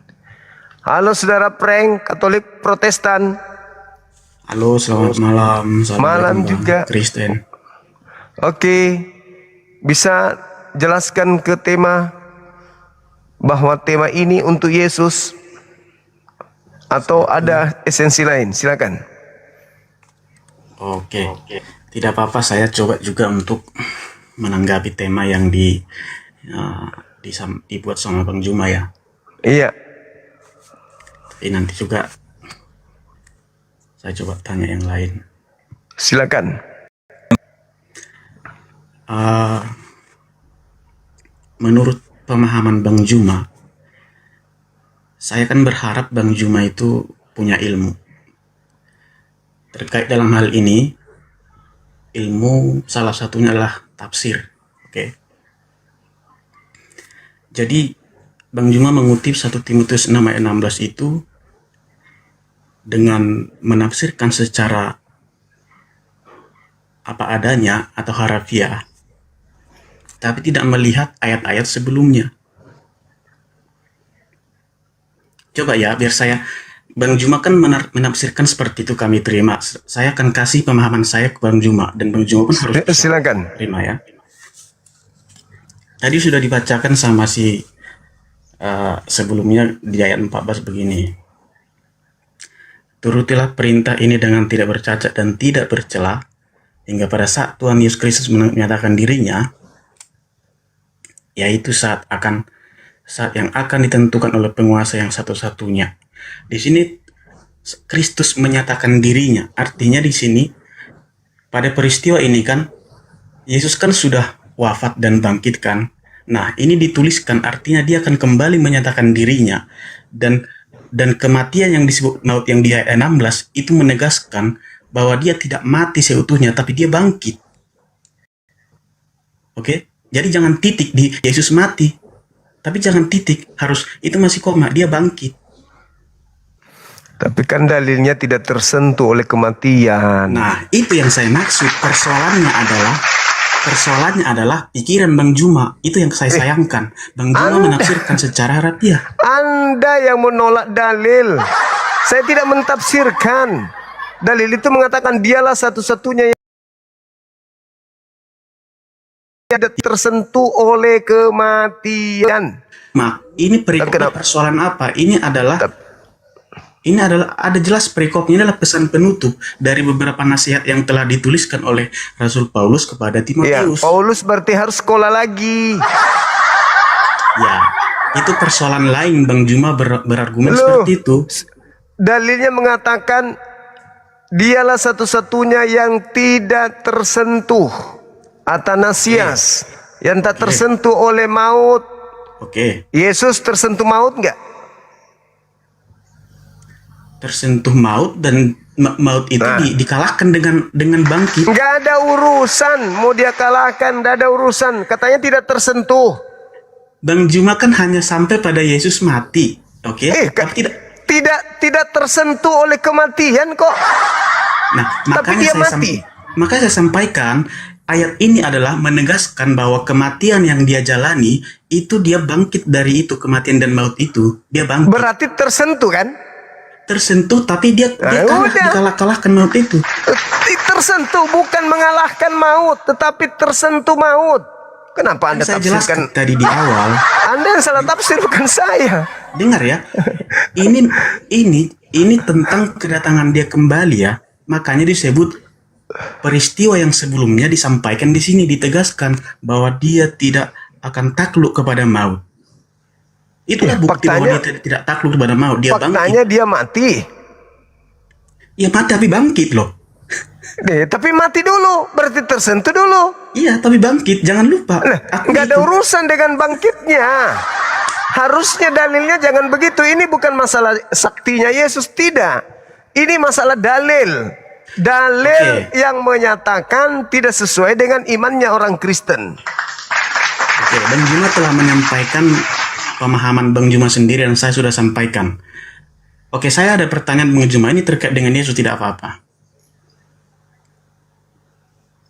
Apa itu?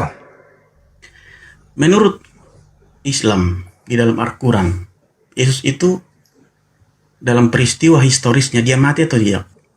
Enggak. Enggak. Menurut apa di dalam Al-Quran? Surah An-Nisa ayat 157, Ali Imran ayat 55. Surat An-Nisa, surat An-Nisa ayat 157. Oke. Baca surat Maryam ayat 33. Di situ akan terjadi kontradiksi. Apakah itu bicara penyaliban? Di sini bicara, tadi saya tanya di awal, Yesus mati atau tidak? Masalah penyaliban. Di surah An-Nisa dinyatakan dia diangkat. Oke? Dia diangkat. Tetapi di surat Maryam itu bicara kontradiksi. Dia dijelaskan di situ dia wafat. Itu bicara kematian, penyaliban enggak? Tolong dijawab. Al-Quran sendiri kenapa memilih surah 4? Saya tanya. Surah Maryam ayat 33. Kenapa tidak memilih surat Maryam? Maryam 33 itu penyaliban atau dan bukan? Dan satu lagi ada di surat Ali Imran ayat 55. Tolong dibaca. Jangan ajarkan saya, itu kitab saya. Saya tanya, Maryam ayat 33 itu bicara penyaliban atau bukan? Saya bicara Yesus mati atau tidak. Bang Juma bilang tidak. Dan di surat Maryam ayat 33 disampaikan, di situ jelas ada wafat dia di situ Yesus. Wafat itu nanti di akhir zaman setelah ia datang kedua kalinya, bukan pada saat penyaliban. Bagaimana dia bisa wafat? Kan dia datang nanti, ongol. Idiot. Jangan sombong kalau Bible aja ndak ngerti masuk di kitabnya orang. Surah Maryam itu tidak berbicara, itu harapan Yesus, harapan Nabi Isa alaihissalam ketika ia masih bayi. Semoga kesejahteraan atasku pada saat aku. Dia pelanggaran, bukan aku turunkan, dia pelanggaran.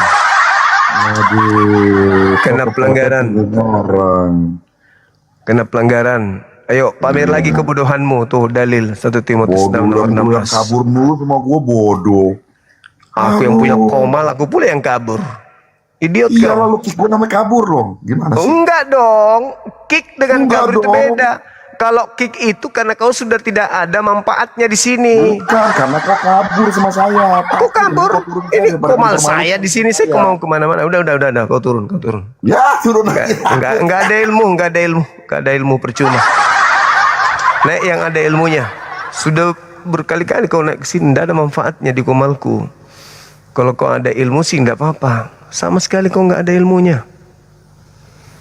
Apa yang mau dipertahankan? Ilmu nggak ada.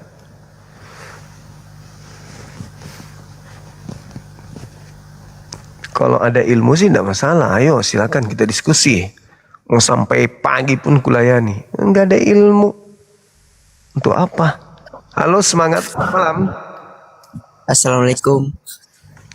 Waalaikum. Katolik Protestan. Gua Islam boy. Mau ngapain?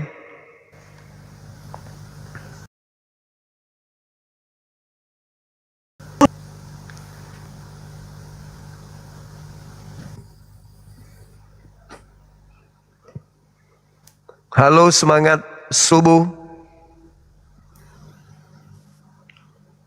Ya, selamat pagi, Bang. Pagi, silakan. Katolik Protestan.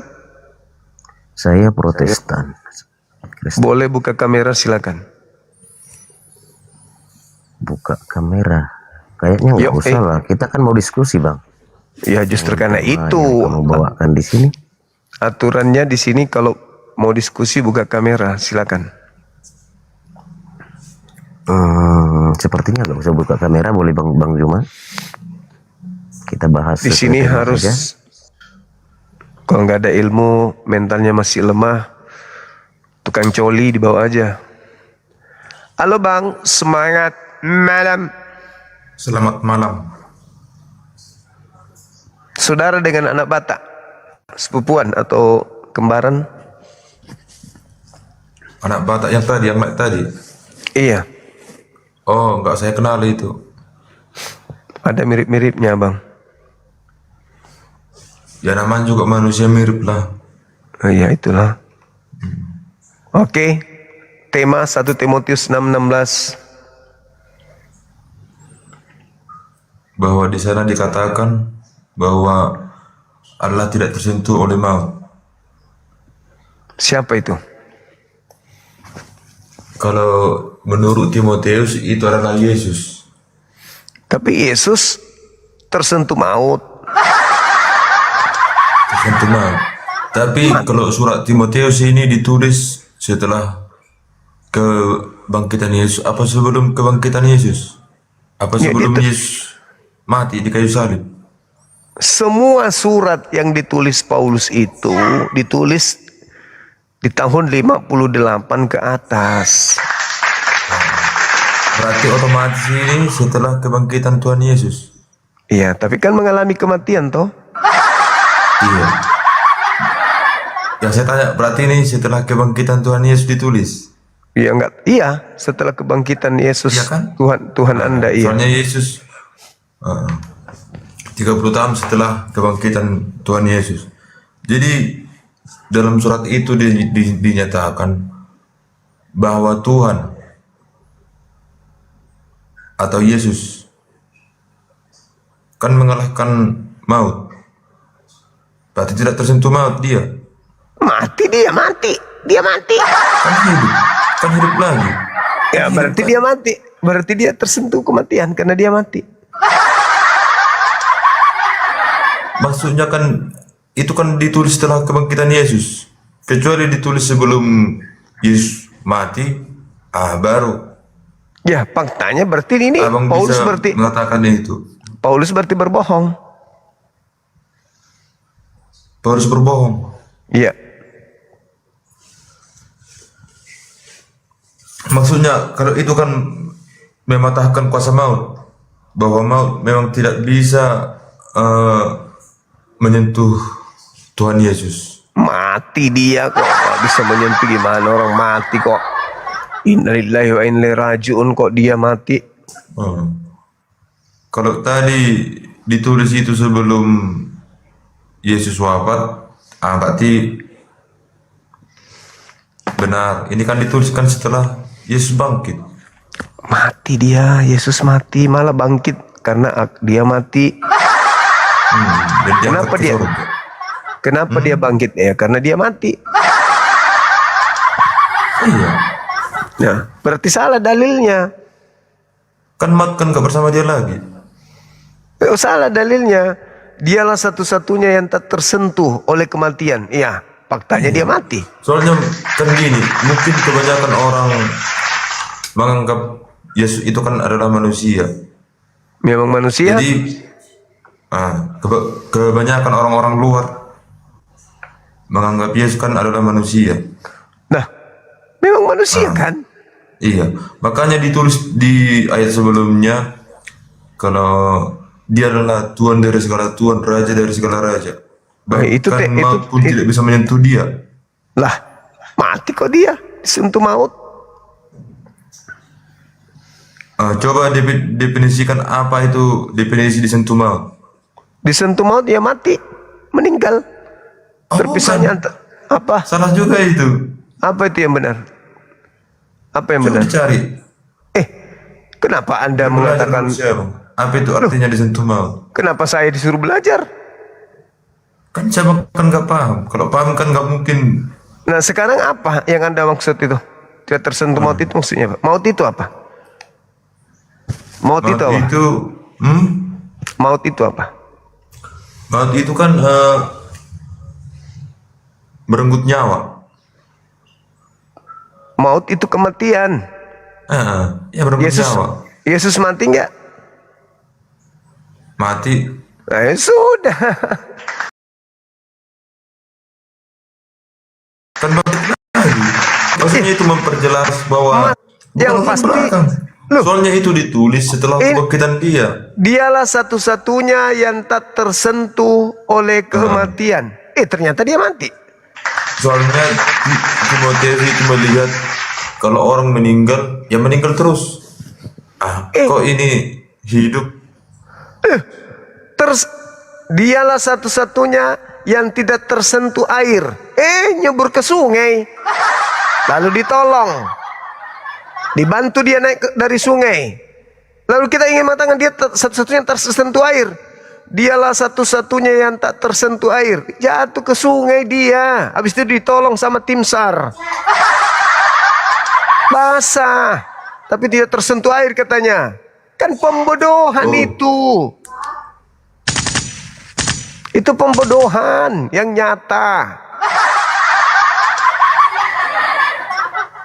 Ya udah gitu aja lah bang. Cuman itulah yang bisa saya bantu untuk menjelaskannya itu.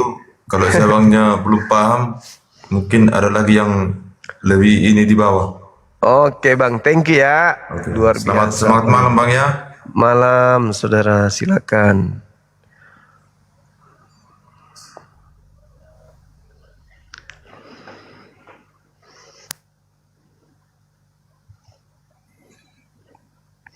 Halo, selamat malam.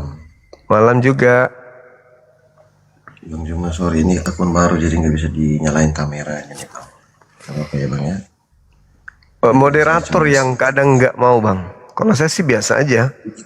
Sedikit aja bang. Saya ingin Kenapa itu? Sedikit. Soalnya tidak tersentuh maut itu bang. Iya. Gimana? Ya, jadi kan di ayat-ayat sebelumnya memang sudah dijelaskan bahwa dialah yang kekal. Gimana kekal kok dia mati bang? Justru dia bangkit dari kematian itu membuktikan dia kekal bang. Yang tidak kekal. Maut. Yang kekal itu yang tidak pernah mati, Itu tidak bisa. Yang membuktikan bahwa dia tidak dikuasai mati itu adalah kebangkitan. Anda Kecuali ngerti? mati tidak bangkit. Anda ngerti boleh. hidup kekal?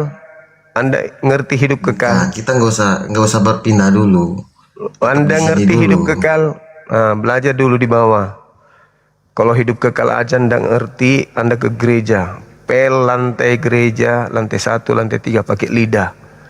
Biar lidahmu itu terlatih untuk berbohong. Yang namanya hidup kekal itu kekal selama-lamanya, tidak pernah mati meskipun 1 detik. Hai Bunda Rahma, panjang cerita ini benar.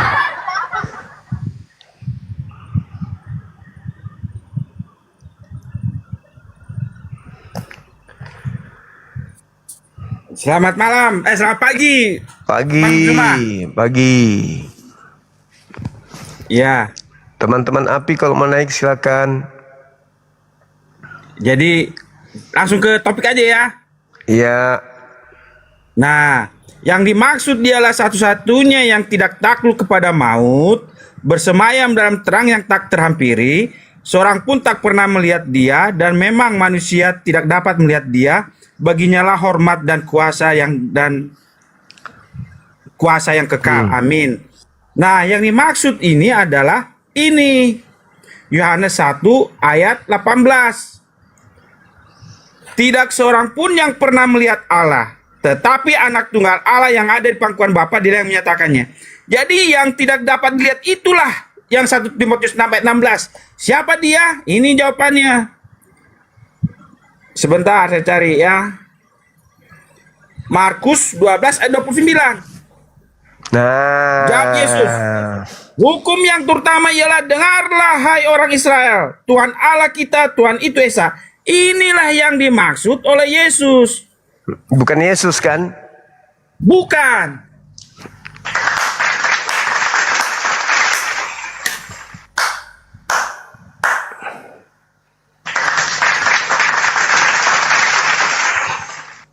Subuh ini abangku ini cantik, cakep, ganteng sekali. Ayo. Boleh saya tambahkan? Silakan.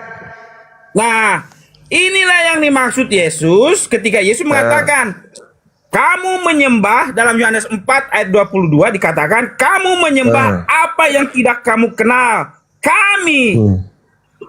Di sini Yesus mengatakan, termasuk dia, kami menyembah apa yang kami kenal.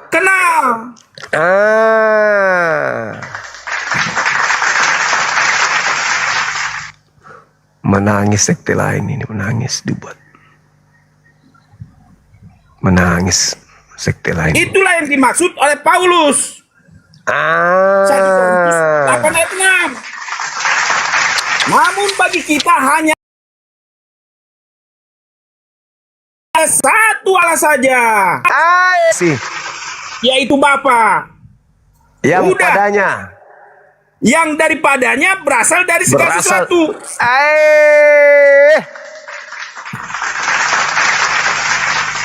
Mantap sekali. Luar biasa, luar biasa. Sekte lain nangis dibuat. Itulah yang dibilang Yesus. Coba kita naik selongor ini. Dalam Yohanes 17 ayat 3. Inilah hidup yang kekal itu, yaitu bahwa mereka mengenal Engkau. Satu-satunya Allah yang benar.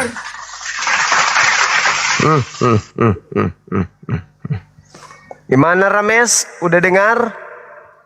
Itulah. Saya boleh saya tambahkan lagi. Itulah yang dibilang Yesus dalam Matius 11 ayat 25. Pada waktu itu berkatalah Yesus, aku bersyukur kepadamu Bapa, Tuhan langit dan bumi. Hancur Rames ini, hancur ya. Hancur Rames ini. Tak ada perlawanan. Ternyata bukan Yesus yang di 1 Timotius 6 nomor 16. Bukan.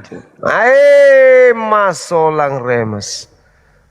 Si gondrong burere. Pangamanuk. Hancur sudah. Luar biasa. Dapat juga ilmunya abang ini ya. Oh, Penatua gitu loh. Penatua dilawan. Luar biasa abang. Saya penasaran tadinya. Siapa sih yang dimaksud ini? Dialah satu-satunya yang termakan, yang tidak tersentuh kematian dan seterusnya. Oh, ternyata jawabannya betul. Bukan Yesus. Ini yang boleh saya tambahkan lagi, Bang Ya, Juma? boleh. Ini yang dibilang Paulus bilang dalam Efesus 4 ayat 5. Satu Allah dan Bapa dari semua. Hancur Allah sudah yang ini. dari Hancur. atas semua dan oleh semua Hancur ini. dan di dalam semua. Hancur sudah. Hancur. Saya tambahkan lagi. Lagi. Itu yang dibilang Yohanes 5 ayat 37. Bapa yang mengutus aku. Betul. Dialah yang bersaksi tentang aku. Kamu tidak pernah mendengar suaranya. Rupanya pun tidak pernah kamu lihat. Mantap sekali. Jadi sekali lagi 1 Timotius 6 nomor 16, apakah Yesus? Bukan. Hancur si prank ini, hancur prank. Ini ada Bapak Penatua yang mengatakan ternyata bukan Yesus. Hancur Bang Juma. Hancur sudah. Itu kan ya masalah tafsir aja ya. Saya kan mencoba melihat, ya saya kira itu Yesus. Tapi ya itu kan masalah tafsir kan, harus dipahami dulu. Masalah tafsir. Saya akui dari ayat 14 itu bagaimana memang cerita itu, ya benar memang saya tadi ya kurang teliti, tapi benar kalaupun saya tadi salah menyampaikan bahwa itu Yesus ya saya akui itu. Itu di situ. Iya. Pengakuan itu penting. Iya. Berarti bukan Yesus ya. Masalah generasi hancur sudah. Tambahkan lagi itu Bang Juma ya. Ya, lagi. Sikapnya dari ayat 14 itu dia menunjukkan sikap yang maha kuasa tadi, itu Tuhan itu, Allah itu. Lagi bang. Boleh. Itu yang dibilang Yesus dalam Yohanes 10 ayat 29 30. Bapakulah yang memberikan mereka kepadaku, lebih besar daripada siapapun. Mantap sekali. Kita sapa dulu Bang Chandra. Ya Bang. Katolik Protestan. Protestan. Ya. Nah, gimana 1 Timotius 6:16? Bukan Yesus ternyata di situ. Siapa bilang Bang? Ini Bapak Penatua. Tahun berapa dia lahir itu Bang? Waduh. Bukan masalah tahun. Nyambung nggak jawabannya apa itu?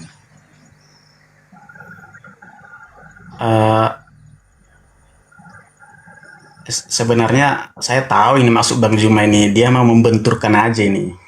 Bukan, saya benar-benar penasaran. Mau cari tahu siapa di 1 Timotius 6:16 ini, penasaran saya.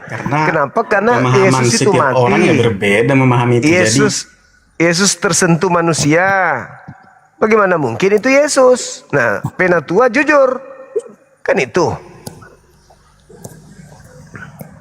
Justru yang menolak ini saya tidak habis pikir. Apa masalahnya? Dia kan tahu teks itu aja doang.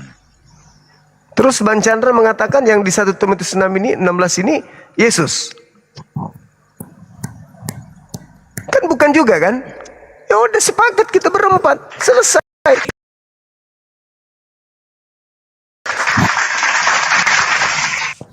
Apa masalahnya sekarang? Kita sudah sepakat. Bukan Yesus yang ada di 1 Timotius 6:16. Kita sudah sepakat. Abang yang bilang itu. Persoalannya apa? Di 1 Timotius 6 ayat 16 itu persoalannya apa? Yesus atau bukan gitu? Persoalannya, saudara-saudara kami Kristen banyak yang mengatakan bahwa Yesus itu adalah Bapa itu sendiri. Ada kemudian dikatakan di dalam 1 Timotius ini bahwasanya dia tak tersentuh oleh kematian sementara Yesus mati. Gimana dong? Di sini kan tadi kan sudah dijawab yang tidak tersentuh oleh kematian ialah Allah Bapa. Nah, Yesus tersentuh kan? Yaitu Yesus tersentuh kematian itu adalah suatu bagian rencana mati dan bangkit. Berarti Yesus bukan Bapa, kan begitu?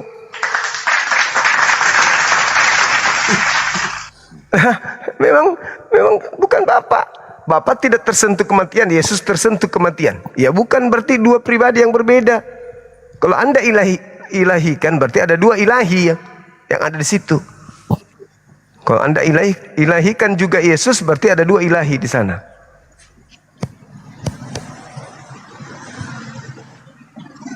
Gampang kok. Gimana? Oke, sepakat kita? Ada dua ilahi kalau Anda maksakan Yesus juga ilahi. Oke?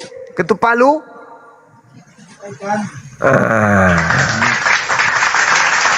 Gitu sudah. Jadi jangan lagi mengatakan Kristen itu satu Tuhan.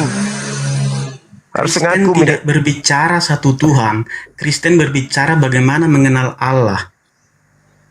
Ya sudah, Tuhan itu ada 3 di Kristen, minimal 2. Karena satu tidak persoalan itu Bang Juma. Abang bicara Kristen 3 Tuhan, tapi kami memiliki cara kami mengenal Tuhan. Bagaimana caranya mengenal Tuhan? Ya itu dengan kehadiran Yesus, dengan suatu misteri keselamatan itu. Maksudnya Tuhan ini Yesus turun ke bumi gitu. Gimana? Tidak bisa diucapkan dengan kata-kata Bang Juma. Kalau abang pengen tahu masuk di Kristen. Seman ras yang kata. Betul. Bang Juma gini Bang Juma. Ini kan lumayan banyak penontonnya nih. Apapun yang Abang Juma katakan di sini itu tidak akan pernah menggoyangkan iman kami sebagai seorang Kristen. Dan saya memang tidak sedang 2000 ingin tahun yang lalu menggoyangkan. Bang Juma, itu nyata, saksi mata melihat dia diludahi, dipukul, dia bahkan disalibkan. Justru itulah kekuatan kami. Tapi orang Yahudi sendiri tidak percaya itu.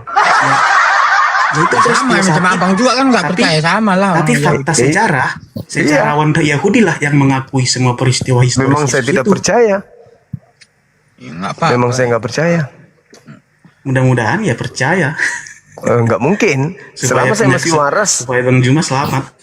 Tidak mungkin saya selamat dari ajaran-ajaran semua seperti itu, nggak mungkin. Gimana mau selamat? Orang yang selamat itu percaya Yesus sebagai Rasul. Titik. Sekarang Al-Quran itu sendiri pun isinya tidak bisa Bang Juma jelaskan yang saya bilang tadi terjadi kontradiksi. Bahwa di dalam Al-Quran terjadi 2 peristiwa Isa dan Isa. Ada yang menyebut dia diangkat langsung, ada juga yang menyebut dia mati. Al-Quran itu hanya bisa sampai orang ke sana kalau orang berakal. Nah,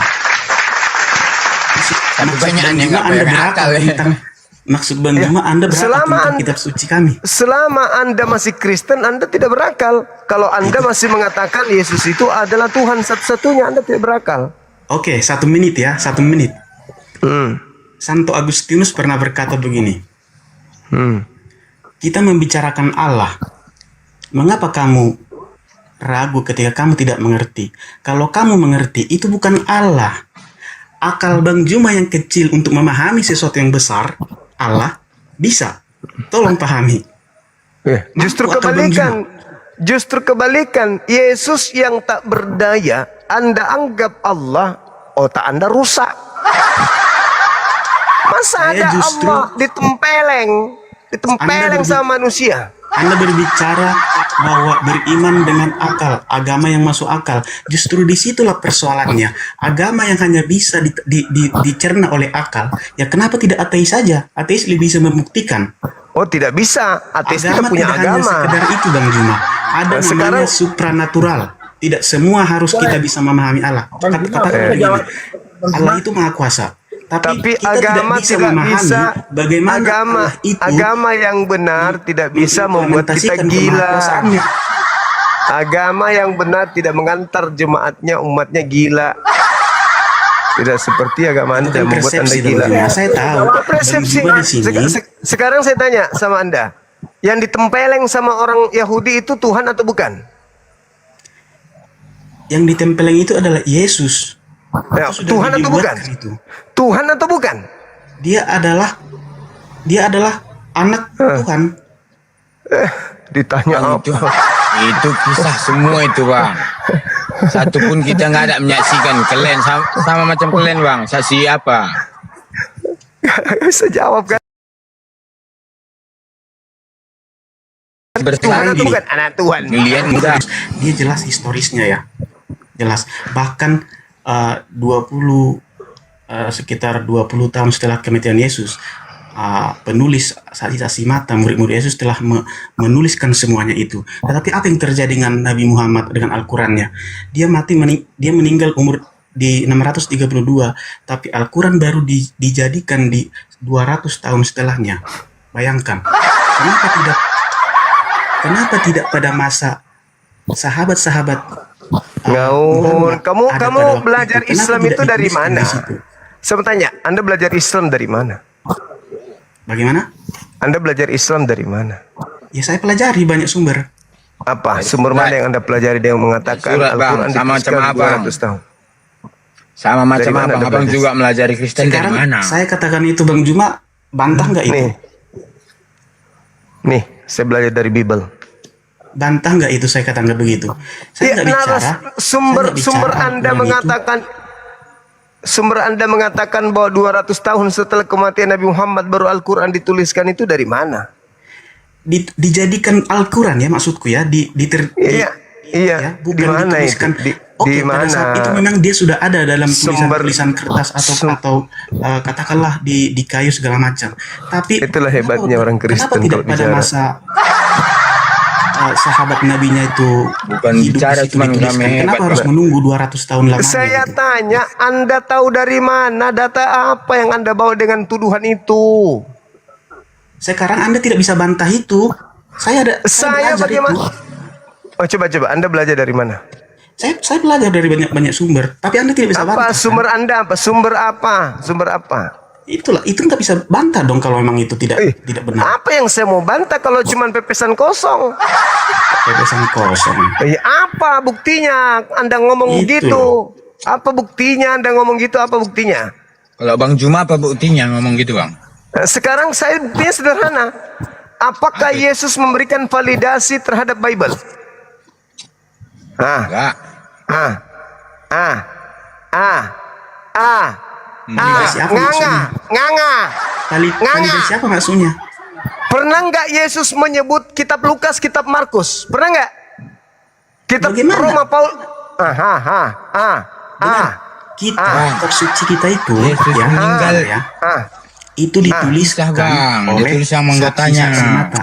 Murid-murid Iya. Yesus. Siapa saksinya? Siapa saksinya? Murid-murid Yesus yang pada saat itu. Siapa saksinya? Kakekku salah satu kakekku. Aduh, mereka juga mengumpulkan saksi-saksi. Siapa saksinya? Betul. Mereka tuliskan itu pada masa mereka masih hidup ya. Siapa saksinya? Siapa? Macam abang lah, macam abang. Siapa? Lukas Bang menulis Juma. dari Murid-murid itu kesaksian bersama-sama orang. dengan Yesus. Bang Lukas Juma. menulis dari kesaksian orang. Siapa orang itu? Siapa?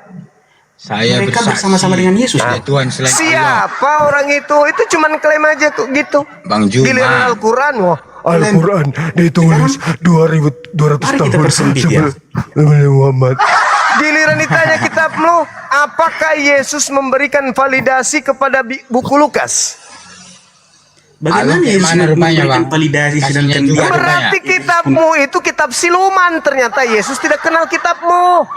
La haula wala quwata illa billah. Bang Juma bilang itu kita Oh, siluman. terserah. Tapi fakta historisnya berkata Anda yang tidak bisa menjelaskan kitab kami apakah Yesus dituliskan oleh mengenal saksi-saksi kitab Hayalan Anda. saja. pada masa dia masih hidup. Berarti Anda Berbeda berhayal. berbeda dengan kitab Bang Juma. Dia Kitab dituliskan saya, dengar, setelah 200 tahun. dengarkan, Tahun 800 sekian. dengarkan, saya jari. Tradisi Al-Quran tidak seperti Bible. Tradisi Al-Quran itu melalui hafalan. Catat itu. Oke, sudah. Nah, sekarang tradisi kitabmu apa? Tulisan kan? Sudah. Enggak, aku Saya tanya jawab. dulu. Kitabmu tulisan kan? Betul, ditulis. Oke, siapa yang menulis di zaman Nabi Yesus? Siapa yang menulis di zaman Yesus? Satu. Orang-orang yang bersama dia dong. Siapa orang-orang itu? Matius, Orang-orang Markus, Lukas, Yohanes. Di mana tertulis Markus menulis pada saat Yesus penginjilan? Pada saat Yesus penginjilan. Di mana? Yesus kan sudah wafat. Berarti Barulah tidak ada validasi dari Yesus ke dituliskan. Markus. Tapi penulisnya Dari masih mana hidup. sumbernya? Dari mana sumbernya? Berbeda dengan sahabat Nabi.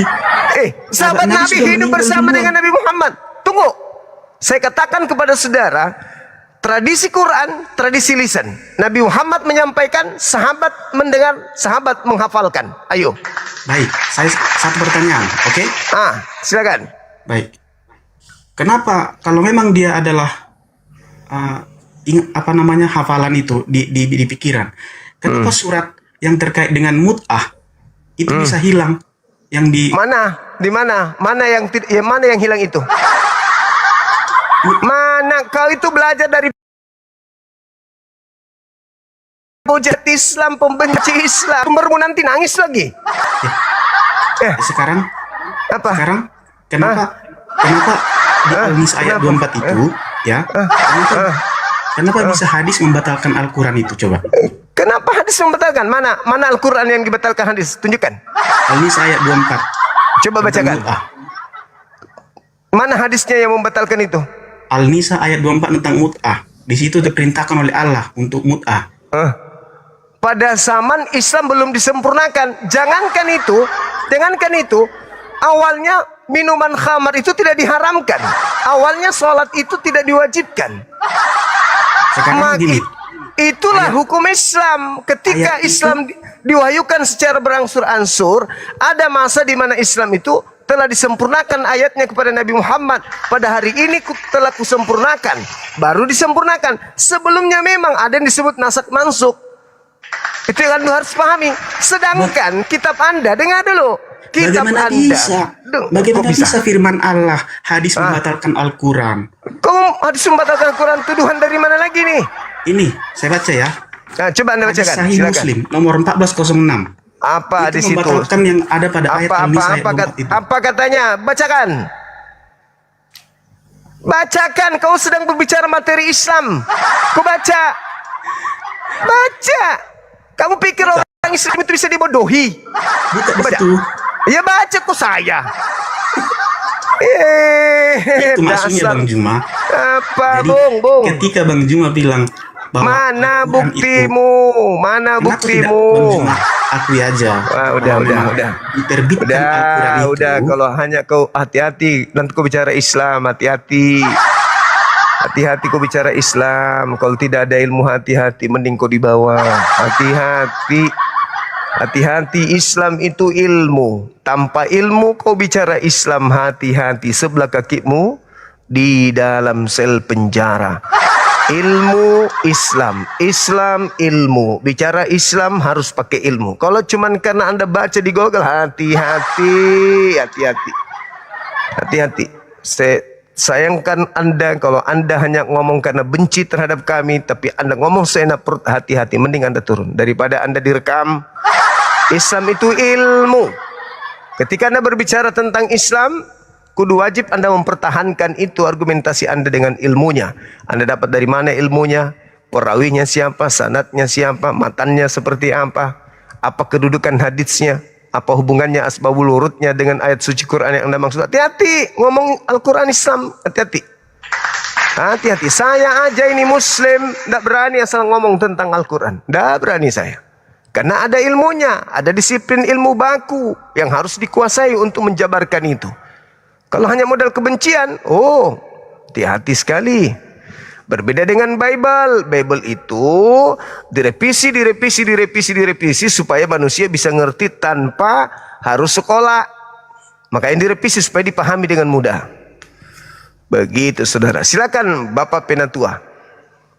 Baik. Jadi Yesus sendiri mengatakan dalam Yohanes 5 ayat 26 ya. Sebab sama seperti Bapa mempunyai hidup dalam dirinya sendiri, demikian juga diberikannya anak. Jadi dari Bapa kehidupan itu. Betul. Supaya mempunyai diberikannya anak mempunyai hidup dalam dirinya sendiri. Jadi ada dua entitas.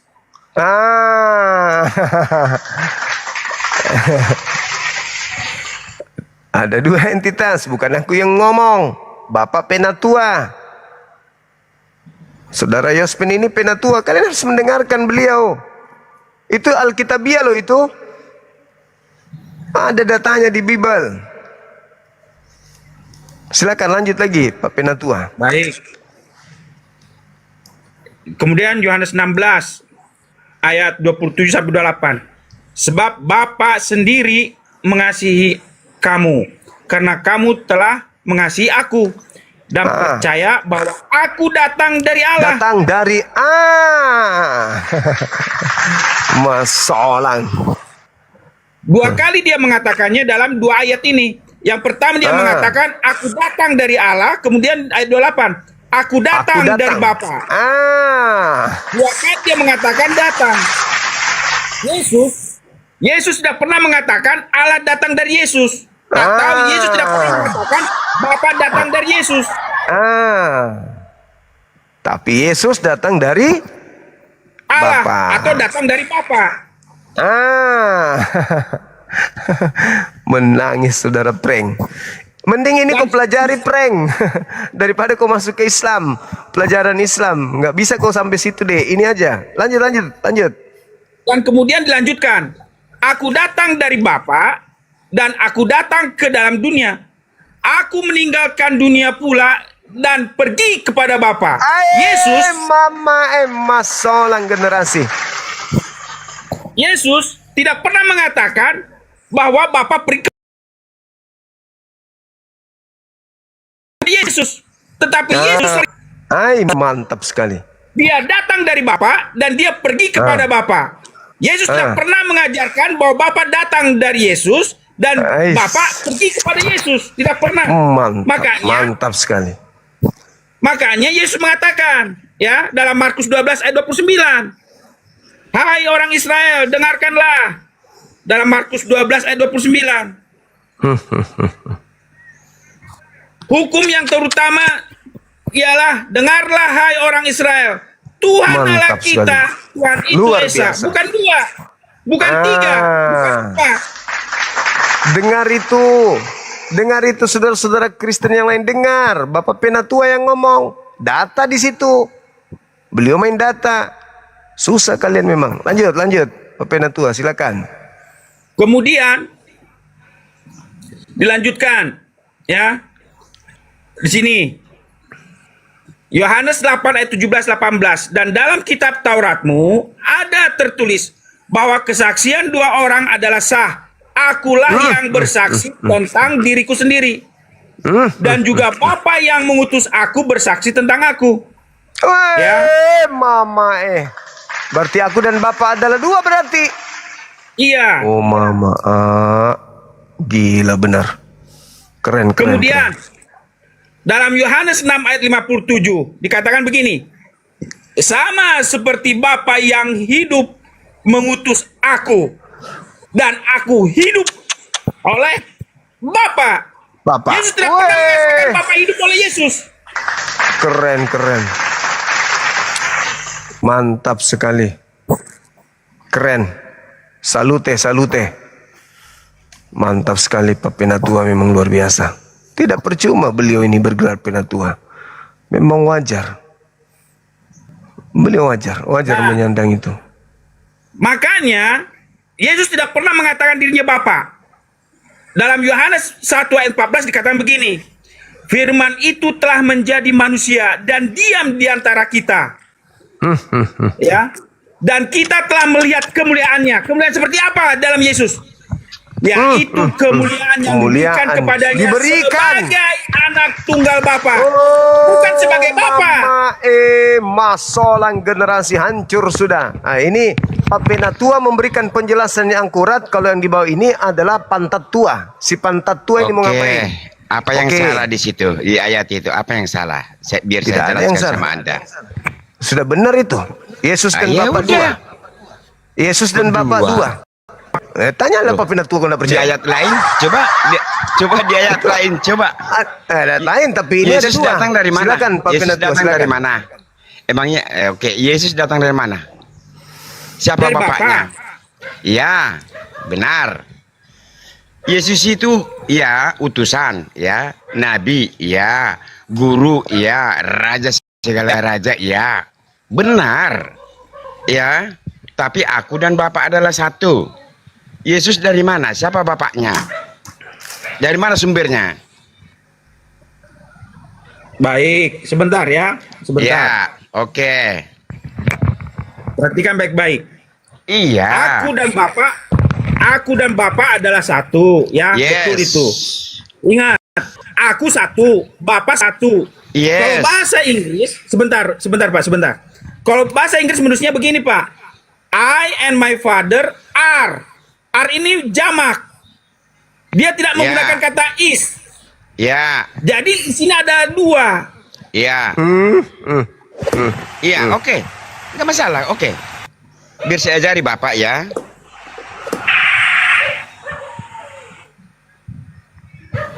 Apa lagi?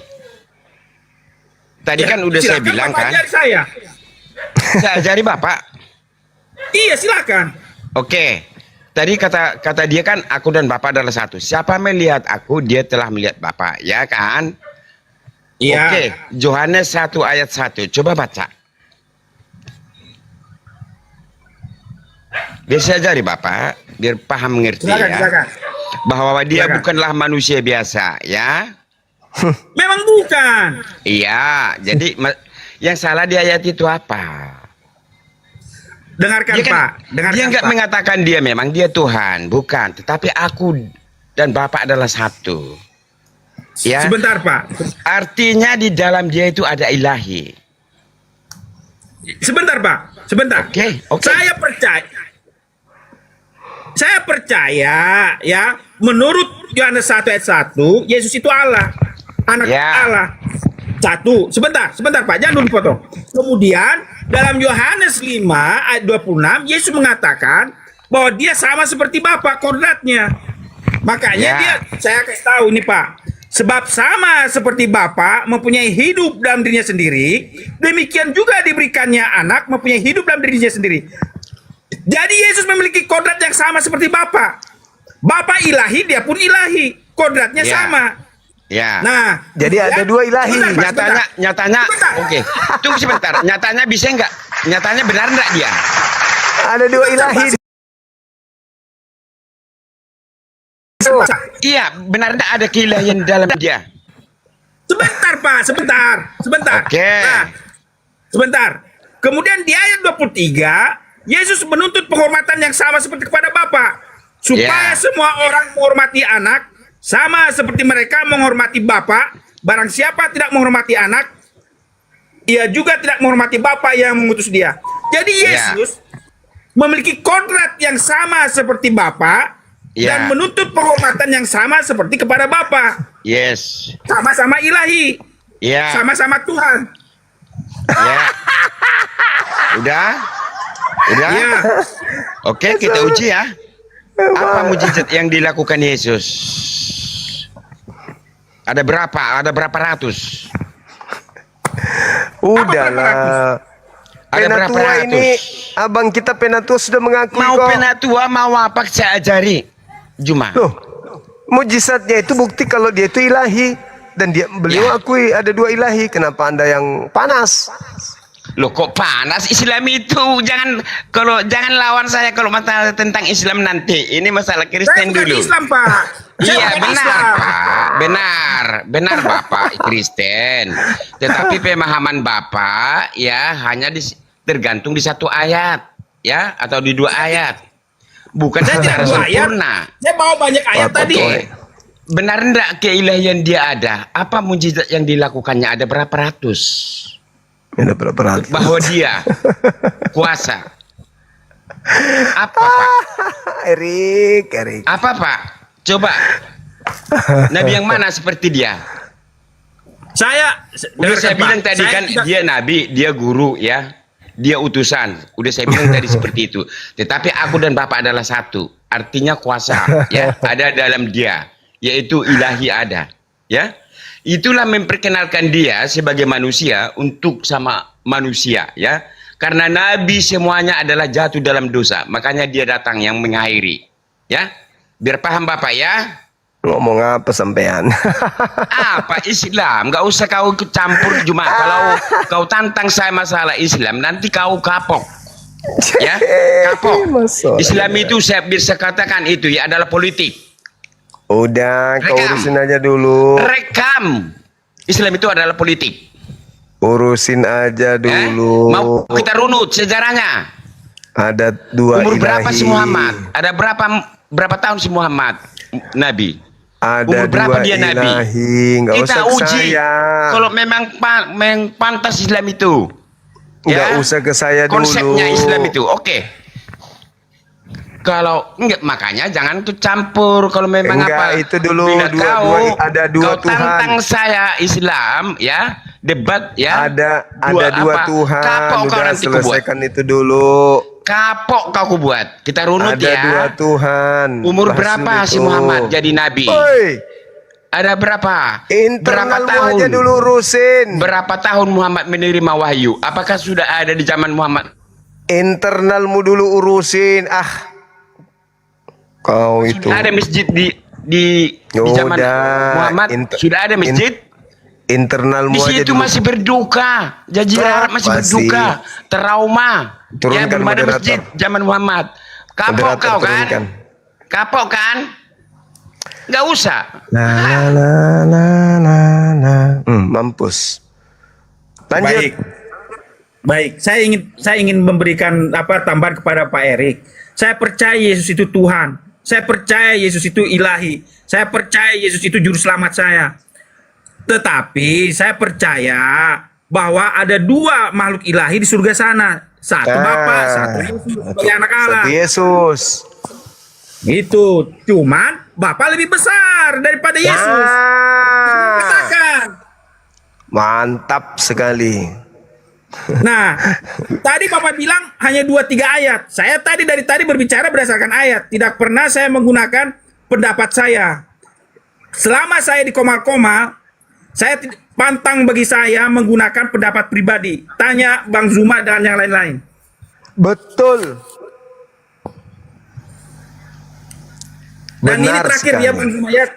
Terakhir. Terakhir. Iya Bang, kita mau istirahat Bang. Iya. Lanjut. Terakhir.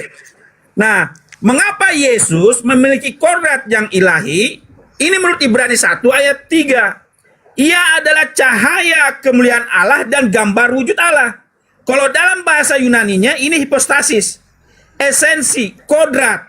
Dia memiliki kodrat yang sama seperti Bapa. Makanya ketika Yesus bilang, kalau kamu melihat saya, melihat Bapa. Mengapa? Karena dia adalah gambar wujud Allah. Mantap. Nah, bagaimana dia bisa memiliki wujud yang sama seperti Bapa? Dilanjutkan dalam ayat 5. Karena kepada siapakah di antara malaikat-malaikat itu ia pernah katakan. Ingat, Yesus pun disebut malaikat. Tetapi bukan dalam arti pengertian makhluk. Dalam kekristenan, arti malaikat adalah utusan. Makanya dalam Ibrani 5 dikatakan begini. Karena kepada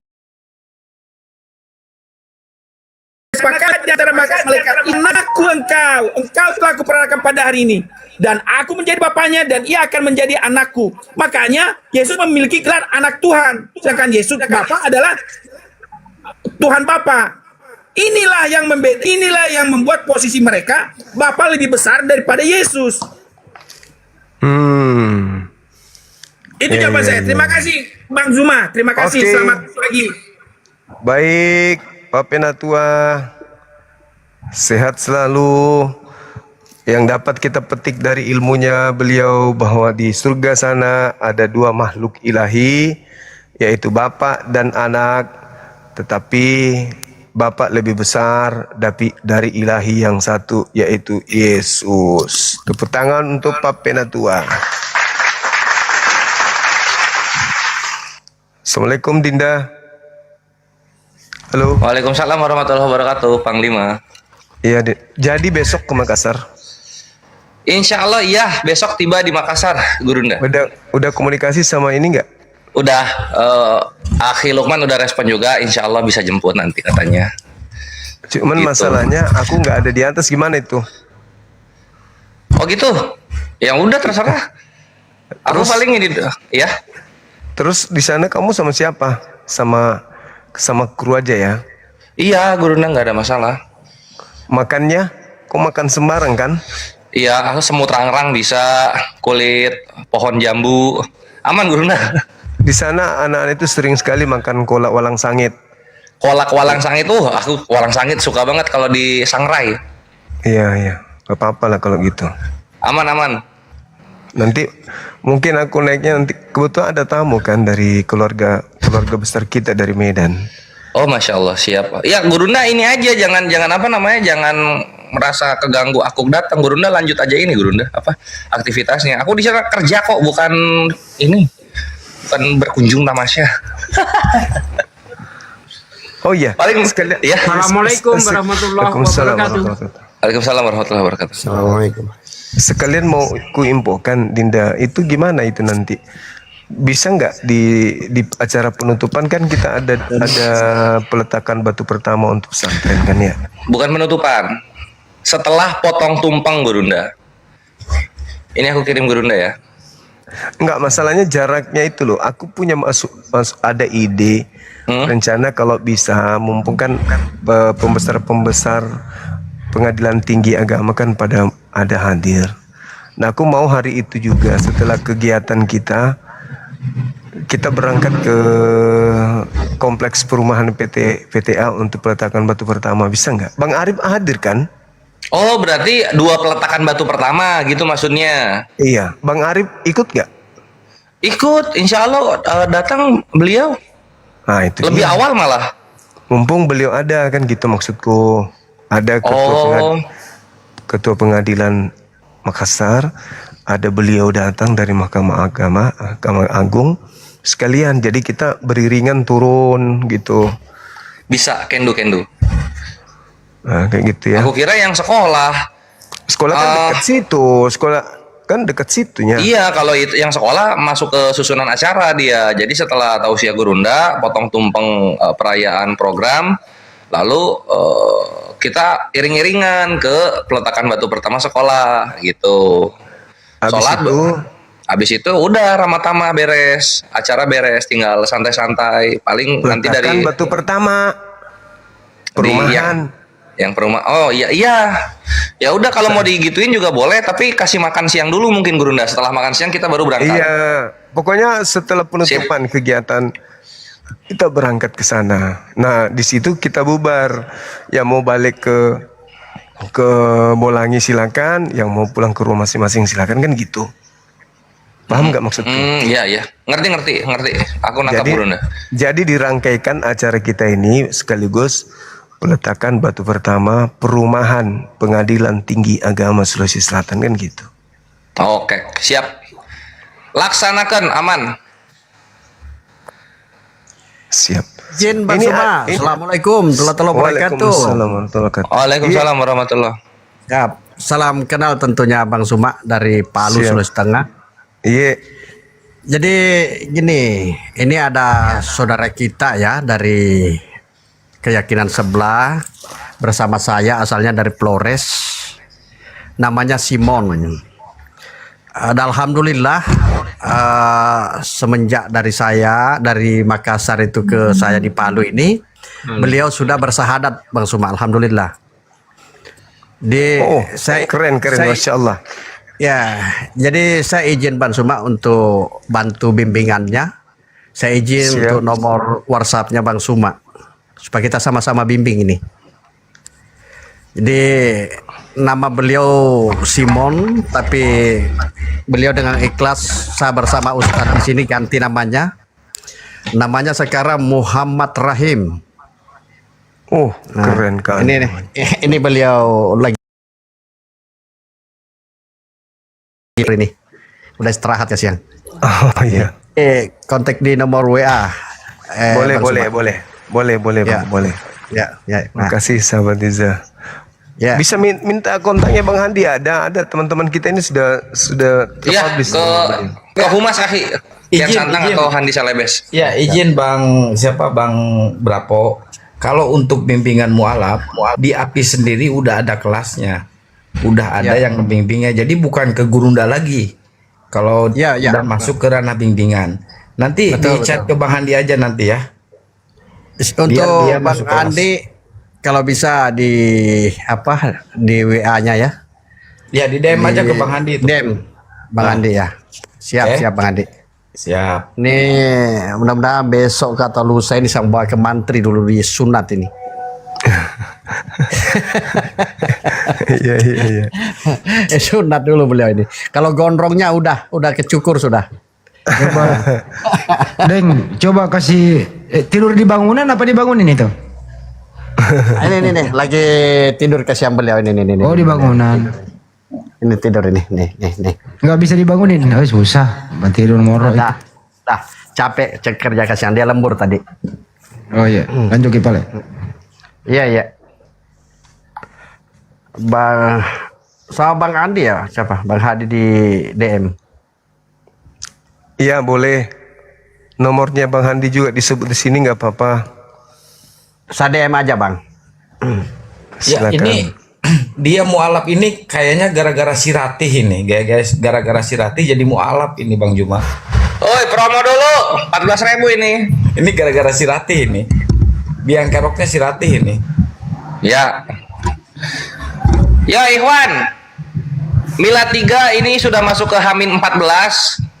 Jadi untuk yang ingin hadir silakan mendaftarkan. Alhamdulillah udah ada yang charter akomodasi ya 3 orang Gurunda.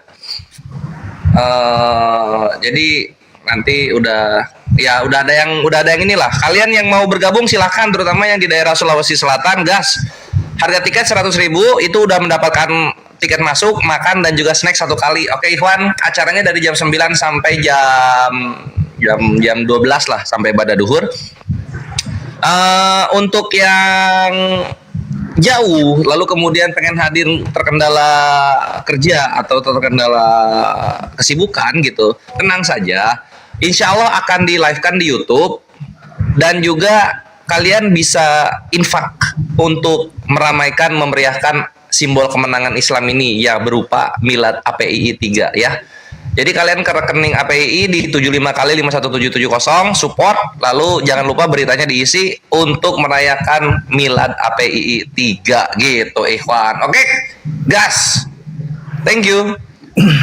Aku insya Allah safar jam 7 pagi ini Ikhwan. Jadi insya Allah jam 10 sudah di Makassar, 10 Wita gitu. Doain lancar ya perjalanan dan juga acara. Amin. Lanjut yang lain. Amin ya rabbal alamin. Ya, gara-gara si Ratih jadi ada yang syahadat, jadi ada yang mualaf. Aduh, Ratih. Kemarin itu saya tanya Rati, kamu gejala awalnya begini, dia udah jawab terus terang. Ternyata waktu kecil itu lupa disuntik cacar. Nah itu kan tuh. Nah. Malam Juma. Iya. Juma, muridku. Iya. Bentar, sebelum lanjut aku mau promo dulu ini untuk saudara-saudaraku sekalian ya. Bentar bang. Untuk saudara-saudaraku sekalian, biasa ya, jangan bosan-bosan. Dimana setiap saya naik ke Komal itu, saya adalah pemburu koin. Yang insya Allah koin itu akan kita gunakan untuk pembangunan sekolah apologet kita. Ya, jadi semua pendapatan saya yang saya dapat dari TikTok itu saya alokasikan untuk pembangunan sekolah apologet Islam Indonesia sampai pembangunannya selesai. Dan insya Allah akan kita mulai ya, karena ini niat sudah lama sebenarnya, sebelum berdirinya API sebenarnya niat ini sudah ada, tapi masih terkendala. Dan insya Allah tahun ini kita betul-betul nekat ya, dan akan kita laksanakan peletakan batu pertama insya Allah nanti di Milad API yang ketiga, tepatnya pada tanggal 5 ya, tanggal 5 insya Allah itu akan kita laksanakan. Oke saudara-saudaraku, ayo nggak usah segan-segan, langsung saja mawar-mawarnya dilemparkan ke saya, insya Allah amanah. Lanjut. Ya Ratih, jangan ngadep ke situ Ratih, itu TV-nya nyala, lagi live di YouTube ini, nanti kena ke YouTube kena copyright. Tapi kalau Bang Juma nggak ngomong soal ini nggak tembus 5K nanti nih, biar Bang Juma ngomong dulu lah soal ini nih. Iya, lancar itu akhi. Teman-teman silakan, kegiatan milad kita, konsentrasi kita betul sampai kepada tanggal 5 September kita konsentrasinya sepenuhnya untuk kegiatan kita milad. Tapi meskipun demikian, kita program jangka panjang untuk mendirikan sekolah apologet itu harus terrealisasi, meski dengan cara pelan-pelan, tapi pasti. Untuk itu saya mengajak kepada seluruhnya, silakan yang ingin ikut berpartisipasi dalam proses pembangunan sekolah kita ini, untuk yang ingin memberikan gift ke Akhi Sugi ya, teman-teman sekalian. Kalau ingin yang langsung ke rekening yayasan, langsung ke Bunda Rahma Bank BTN 40130001773. Seperti itu teman-teman. 3.000 bukan 30. 3 ya? Iya, 40130001773. Oke, sip. 86 masuk Pak Eko. Begitu teman-teman sekalian. Terima kasih. Silakan yang lagi santai mendengarkan sambil memeriahkan kegiatan kita. Di sini sudah ada pasien, sambil kita mendengarkan diskusi dengan pasien kita, sambil juga ngirim giftnya ke Akhi Sugi. Silakan. Makasih teman-teman sekalian. Ya, sebelum lanjut, ini si Rati kan bukan nama, ini nama perempuan. Boleh nggak disebutkan nama laki-lakinya itu, Pak? Siapa nama laki-lakinya? Siapa tuh laki-lakinya Bang Andi namanya? Ikan Rati nama perempuan tuh. Nah, itu mungkin nama anaknya gitu ya. Kalau nama orang tuanya ini siapa nih? Silakan ngomong Pak. Sampara. Lah, Pak Dukelengka atau Batula SE. Woi, nama asli siapa? Nama panggilannya laki. Pulau-pulau gerung Son. Son, gerung ora? Waduh, piye toh? Rakrung. Dia sama yang lain nggak mau ngomong Bang Andi, dia mau ngomong sama Bang Juma. Rati, siapa nama laki-lakimu? Untuk apa? Ya kan masa dipanggil Rati, kau sudah tua begitu. Iya, nggak apa-apalah. Apa arti sebuah nama, bos? Apalah arti sebuah nama? Ada peribahasa seperti itu kan? Apalah arti sebuah nama? Ya kalau gitu saya kasih nama yang laki ya. Nggak usah, nggak perlu itu. Panggil aja John. John. Ini gimana diskusi kali ini cuma? Apalagi kau mau diskusi sama Banyuma? Kamu hajar habis-habisan si anak bata ya? Monitor juga dia. Menurut Anda tadi Banyuma diskusi sama anak Batak, komentar Anda bagaimana? Silakan. Ya sebelum Mama Juma, saya juga debat sama dia itu tadi. Komentar Anda bagaimana tadi hasil debatnya? Komentar aja dikit. Gimana? Iya, jadi komentar saya, ya apa ya? Ya imbang lah, imbang. Imbang dari segi mana? Ini suara geruduk dari mana ini ya? Ya saling menjelaskan, imbang lah, ilmunya imbang lah. Tapi kesimpulan anak Batak itu tadi, Yesus itu punya Tuhan loh. Intinya kan sama-sama punya data, punya dalil, jadi imbang lah. Kamu setuju nggak? Cuma ini janji duit, tapi nggak dikasih, nggak di-TM, gimana tuh cuma?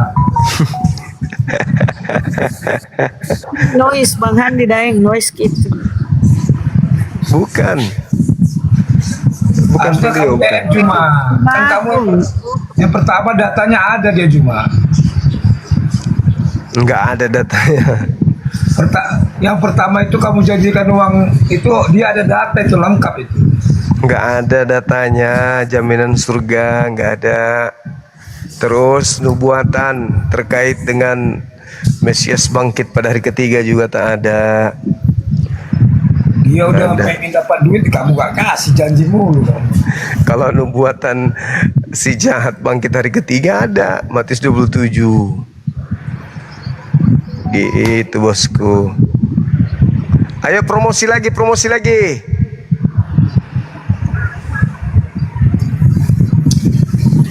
Jadi, Masa Tuhan ditempeleng kok percaya, gimana sih? Ah, kamu kutempeleng kamu itu mulut, bas-bas dari kemarin. Ya, aku tempeleng mulu. Mau kamu saya tempeleng kamu?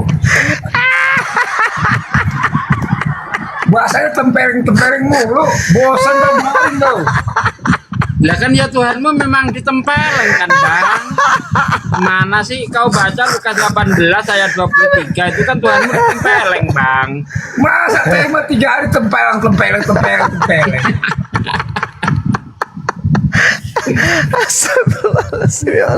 Kan itu ngomong gini dia. Yesus kan ngomong gini Bang. Mengapa kau menampar aku? Jika aku salah, tunjukkan salahku. Kan gitu kan Yesus waktu ditampar itu kan, ditempeleng itu kan. Mana sih? Ya udah nggak usah pakai tempeleng. Gampar. Jangan kan ditempeleng bos. Bisa dibunuh, bahkan dibunuh. Palepak. Allahu Akbar. Berapa kali dia disebut Tuhannya ditempeleng sama orang Yahudi.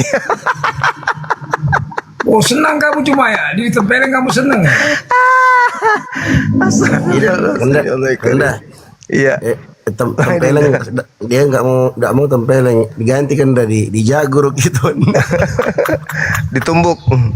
Ada juga dia dipukuli, ada. Inilah saudara kami Kristen. Aneh bin ajaib.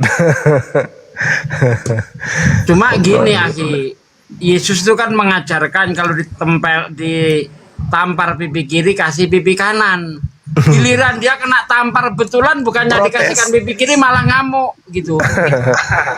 Protes. Gimana tuh Bang? Iya betul. Yesus kan mengajarkan gitu kan, jikalau kamu ditampar pipi kirimu, kasihkanlah pipi kananmu. Nah ini dia betul-betul kena tampar kan, kenapa nggak dikasihkan yang sebelah kiri malah ngamuk? Itu Bang, pengertiannya salah Bang. Lah, malah pengertiannya yang salah. Maksudnya dikasih pipi kanan, kasih pipi kiri, itu bukan pipi kiri itu maksudnya dia nggak membalas dan bahkan beri nasihat, itulah.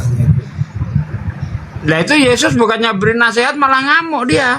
Mengapa kamu menampar aku? Iya, kan dia nasihati yang nampar itu Bang, yang penjaga itu dibilang kenapa kamu menampar aku? Apa salahku? Katakan kalau aku salah. Itu bukan nasihat itu Bang, protes bukan itu Bang. menempeleng kok nampar pula. Jadi pengertian pipi kiri itu Bang bukan dikasih pipi kirinya, bukan, maksudnya tidak membalas dan memberi nasihat. Itu pengertiannya Bang. Cari minum dulu. Ya kalau cuma kayak gitu mah gak usah diajarin, semua orang juga tahu Bang. Ini kan seharusnya kalau betul-betul itu artinya apa ya, menempeleng betulan gitu, itu jadi ajaran yang istimewa gitu loh. Ini kalau cuma dikiaskan ya jadi nggak istimewa dia. Ya itu dia pengertiannya Bang. Selama ini kan umat Muslim itu itu nggak istimewa ajaran Yesus jadinya kalau itu dikiaskan. Orang-orang miskin juga gitu. Misalnya anaknya, nasihatin anaknya gitu. Nak, kita orang miskin ya nak, kamu jangan nakal ya nak. Kalau kamu dinakalin orang, kamu ngalah aja ya nak. Nah, itu mah ajaran biasa itu. Tapi kalau betul-betul misalnya ditempeleng pipi kiri, kasihkan pipi kanan, nah ini baru luar biasa ini Bang. Oh ya, jadi menurut Pak De ini Tuhannya si Rati ini ditampiling Pak De? Bang, makanya umat Muslim ini kan nggak ngerti selama ini pengertian pipi kiri itu, nggak ada yang ngerti, susah paham gitu loh. Ya kalau di Islam itu kan kalau kita dijahatin itu kan harus apa ya, nggak boleh kita justru mengasihi penjahat, nggak boleh, harus kita lawan. Itulah Bang ajaran kasih. Bang, ajaran kasih maksudnya Bang, kita dipukul orang nih ceritanya nih, kayak saya dipukul orang, ya kan? Saya tuh nggak mengasihi dipukul lagi. Cuma saya bilang, kenapa kamu pukul saya? Udahlah, kita baikan aja, damai aja. Itu maksudnya, Bang. Oh, itu penjahat kamu gitu kan malah gemes, Bang, malah semakin menjading-jading mukulin Enggak kamu. juga, banyak juga yang tobat, Bang, penjahat gitu, Bang, sadar dia, Bang.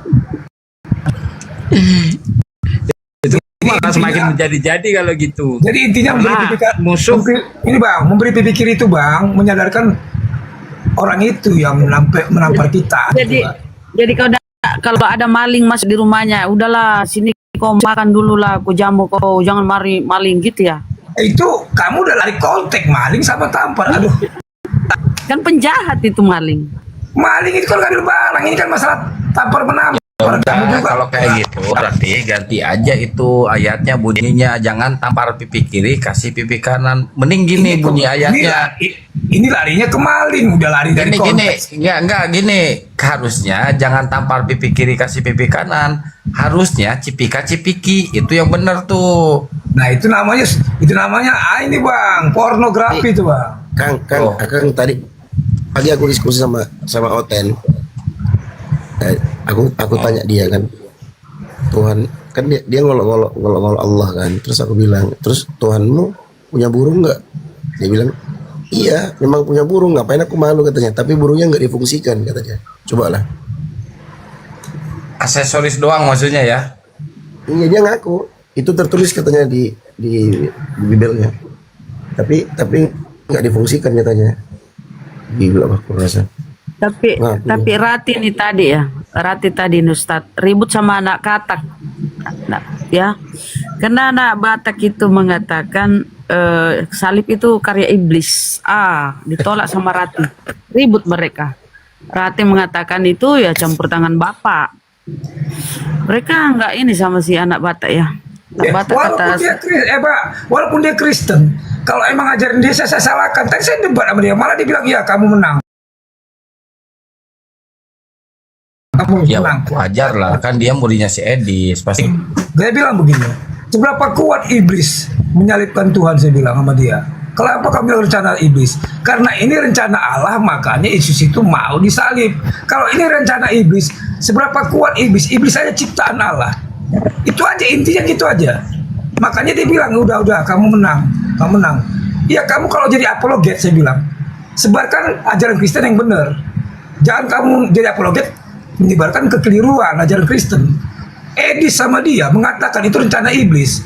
Sementara umat Nasrani itu rencana Allah, di Alkitab pun tertulis. Itu kehendak dan rencana Allah, memakai tangan iblis. Dikirain iblis ini dia udah menang menyalibkan Yesus. Ternyata ini adalah jebakan Allah untuk membuat iblis semakin masuk ke dalam dosa. Itulah pengertian penyalipan, Bang. Dan dia mengatakan, anak Batak mengatakan, penyalipan itu bukan penebusan dosa, tapi penebusan manusia. Di sini saya bilang kamu tuh bukan Kristen. Saya bilang penyalipan itu penebusan dosa manusia, karena manusia masuk ke dalam dosa, maka ini tebus dosanya. Ada dua masalah yang kami berseberangan itu. Saya bilang kamu sebagai apologet aja kamu bisa begini. Disuruh pilih satu apa dua, coba penonton mana yang benar antara kami satu dua, imbang. 2-2, 1-1, 2-2. Jadi kan dia itu apologet, saya ini orang biasa. Kenapa pendapat dia itu keliru kan gitu? Saya walaupun dia Kristen, saya kalau emang salah. Jadi menurut Bang Ratih si Bapak ini menjebak iblis ya? Kerjasama dengan iblis. Jadi bukan kerjasama, Mbak. Makanya saya bilang gini ya. Jadi gini, Mbak. Jadi Allah itu merencanakan ini kehendak Allah dari awal. Jadi gini. Jadi dia tahu nih iblis ini pasti ingin ini istilahnya berbuat jahat nih. Dia memakai tangan iblis. Dikirain iblis ini dia menang nuh. Udah saya salib tuh. Yang aku Tuhan, rasain nuh. Ternyata itu rencana Allah memakai tangan dia. Udah dia pendosa semakin masuk ke neraka iblisnya. Nah begitu maksud Allah itu. Bukan bekerja sama, justru ini Allah juga fitnah. Yesus nggak pernah ngaku Tuhan loh. Jangan fitnah dong. Yesus nggak pernah ngaku Tuhan. Itu tadi, Mbak. Jadi jangan salah pengertian nih, ibunya nih. Bukan bekerja sama. Nggak ada Tuhan bekerja sama dengan iblis, Mbak. Itu iblis itu berseberangan sama Tuhan. Oke, berarti Bapak memakai iblis, memperalat iblis. Itu bilang supaya iblis ini makin masuk ke dalam dosa, semakin masuk ke dalam neraka nantinya. Dikiranya dia menang, telah menyalib Tuhan. Dia bersorak-sorai menang. Ternyata dia semakin ke dalam dosa. Kenapa? Setiap orang berbuat dosa, membunuh, kan masuk neraka. Itulah kebodohan iblis itu. Yang benar adalah ketika diterangkan di dalam Al-Quran surah Al-Araf ayat 27 dan ayat 30, Tuhan menjadikan iblis sebagai pemimpin bagi orang-orang yang jahat. Makanya Tuhan langit dan bumi, kalau dikatakan ada kerjasama dengan iblis, itu tidak. Tapi Allah menjadikan iblis sebagai junjungan bagi orang jahat, sehingga yang menggantikan Nabi Isa ini dibuat yang menjadi Tuhan bagi orang yang jahat. Dan itu dikatakan juga Petrus di dalam KPR 2 nomor 36, bahwa seluruh orang Israel harus tahu bahwa Allah telah menjadikan Yesus pengganti Nabi Isa ini sebagai Tuhan untuk orang jahat. Itu jadi yang menuhankan Yesus itu pengganti Nabi Isa ya orang jahat. Makanya tadi ketika saya minta penggenapan dari nubuat kebangkitan, yang ditunjukkan malah tanda angkatan jahat oleh si anak Batak. Habis itu dia lemparkan ke saya tuh. Nah, itu kan kau yang minta tanda loh. Saya minta nubuatan, dia kasih tanda. Tanda itu ya memang justru orang Kristen yang pakai hari ini. Kebangkitan Yesus hari ketiga mereka peringati. Berarti mereka yang menerima tanda itu, bukan kita. Begitu kawan-kawan. Tanda untuk angkatan jahat, Gurunda, betul. Iya. Jadi sebenarnya gini, Ibu ya, kita ini, saya pikir-pikir ya, umat Islam ini sama umat Kristen ini sampai kiamat pun saya rasa nggak bisa ketemu. Istilahnya nggak bisa ketemu, istilahnya apa ya? Pengertian Kristen itu umat Islam ini nggak bakal bisa ngerti gitu. Sampai kiamat pun nggak bakal bisa paham gitu. Kenapa saya bilang begitu? Kenapa saya bilang begitu? Jadi kelahiran Yesus pun jadi masalah. Penyaliban Yesus pun jadi masalah. Jadi kapan ketemunya? Nggak bakal sampai kiamat pun, sampai kita sama-sama di akhirat sana, nggak bakal bisa umat Islam ini memahami tentang Kristen. Kami paham. Kristen ini kami paham kali pun. Buktinya semakin kesini, semakin abad, semakin maju ini, perdebatan tentang itu konsep kita berbeda.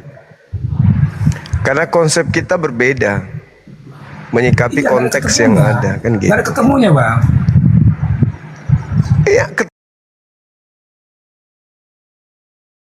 nggak ada ketemunya gimana? Kan Yesus ketemunya itu.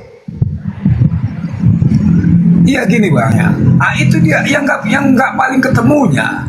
Masalah penyaliban itu yang membuat Kristen sama Islam itu. Dengar, Bang, saya kasih lo ngomong dulu. Itu penyaliban itulah yang membuat Kristen sama Muslim itu semakin jauh jaraknya. Kenapa? Muslim, umat Islam mengatakan yang disalib itu bukan Nabi Isa. Kristen mengatakan yang disalib itu Nabi Isa. Di sinilah sangat jaraknya jauh banget kita ini. Kenapa?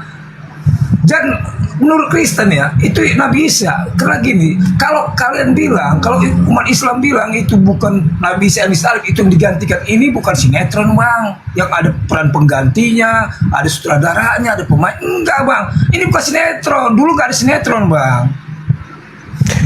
Jadi masa gini, kayak sinetron ditaruh penggantinya? Ini bukan, nggak ada sutradaranya, ini bukan judul film, bukan judul sinetron, Bang. Ini memang fakta duniawi. Jadi di sini kita jaraknya jauh, Bang. Jaraknya jauh. Zaman dulu gak ada sinetron, Bang. Oh ini kamu saya siapin penggantinya. Nanti nggak bisa terbang, kamu pengganti disalib. Ini bukan film India, Bang. Bukan film sinetron. Masalahnya bukan di situ. Masalahnya Yesus ini anak yang dikasihi, hamba yang dikasihi oleh Tuhan. Datang tanpa ayah di tengah-tengah kaumnya. Kaumnya anti terhadap dia. Mereka membuat makar, membuat tipu muslihat, kejahatan demi kejahatan untuk menjebak hamba Tuhan ini supaya mereka bisa bunuh. Kan itu poinnya. Sehingga apa yang terjadi? Mereka berupaya untuk membunuh Yesus, bekerja sama dengan iblis. Ya Tuhan selamatkanlah, marahlah Tuhan selamatkanlah Nabi Isa, disaliblah, diberikanlah satu di antara orang-orang jahat ini untuk disalib sebagai sembahan bagi mereka. Kan itu poinnya ada jelas di Kisah Para Rasul 2 nomor 36 sampai 40 itu. Tunggu dulu. Lalu kalau kita melihat apakah yang menyalib Yesus ini antikristus atau orang-orang percaya kepada Yesus? Kan yang menyalibkan ini adalah orang yang anti terhadap Yesus alias antikristus. Nah sekarang di mana posisi Islam, di mana posisi Kristen? Ketika antikristus ingin menyalib Yesus, Kristen mengaminkan. Oh iya betul, yang disalib oleh antikristus itu Yesus. Kenapa Anda mengaminkan? Karena di situ Anda mendapatkan keuntungan. Apa keuntungannya? Dosa kalian ditebus. Sementara posisi Islam, ketika antikristus pembenci Yesus ingin menyalib Yesus, Islam mengatakan mereka tidak akan berhasil. Kenapa? Karena backingan Yesus itu adalah Tuhan langit dan bumi. Sehingga yang disalib itu bukan Yesus. Antikristus tidak akan berhasil membunuh Yesus. Karena Yesus mengatakan dalam Yohanes 14 nomor 30, iblis sedikit pun tidak berkuasa atas diriku. Sehingga iblis yang berupaya ingin menyalib Yesus tidak akan berhasil. Makanya dia berdoa, Bapa sekiranya mungkin biarlah beban ini berlalu daripadaku, biarlah berlalu dariku, jangan aku kena musibah. Kalau bisa berlalu, tapi bukan atas kehendakku, melainkan atas kehendakmu. Nah Tuhan mendengar, maka turunlah malaikat memberikan kekuatan kepada Yesus. Untuk apa? Untuk terangkat ke langit. Jadi yang menggantikan ya bukan, jadi yang disalib ya bukan Nabi Isa, ada penggantinya. Nah pengganti Nabi Isa ini sekaligus sebagai hukuman bagi orang jahat, dan itu tertuang di dalam KPR 2 nomor 36 sampai 40. Itu fakta, itu real. Sesederhana itu. Nah, saudara kami Kristen ini belakangan muncul, diberikanlah hadiah. Ini loh, dosa-dosa kalian ditebus dengan matinya Yesus atas salib. Diterima aja oleh orang Kristen. Islam lebih belakang lagi muncul, meluruskan kembali poin yang sebenarnya terjadi pada masa kejadian di mana Nabi Isa alaihissalam itu dibenci oleh kaumnya. Begitu adanya. Jadi satu pengusung penyaliban, satu anti penyaliban. Oke, sekarang gini Bang. Abang bilang itu digantikan. Di saat digantikan itu orang-orang yang menyeret dia, orang yang megang dia kan tahu wajahnya, kan tahu wajah Nabi Isa sama wajah pengganti. Ini buat bingung banget ya. Sekarang gini, saya megang terdakwa nih. Waktu itu orang-orang itu megang terdakwa, tergantikan. Wah, saya lihat wajahnya kok beda. Itu kan mustahil Bang. Kejadian itu terjadi. Anda baca Yohanes 18, ketika Yudas dan tentara Romawi datang kemudian di tempat persembunyian Yesus.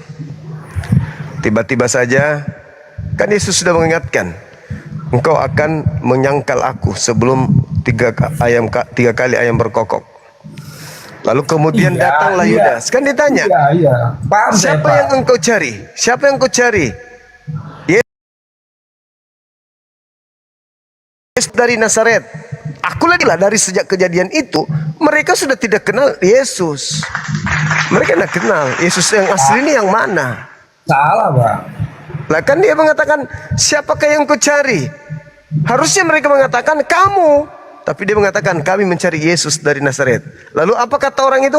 Akulah dia. Nah itu salah Bang. Cerita kita salah Bang. Gak ada ketemunya Bang. Kenapa aku bilang salah? Kristen itu dalam Alkitab itu mengatakan bahwa Judas Iskariot itu mencium Yesus. Apa? Judas Iskariot itu udah mengatakan kepada orang Romawi ini, pasukan Romawi, kalau aku mencium seorang nanti, itulah Yesus. Nah, dicium jalan Yesus, ciuman pengkhianatan. Nah, di situ kan kita udah beda ceritanya. Padahal di Kristen itu mengatakan bahwa Judas Iskariot itu mencium Yesus, cium pengkhianatan. dia udah ngomong sama pasukan Romawi, kalau aku mencium orang itulah Yesus. Diciumnya lah orang di depan pasukan Romawi. Di situ orang Romawi tahu itu Yesus Kristus. Jadi cerita kita bang udah beda Islam sama Kristen ini. Jadi nggak ada ketemunya sampai kiamat pun bang, sampai ketemu kita di akhirat nanti nggak ada ketemunya. Ceritanya aja udah beda. Cerita abang sama cerita saya udah beda. Iya, Gitu. tahu. Memang cerita kita berbeda, tapi berkesinambungan. Ya enggak lah bang. Bersinambungan dong. Kan yang Enggak, disalib soalnya gini, abang salib bilang tadi bukan- kan, enggak abang bilang cerita abang tadi beda. Kalau cerita Kristen kan, cerita Kristen nggak ngomong sama pasukan Romawi. Dia dikasih duit nih, sekepok duit, udah, sekepok duit. Apa kata dia? Di saat aku nanti mencium seseorang, itulah Yesus. Ketemulah Yesus, diciumnya, pura-pura diciumnya. Padahal itu cium pengkhianatan. Disitulah Romawi tahu, oh itu Yesus diciumnya. Jadi cerita itu udah beda bang. Jangan bilang abang di masa pasukan Romawi datang udah nggak mengenal Yesus. Salah total itu bang. Karena memang di Bible itu ada dua cerita yang berbeda. Aku mengusung ceritanya dari Yohanes 18, abang. Ya kalau kami menceritakan begitulah pengkhianatan Yudas. Sementara tadi abang ceritakan apa? Di saat pasukan Romawi itu mendatangi Yesus sudah nggak kenal sama Yesus. Salah. Justru udah tahu dia di saat si Judas mencium, itulah Yesus. Karena Judas mirip. Itu versi yang berbeda. Makanya saya katakan bahwa tentang penyaliban itu perselisihan itu banyak. Ini Yohanes 18 yang menceritakan itu. Yudas datang. Coba Anda baca tuh dari nomor 1 sampai data nomor 11. Iya, saya tahu isinya itu. Makanya saya bilang. Siapakah Saya yang tahu engkau isinya. cari? Yesus dari Nazaret. Akulah dia, kata orang itu. Yang ngomong itu siapa? Yang ngakunya Yesus. Salah bang. Salah itu bang. Lah, berarti Yohanes salah. Udah saya ceritakan. Berarti Yohanes salah dong. Gini bang, si Judas itu udah ngomong nih. Dengerin bang baik-baik bang ya. Sama pasukan Romawi. Di saat aku nanti mencium seseorang, itulah Yesus ya. Oke. ACC lah, oke. Ketemulah Yesus. Dipeluknya, diciumnya. Baru lo ketahuan sama Roma. Oh itu berarti itu Yesus diciumnya. Karena si Judas sudah ngomong sama pasukan Romawi, kalau aku mencium seseorang itu nama Yesus. Jadi cerita kita udah beda banget. Makanya nggak ada nyambungnya bang. Nggak. Sampai bang Juma ya. Aku bilang sama sampean ya. Sampai kiamat pun bang, kita ketemu di akhirat bang. Umat Muslim itu nggak pernah bisa memahami tentang Kristen. Sampai kiamat bang. Tertulis Yohanes 18. Karena cerita kita memang beda, sedangkan penyaliban nanti kita udah beda. Tentang pengkhianatan Yudas saja kita udah beda ceritanya. Seperti penyaliban, mana ada sinetron zaman dulu. Bos, kau jadi pemeran pengganti ya, kau sutradara ya, itu nggak ada bang. Maaf ini Bang Rati, izin Bang Rati. Ya. Abang nih dari tadi ulang-ulang cerita kita beda. Abang dengar nggak sih tadi Bang Zuma jelasin? Iya, nggak bakal ketemu. Sebentar. Abang dari tadi ngulang-ngulang cerita kita beda. Sedangkan argumentasi yang dipaparkan oleh Bang Zuma itu dari Bibelmu sendiri. Ya itu saya nggak tahu, saya tahu, saya pelajari tapi seperti itu. Loh, saya ini nenek moyang saya Kristen, saya pelajari Alkitab itu seperti itu, cerita si Judas sama cerita penyaliban. Bagaimana saya bisa lupa? Ya terus kau bilang cerita beda, kau bilang dari cerita beda tuh apa? Yang bedanya apa? Ya justru itu abang juga ngulang-ngulang. Kan saya bilang, abang Juma tadi udah ngomong, dengerin ya. Kamu tadi nyimak pada argumennya sebentar. Coba kau jawab dulu. Argumennya Bang Zuma tadi dari Bibelmu atau dari Al-Quran? Makanya dengerin dulu. Tadi kan cuma ngomong bahwa itu yang disalib itu bukan Nabi Isa. Nabi Isa terangkat ke surga dan digantikan pemerannya. Emang sinetron pemeran pengganti ada? Sebentar. Nggak ada sinetron dulu. Tadi yang di Yohanes yang kedua. bukan. Dengerin dulu, katanya mau saya jelasin. Yang kedua, Bang Juma ini minta penjelasan. masalah pengkhianatan Judas. Aku cuma konfirmasi. Pengkhianatan Judas saya dalam cerita kita. Bukan. Cerita pengkhianatan Judas. Gini, Bang Rati, coba dengerin. Coba gantian ngomong, coba. Tarik napas, jangan emosi. Abang dari tadi aku dengar ngulang-ngulang. Kita beda cerita. Itu aja nggak ngulang-ngulang. Sedangkan yang dijelaskan oleh Bang Zuma tadi itu dari Yohanes 18-nya. Bukan dari Al-Quran. Cuman ya kau? Nah, Rati dengar, di dalam Yohanes dikisahkan Yudas tidak mengenali yang di depannya itu. Dia bertanya, siapa yang kau cari? Dia bilang, kata mereka yang datang ingin menangkapnya itu, Yesus. Dijawablah yang di depannya itu, akulah dia. Padahal ini ada Yudas loh. Nah, di dalam Matius diceritakan, Yudas langsung mencium Yesus. Siapa yang kucium itulah dia. Nah, ini Bibelmu penulisnya beda-beda kisahnya. Jangan lari kau bilang kita memang beda. Ini penulismu aja beda-beda kisahnya ini. Al-Quran memang mengatakan berselisih paham. Itu Bibelmu saling beda dan harusnya kau tahu kematian Yudas itu. Kematian Yudas ada 2 versi loh. Satunya jatuh tertelungkup, isi perutnya terburai keluar. Tidak mungkin seseorang jatuh itu isi perutnya terburai. Kecuali dia sengaja taruh benda tajam, pisau apakah. Karena kulit perut ini kita tebal. Kalau cuma jatuh gak mungkin. Paling kepala yang berdarah kalau jatuh. Kalau isi perut keluar tuh gak mungkin. Kemudian di Matius dikisahkan, Yesus melempar uang pengkhianatannya lalu menggantung diri. Menggantung diri pada, itu tafsiran Bapak Gerejamu ya, menggantung diri pada masa itu hanya dengan cara disalibkan. Di kematian Yudas ya. Nah, ketika Yudas jatuh tertelungkup, isi perutnya terburai keluar. Ingat, akhir penyaliban seorang prajurit menombak lambung yang disalib. Ditombak lambungnya. Makanya kisah kematian Yudas itu isi perutnya terburai keluar. Karena sudah bocor ditombak oleh salah seorang prajurit. Seorang prajurit menombak lambung yang disalib kemudian matilah dia.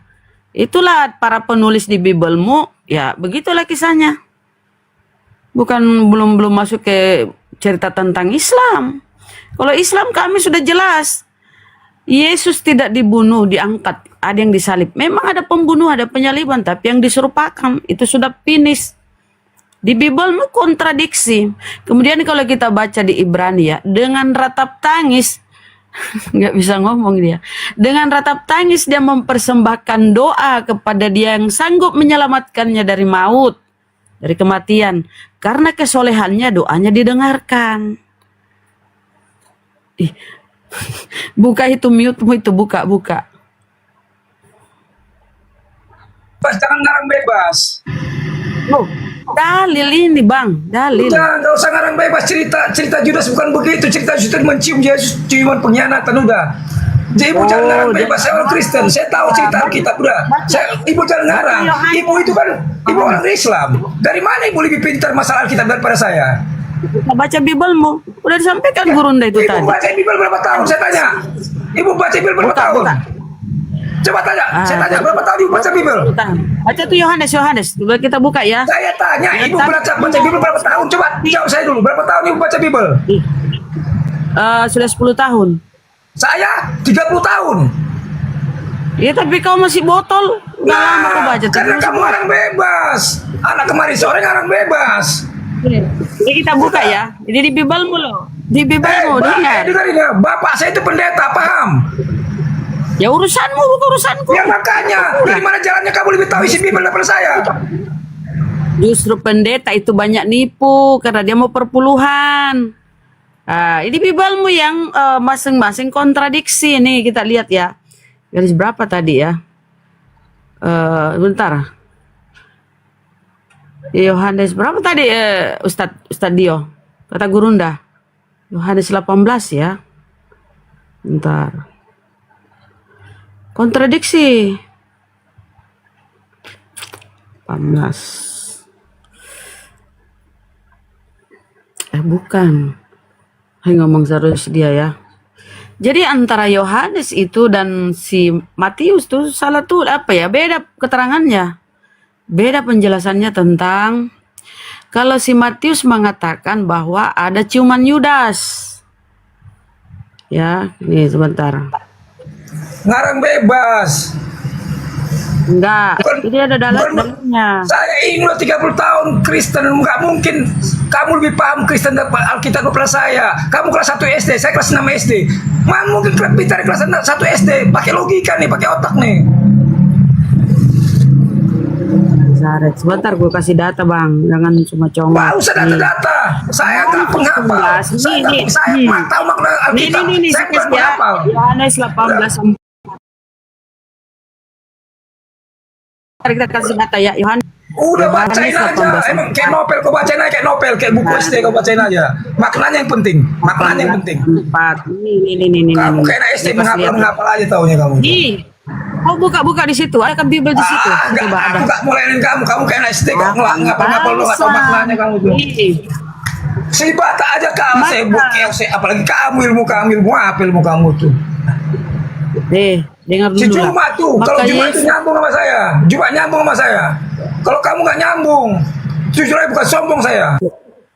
Ya rewet kali kalau lama-lama ku tendang kau ke bawah.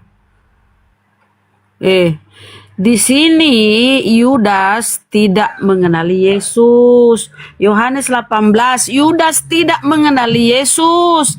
Ditulis di Yohanes 18. Dia dicium kan? Dia dicium kan? Dia ciuman itu ciuman pengkhianatan, ciuman pengkhianatan itu. Udah. Itu di Matius. Matius mengisahkan Yudas mencium Yesus, tapi di Yohanes dikatakan ciuman pengkhianatan. Yang aslinya itu yang Yudas tidak mengenali Yesus. Yudas, udah. Di botol kali kau. Ya, kok kamu yang botol? Anak kemari sehari so tahu Alkitab kamu. Itulah kau minum ergot dulu kau biar kau kenyang. Datanya sendiri kita kasih. Memang ya kau itu kepala batu ya. Mama Bible menulis ini di Bibelmu, para penulis menulis kontradiksi. Maka datanglah Yudas juga ke situ dengan sepasukan prajurit dan penjaga bait suci yang disuruh oleh imam-imam kepada orang-orang kepala dan orang-orang Farisi, lengkap dengan lentera. Ada cahaya ya. Lentera atau lampu. Lentera kan lampu ya.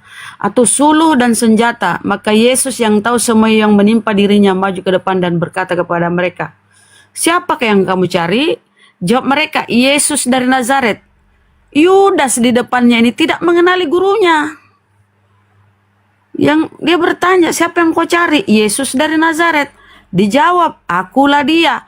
Yudas yang mengkhianati dia berdiri juga di situ bersama-sama mereka.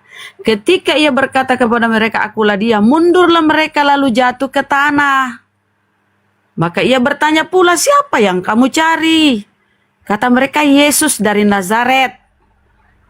Ya, dijawab lagi, "Telah kukatakan kepadamu, akulah dia." Jadi Yudas di sini dikisahkan di Yohanes, Yudas tidak mengenali Yesus. Ya bisa saja yang di depannya itu bukan Yesus, yang ditangkap itu bukan Yesus. Karena selanjutnya dikisahkan bahwa seorang pemuda melepaskan kain lenan di pinggangnya lalu lari bertelanjang. Di Bible pun dikisahkan hanya Yesus yang memakai kain lenan. Memang kau itu pendeta pun bapakmu justru pendeta tuh, maka kau tambah oon karena ya perpuluhan. Ya teman-teman, di Yohanes itu kisahnya begitu ya, Yudas tidak mengenali Yesus.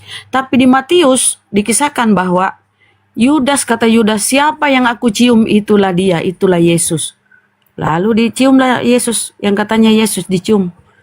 Jadi para penulis sendiri yang berbeda. Dia tidak tahu tadi. Enggak tahu, cuma marah-marah taunya dia. Maka dikenalilah ciuman Yudas, kiss Yudas. Jadi itulah. Kau dengar di bawah baru kau baca ya, Yohanes 18 tuh kau baca itu. Ketika pasukan Romawi dan Yudas menemui Yesus di Taman Getsemani.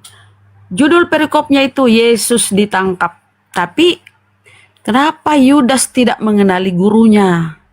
Itu harus tanda tanya kalian. Siapa yang di depan yang ditangkap itu? Padahal Yudas ini kan tiap hari sama dengan Yesus. Kenapa dia tidak mengenali? Berarti udah diserupakan tuh. Enggak di ini lagi, bukan Yesus yang ditangkap. Jadi kita membaca Bible itu ya membenarkan apa yang ada di dalam Al-Quran, bahwa wa maqataluhu wa masalabuh, mereka tidak membunuh dan tidak pula menyalibnya. Iya, kisah Yudas itu. Jadi para penulis sendiri yang kemudian di Matius dengan di Kisah Para Rasul, kematian Yudas itu dikisahkan berbeda. Cerita-cerita tentang kisah Yudas itu saling berbeda loh teman-teman. Bun, tutup Bun. Oh oke. Silakan. Bang Handi, Pak D. Oke teman-teman ya, kembali lagi kita sampaikan sebelum kita tutup. Milad api minus ya kurang lebih 10 hari lagi ya, 12 hari kah? Bagi yang ingin ikut serta atau ingin berpartisipasi, bolehlah teman-teman ya berinfak, dukung bagaimana supaya acara milad sukses. Kalau ingin membantu, ingin berpartisipasi ya disalurkan ke nomor rekening BNI 75 kali 51770 seperti biasa kan teman-teman. Tapi dikasih berita di situ bahwa ini untuk milad api. Oke ya teman-teman, karena sudah jam, waduh mama udah mau jam 4 di tempatku ya. Kita tutup apa di bawah itu.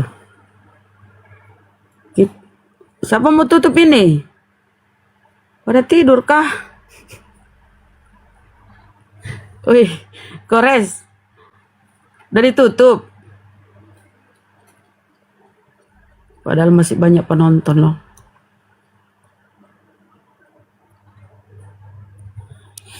Oke lah teman-teman, kita tutup aja ya dengan doa kafaratul majelis ya.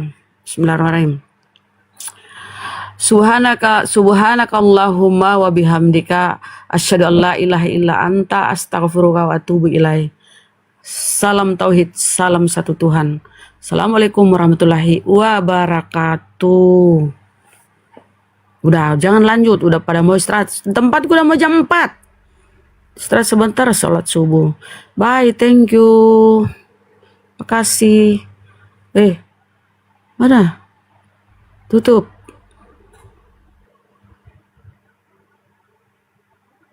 Iya ya. Dikit lagi jadi 8M. Gurunda.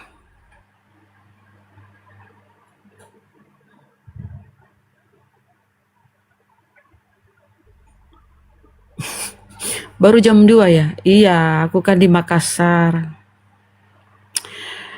Ya walaupun sudah kututup dengan doa kafaratul majelis ya, tapi Gurunda belum rongkat. Jadi kita harus ini teman-teman. Jadi Bang Kores itu insya Allah besok pagi udah terbang ke Makassar ya. Beliau kan panitia yang diberi tugas untuk pelaksanaan milad api. Jadi beliau cepat datang ya. Besok udah terbang tuh ke Makassar.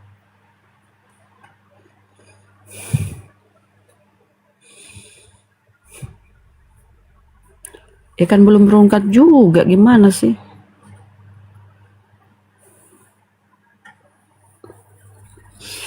Rati. Perkenalkan po bapaknya pendeta. Justru bapakmu pendeta itu maka kau semakin bego. Bapakmu lah sekalian sini diskusi.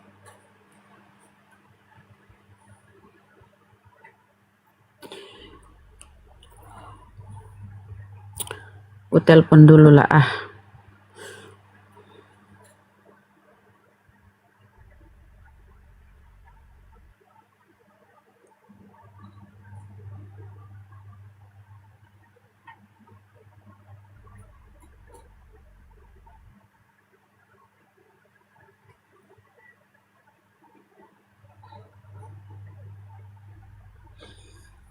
Pergunakan kalimat yang indah. Emang saya sastrawan? Emang saya mau baca puisi? Di sini udah mau ini loh. Udah mau jam 4. Antara bangun dan tidur ini kita ngomong.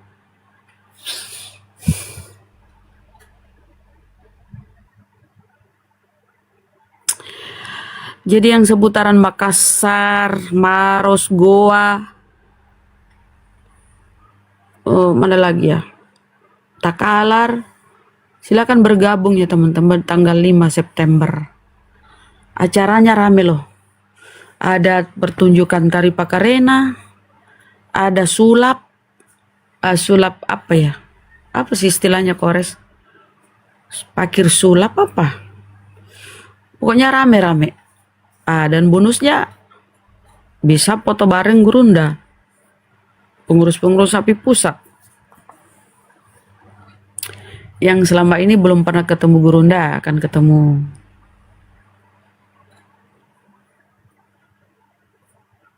Ya teman-teman, kalau ada yang nggak mau bertemu Bunda Rahma, silakan ketik 1 teman-teman ya untuk hadir di Milad Api yang ketiga. Waduh, ini para artis juga datang guys. Wah keren pokoknya mah ya. Jangan mau ketemu aku. Cuma 1 orang mau ketemu aku, kasihannya.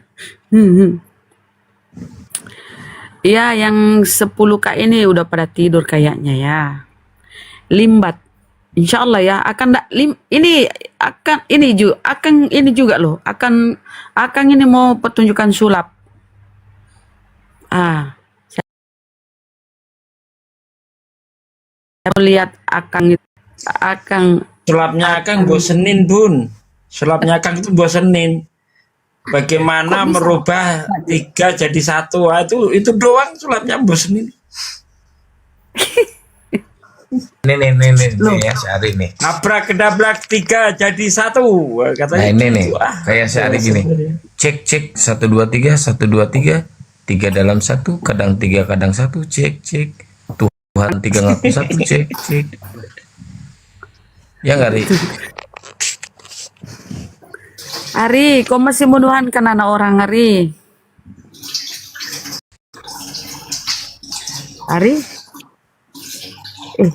Dia di kamar mandi loh.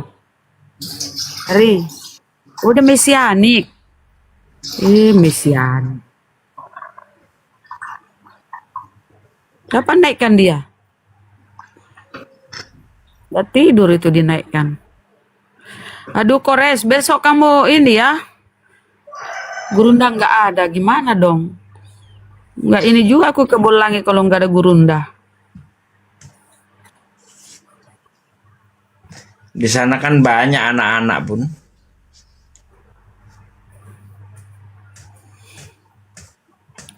Iya sih. Banyak anak-anak. Emang sendirian Bang Kores ya? Iya, kasihan sendiri. Temenin apa Bang Kian Santang? Nggak bisa Pak De, saya nggak bisa. Tadinya mau Orang nggak punya anak istri aja kok nggak bisa, entah yang dipikir apa lah. Bukan itu, ada hal yang harus dibereskan. Kalau nggak Bang Andi suruh berangkat besok. Kalau menurut analisa saya sih, ini analisa loh ya. Analisa nih, sesudah hari Ahad itu pasti Senin.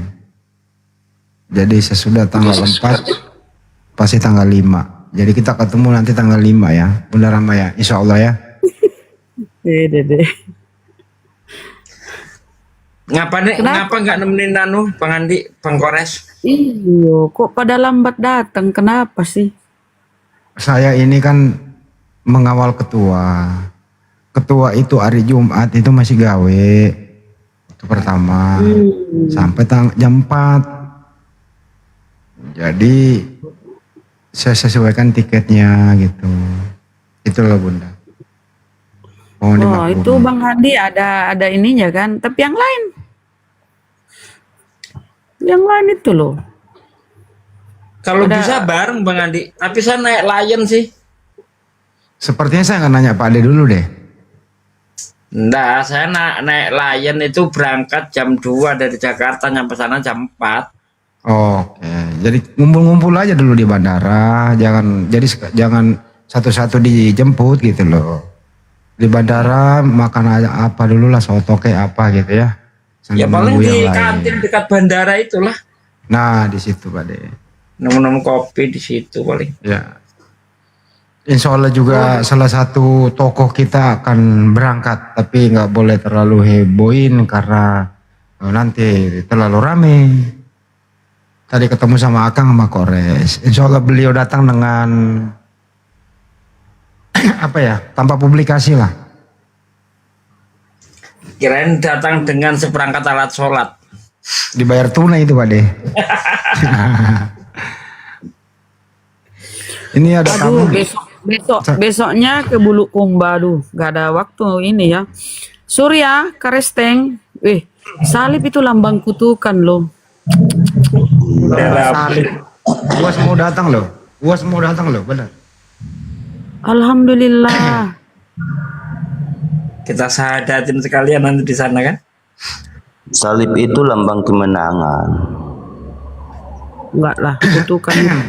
lambang kemerdekaan. Iya. Kalau Allah, apa yang dilakukan Allahmu ketika Allahmu menolong kamu? Ini yang dilakukan ini nih. Satu aja yang jawab. Jadi Allah itu menciptakan Bunda Maria, kemudian Bunda Maria berkat izin Allah hamil dia, terus lahir Tuhanmu.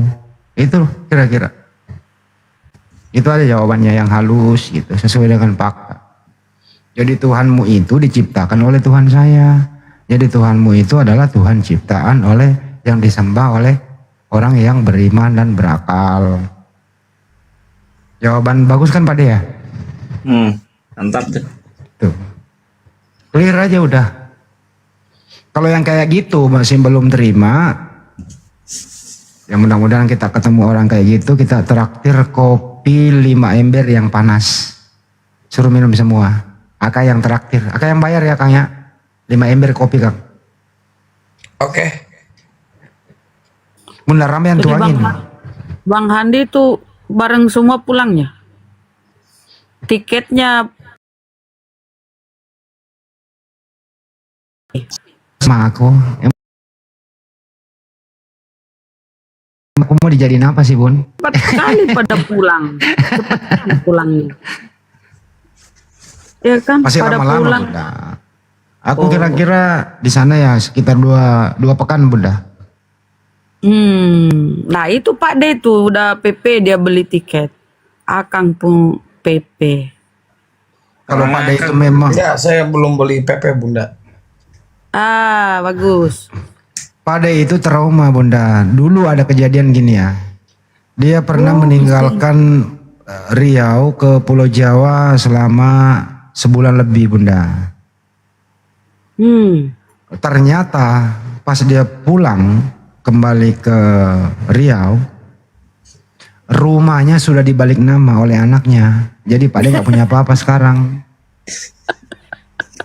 Sembarang tuh. Tanya aja Pak De.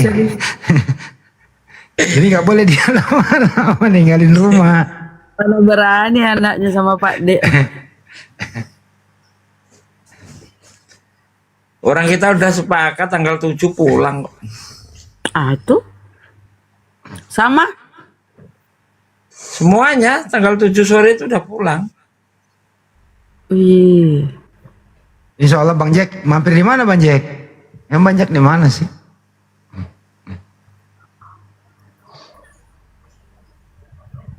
Di mana tuh? Di kafe, ada kafenya. Apa boleh diputar ya sebagian ucapan-ucapan selamat milad ya? Belum waktunya diputar ya Pak De? Jangan, biar jadi surprise nanti tuh. Oh surprise. Nanti ada rekam-rekangin anu. Jadikan konten. Beruntunglah mereka. Nantilah. Susah loh itu. Ya. waktu singkat. Iya. Beliau sibuk masih sempat-sempatnya gitu. Itu karena Bang Juma.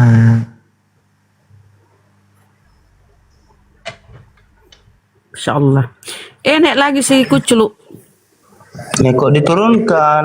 Aduh, takut kalian. Yang lain diam dulu, yang lain diam.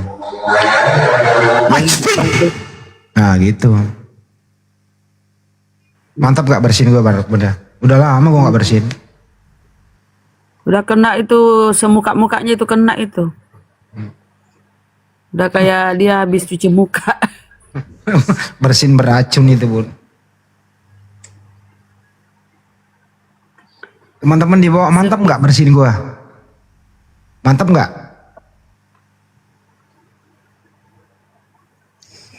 Apa kurang mantap tuh bersihin? Oh, diskusi PK. Ah, itu lagi. Diskusi sama. Nggak benar lo, Kang. Udah yang diomongin kan malu-maluin lo. Nggak bisa, Akang itu bukan debater yang apa ya. Akang itu diskusinya terlalu slow. Iya. Saya emang nggak tegaan. Iya. Iya banyak condet. Besok sholat. si Ica sama si Caroline. Kamu bukannya tidur, Kores kan besok mau berangkat, ini naik lagi. Tidur Nggak jadi, Mang. Kalau tidur kebablasan, Pak deh. Ini HP tempurnya packing, ini pakai HP entertainment. Nah. Udah Jadi banyak nanti tamu ya, Kores. nanti Kores kalau nyampe di Makassar itu kemungkinan yang jemput De Sadli atau De Lukman. Terus pertama kali ke Makassar ya, Res ya? Ini kedua Bang, dulu aku waktu 81 pernah kesini. Ini yang kedua ini. Waktu SD, Res. Dulu waktu lu belum jadi orang. Maksudnya dia jadi bentuk roh ke Makassar. Dia sejak jadi masuk ke API baru jadi orang dia. Tadinya apa? Pokemon. Ya orang juga. Orang juga Bunda, gimana sih? Kan belum jadi. Ini bahasa tingkat tinggi, Bunda Rama nggak paham ya, Res? Oh iya ya, betul. Baru Jadi kebelang itu Bang Kores. Tadi dijemput nanti ada Dek Saldi atau Dek Lukman. Terus Kores dibawa dulu makan kesukaan dia, yaitu pisang epek dulu. Nah, enak loh, Res, pisang epek. Palu basah dulu, palu basah. Masa pisang ngepek siang-siang? Kekenyangan makan siang? itu pisang epek, baru makan ini yang ringan-ringan dulu Bunda, jangan berat-berat. Pisang epek enak, Res.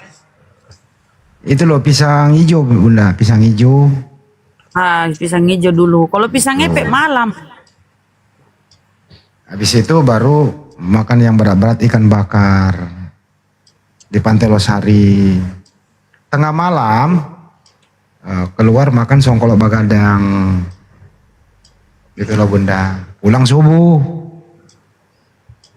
Sholat subuh di Masjid 99 Kuba.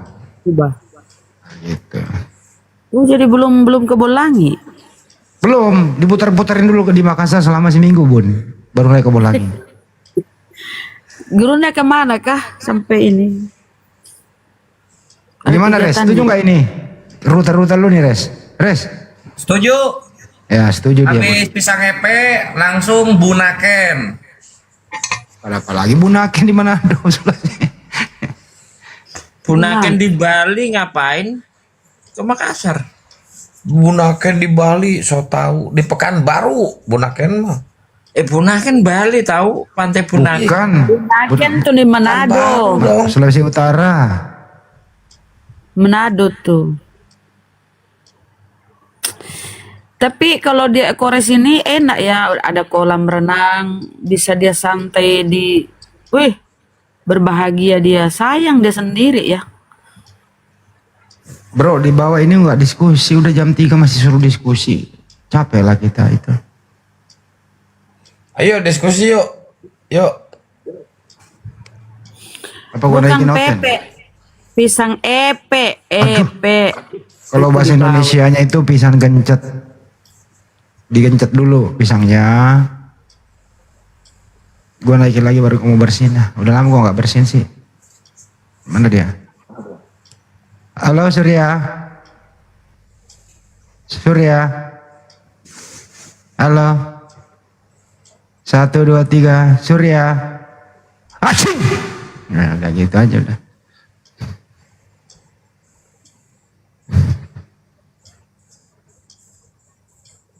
Udah Rama sekali-sekali dong bersihin kayak gua. Kayaknya ini otomatis ini ya udah ku kick puluhan ini banyak lagi. Kayaknya otomatis ya begitu masuk. Gua naikin teman-teman di bawah ya, waktunya untuk salam salib gitu ya. Nggak ada hotel lagi teman-teman, yang satu penghujat itu. Cuma. Oke, yang baru naik silakan. Salam kenal. Jack Dion, Alfa Rendra sama Fatmawati. Silakan. Waduh. Lu pada tidur apa ya? Iya. Fatmawati Nandring. Ini kayak orang Makassar ini namanya. Bunda, Bang Jack. Halo, rumah sakit. Halo. Rumah sakit. Udah ngomong dia tuh. Aduh ketiduran di bangunan. Fatmawati.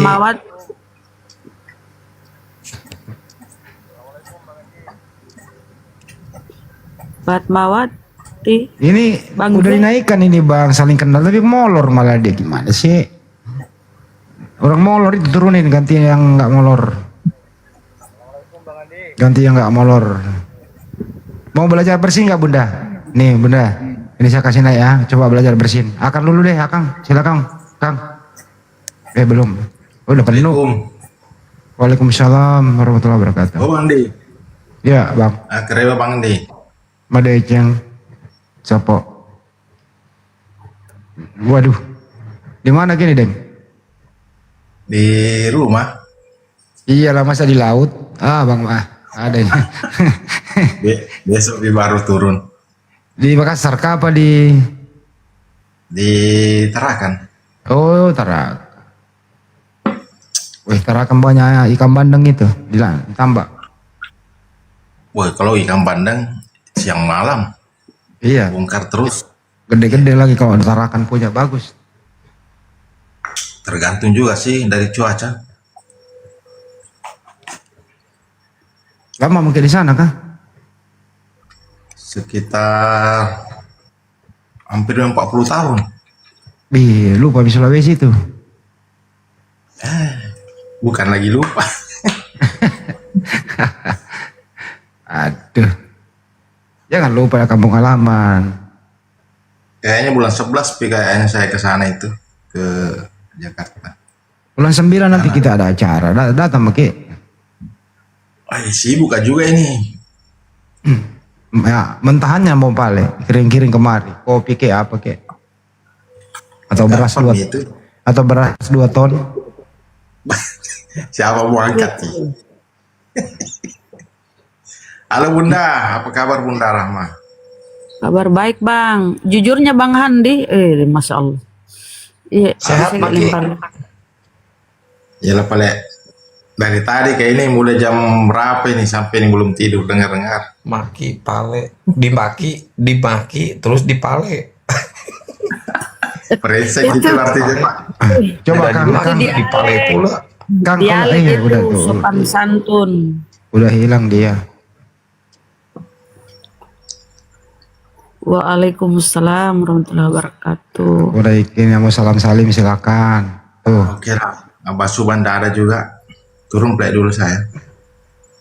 Iya, makasih Pak Ledeng. Iya, Selamat Ki, saya salam. Waalaikumsalam warahmatullahi wabarakatuh. Jurunda jena cari Itu yang baru naik silakan langsung ngomong. Gua naikin loh. Lagi. Pania. Jangan Banyuma live minta naik. Nah, sekarang silakan. Tapi ke Bang Sebanyak- Zuma mau nanti mam itu ngobrol. Makanya minta kan. Kalau ada Gurunda. Ayo yang baru naik silakan. Bang Ali. Itu kan dinaikin nggak mau ngomong. Cek karo doni dai. Nih dinaikin nggak mau ngomong. Banyu Malaib minta naik. Sekarang giliran, ayo ngobrol, perkenalkan diri. Ada pada molor apa ya? Kayaknya sih. Zainal. Selamat malam.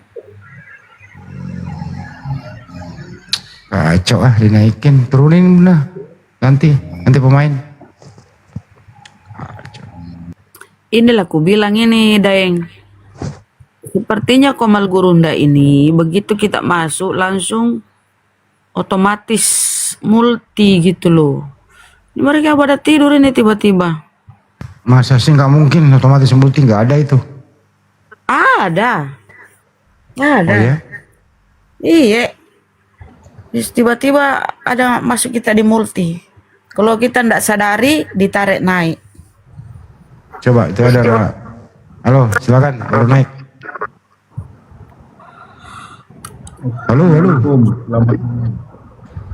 Halo. Alhamdulillah barakatuh. Udah kayak. Halo. Apa di mute? Pak Ruang. Oh. Kenapa? Nah, minta naik. Masalah kemarin gimana? Apa dia bilang? Bang Ruang itu sengaja multi ya? Atau Itu Ibu Fatmawati di bawah dia bilang nggak sengaja multi katanya. itu kan nggak sengaja. Tiba-tiba dinaikin. Nah itu. Jadi kasihan kalau mereka kena blokir ya. Dia tidak sengaja ya multi, nggak sengaja multi mereka. Enggak kok. Enggak diblokir kok enggak. Ya tapi langsung dibuka itu sama Gerunda. Yang multi itu coba yang multi itu diundang. Ini saya tanya dulu ini Angga Asar ini saudara multi jadi saya naikkan. Itu sengaja multi atau tidak? Coba Bang Asar. Itu kan udah pada tidur. Tidak Maki. Kalau diundang tidak mungkin kita mengundang kalau muslim. Kalau saya itu ya aku buka dulu profilnya. Ini banyak banget multi di bawah nih. Iya sudah aku bersihkan tadi itu Deng. Kenapa banyak misalnya Deng? Bunda Rama bisa masak konro enggak konro? Konro itu jangan repot-repot, banyak warung. Oh, Bunda Rama malas berarti. Susah Kang kalau konro Kang.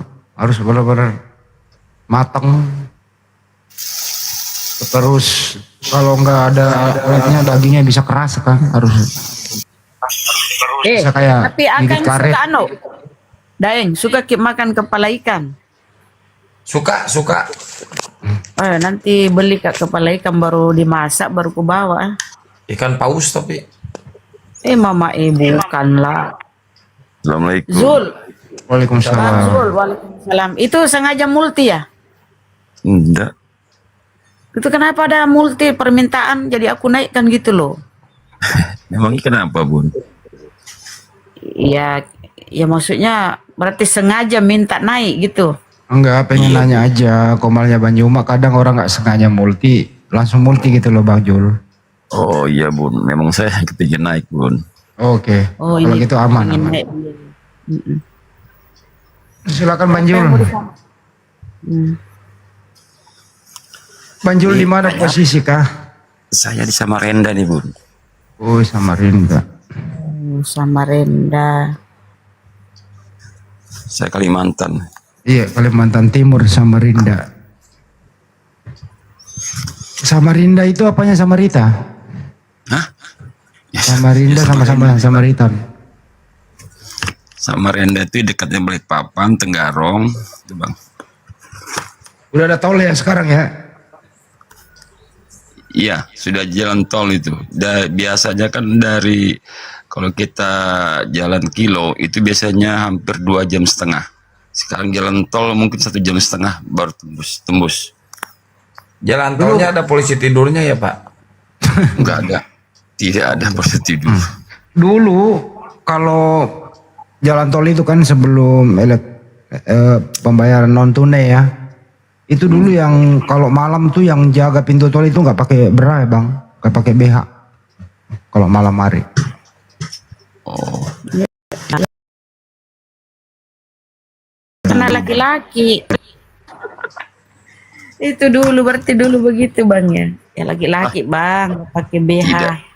Tidak juga Bu. Dan ini ini maaf Bu ya.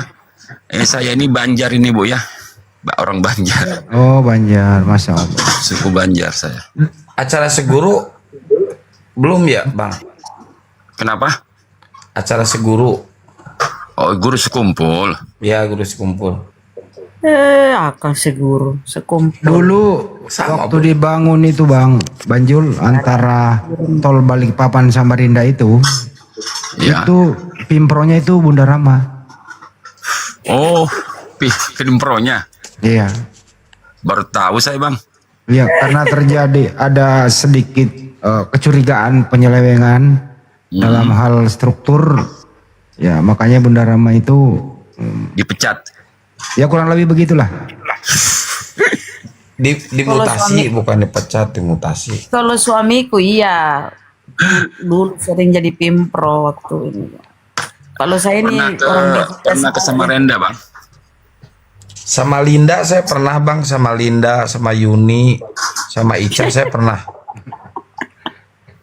Kalau yang sering kita diskusikan di sini dari Samaritan, dari Samarinda itu di pasar apa? Pasar Segiri, Samarinda beli apa bang? Samarinda Ya, kan? itu Samarinda, itu pasar Segiri, itu pasar Samarinda bang.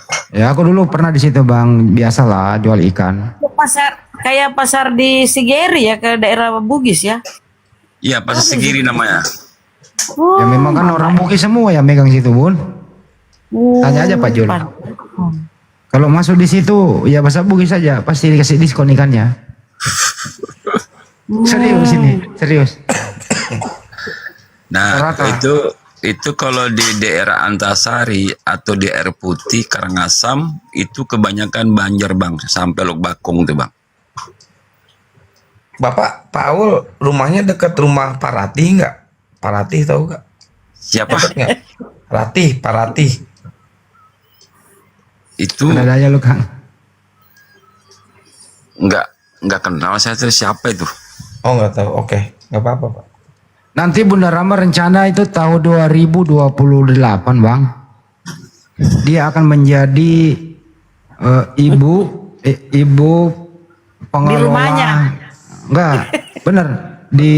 Dia di IKN jabatannya nanti sebagai kepala rumah tangga IKN. Urusan konsumsi dapur IKN bang. Bunda Rama. Konsumsinya ini daeng rumah apa sekolah. Saya bagian kantin. Nah itu. Sekolah apologet. Ini kalau saya boleh tahu ini di mana ini? Di Makassar kah apa di? Ada yang di Makassar, ada yang di Jakarta, ada yang di Riau, macam-macam bang. Saya di Kaltim bang. Yang di atasnya itu ya, yang namanya Kian Santang itu di luar angkasa bang. Saya di Kaltim bang, saya di Kaltim.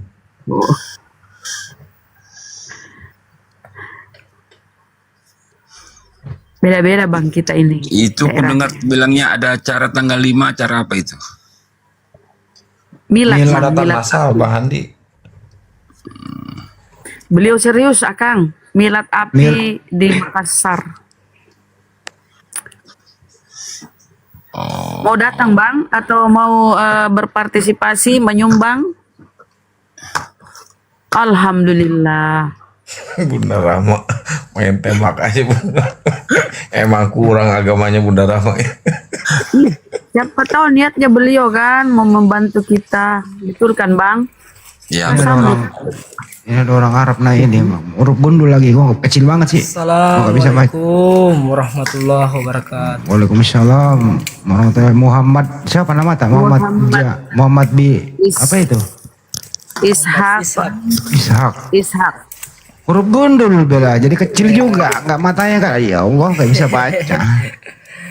Mau tanya ini bunda. Jangan dulu aku ini dia selesaikan dulu Bang Zul. Bang Jul Siapa dulu. tahu mau Siap, berpartisipasi, masya Allah. Bagaimana Bang Jul? Ya, siap.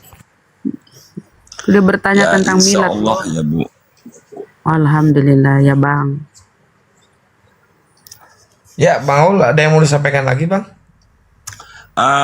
Cuma nanya itu aja. Sekalian saya kepingin kenal dengan kalian ini kan. Saya Siap, kan siap. muat. Salam kenal ya, Bang ya. Saling mensupport ya Bang, saling mendoakan kita semua ya. Ya, moga-moga abang-abang di sini, Bunda juga moga-moga sehat selalu. Amin. Ya Allah ya Rabbal Alamin. Doa yang sama buat Abang Semoga ya. diberkati rezekinya semuanya. Amin. Ya, Bang. Cuma itu aja sih Bang. Kalau sudah tahu nomor rekening AP Bang, kalau mau berpartisipasi udah hafal atau belum? Udah saya catat kok. Oh alhamdulillah ya Bang. Lah. Salam kenal ya Bang, saya di Kaltim Bang. Iya iya iya. Ya dilanjut dulu Bang. Oke. Saya mau mandi ini. Apa mandi? Bunyi ini langgar ini. Oh sudah subuh di sana ya Bang. Oke Bang. Iya. Makasih Lanjut. Bang, kita turunkan. Assalamualaikum warahmatullahi wabarakatuh. Assalamualaikum. Waalaikumsalam. Salam. Mana Pak Ishak tadi turun dia Pak Ishak? Siapa? Akang itu yang turunkan. Memang Akang.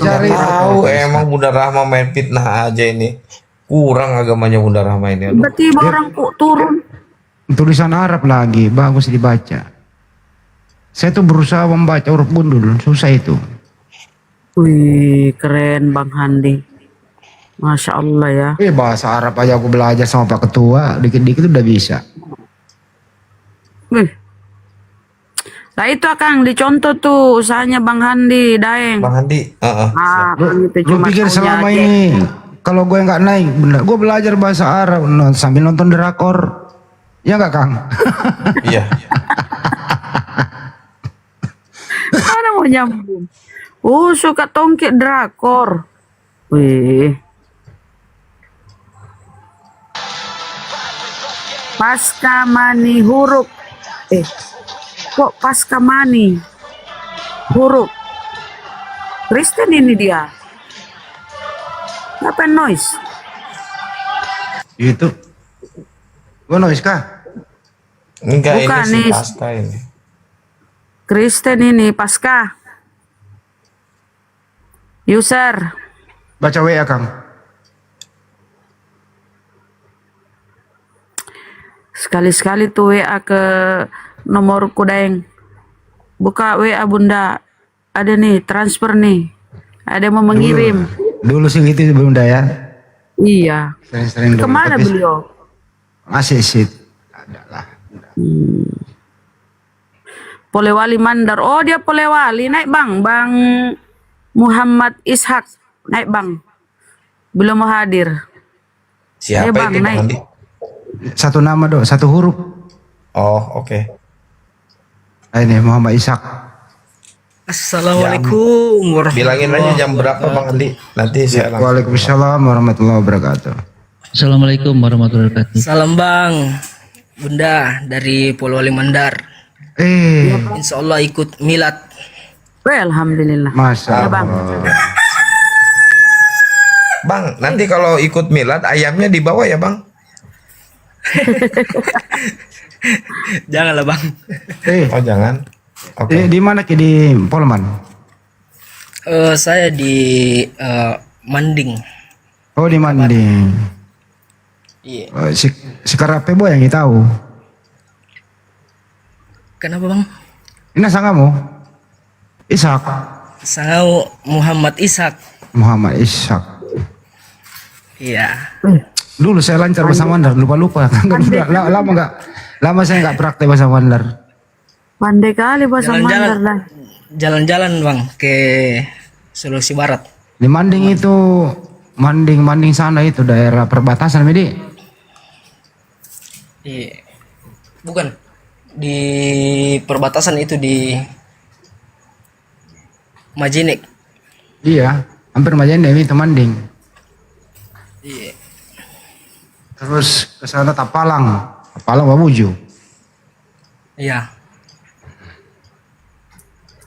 Emang Majene itu daerah mana Bang Adi? Sulawesi Barat. Oh, Jadi rencananya mau hadir ya? Insya Allah Bunda mau hadir. Tanggal ini Bang ya, tanggal 5. Jadi kalau mau ini nggak terlambat, kan jauh Mandar itu. Berapa jam ya? 7 jam. Akang 7 jam itu 6 dari jam, Mandar. 6 jam kurang lebih 7 jam lah. Ya. Soalnya jalur 2-nya belum sampai ke sana dari Parepare. Parepare udah jalur 2, udah kayak Pantura. Ya sudah jalur 2. Ya udah cepet. Masih jalan kabupaten sempit. Jadi datang hari Jumat, bisa nginap Sabtu acaranya gitu biar nggak terlambat. Acaranya dimulai jam 9. Oke, bawa ki oleh-oleh Mandar ah. Insya Allah Bunda, insya Allah. Apa nasanga? Saya kabari Bunda kalau di sana. Oke Bang. Bisa, kau umurnya berapa deh? Kau masih anak-anak kah? Saya umurnya 28 Bang. Dan istrinya belum berkeluarga.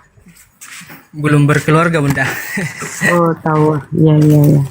Iya, suaranya saya. pengen cepat berkeluarga nggak Bang? Saya kasih ilmunya Bang. Jangan dengar dia mau belajar dulu Bang. Ya kalau mau belajar itu sama saya Bang. Insya Allah Bang, insya Allah. Bisa ketemu nanti. Saya ahlinya Bang. Akang, kalau di Mandar itu Akang masih kayak apa ya namanya Kak? Mereka ke Bahasanya masjid juga, bahasa daerahnya juga beda. Ya, mereka ini loh masih pakai sarung kalau ke masjid. Emang Bang Muhammad ini kenal di mana sama Nandar? Mandar. Hah? Suku Mandar. Oh, kirain Nandar dari tadi itu. Muandian diola si Karape Boy yang tahu. Yo. Begitu bahasanya ya Bang? Siap Bang, ya. Ya kurang lebih begitulah bahasa Mandar lah, lupa aku. Iya. Artinya? Ya dekat rumah kita, si Karape Boyang ya dekat rumah. Ya, dekat rumah kita Bang. Iya. Sekarang Ki. Lampami di Banuan tahu. Itu rumah terbaik itu. Apa sih artinya Lampami di Banuan tahu? Apa artinya itu Bang? Apa Bang? Pergi di kampung orang. Pergi di apa? Kupingmu juga Bang. Wih, ada salam. Assalamualaikum. Waalaikumsalam warahmatullahi wabarakatuh. Musik matikan dulu. Assalamualaikum warahmatullahi Udah nggak ada live Bunda, nggak apa-apa. Udah nggak ada yang live. Iya. Salam kenal terima kasih, semuanya. Dr. Yakin. Oh, salam dari Dumai Riau. Oh dari Riau, salam kembali. Itu bukan baru Mbak. Ya, senang bergabung bersama host Zuma. Dari mana host? Pekanbaru. Mau berpartisipasi? Itu Bunda apa itu? Bunda Karina. Ya saudaraku Ya, semuanya, Mama. saya izin turun dulu ya. Terima kasih sudah diberi tempat. Memperkenalkan diri Pak Umar, ntar dulu. Perkenalkan diri dulu Pak Umar. Hah? Ya, saya Beni Lim. Oh Pak Benilin. Oh Bang B. Tapi di sini umat terbaik, kira Pak Umar. Ya silakan Pak Beni, makasih. Ya udah itu saja, hanya menyapa saja. Terima kasih Oke. Bang Andi, Bang Kiansanda, Bunda Rahma. Siap Bang. Assalamualaikum warahmatullahi Iya Bang. wabarakatuh. Waalaikumsalam warahmatullahi wabarakatuh. Ya, warahmatullahi wabarakatuh. Aswin Batubara. Waalaikumsalam warahmatullahi. Win. Bang Aswin. Tadi Ini lucu katanya namanya nih. Bang Bang Julius mau naik promosi nggak naik juga. Lucu namanya nih, Mande 3 anak. Ini Bunda Salma. Apa artinya? Ada yang mau disampaikan lagi nggak? Kalau nggak gantian Bunda. Udah cukup.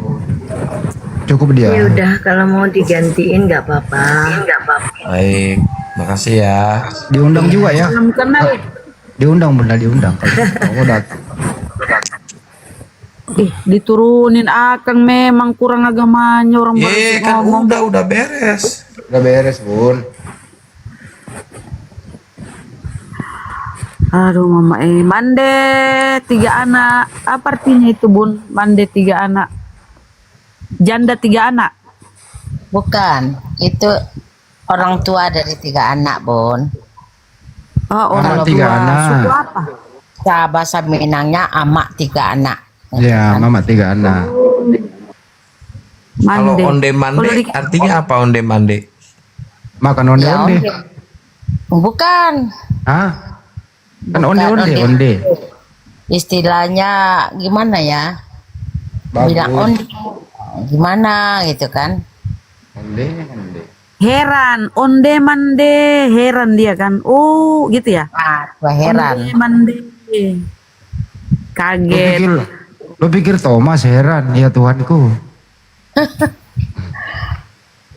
Apa yang mau disampaikan Mande 3 anak?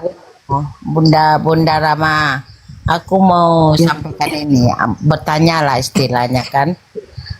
Iya Bun. Aku punya anak angkat loh Bun. Anak angkat tuh ya gimana ya, sayang kali sama orang tuanya kan istilah. Tapi dia tuh dari apa? Dari Nasrani kemarin. Tapi dari kecil katanya dia udah masuk Islam.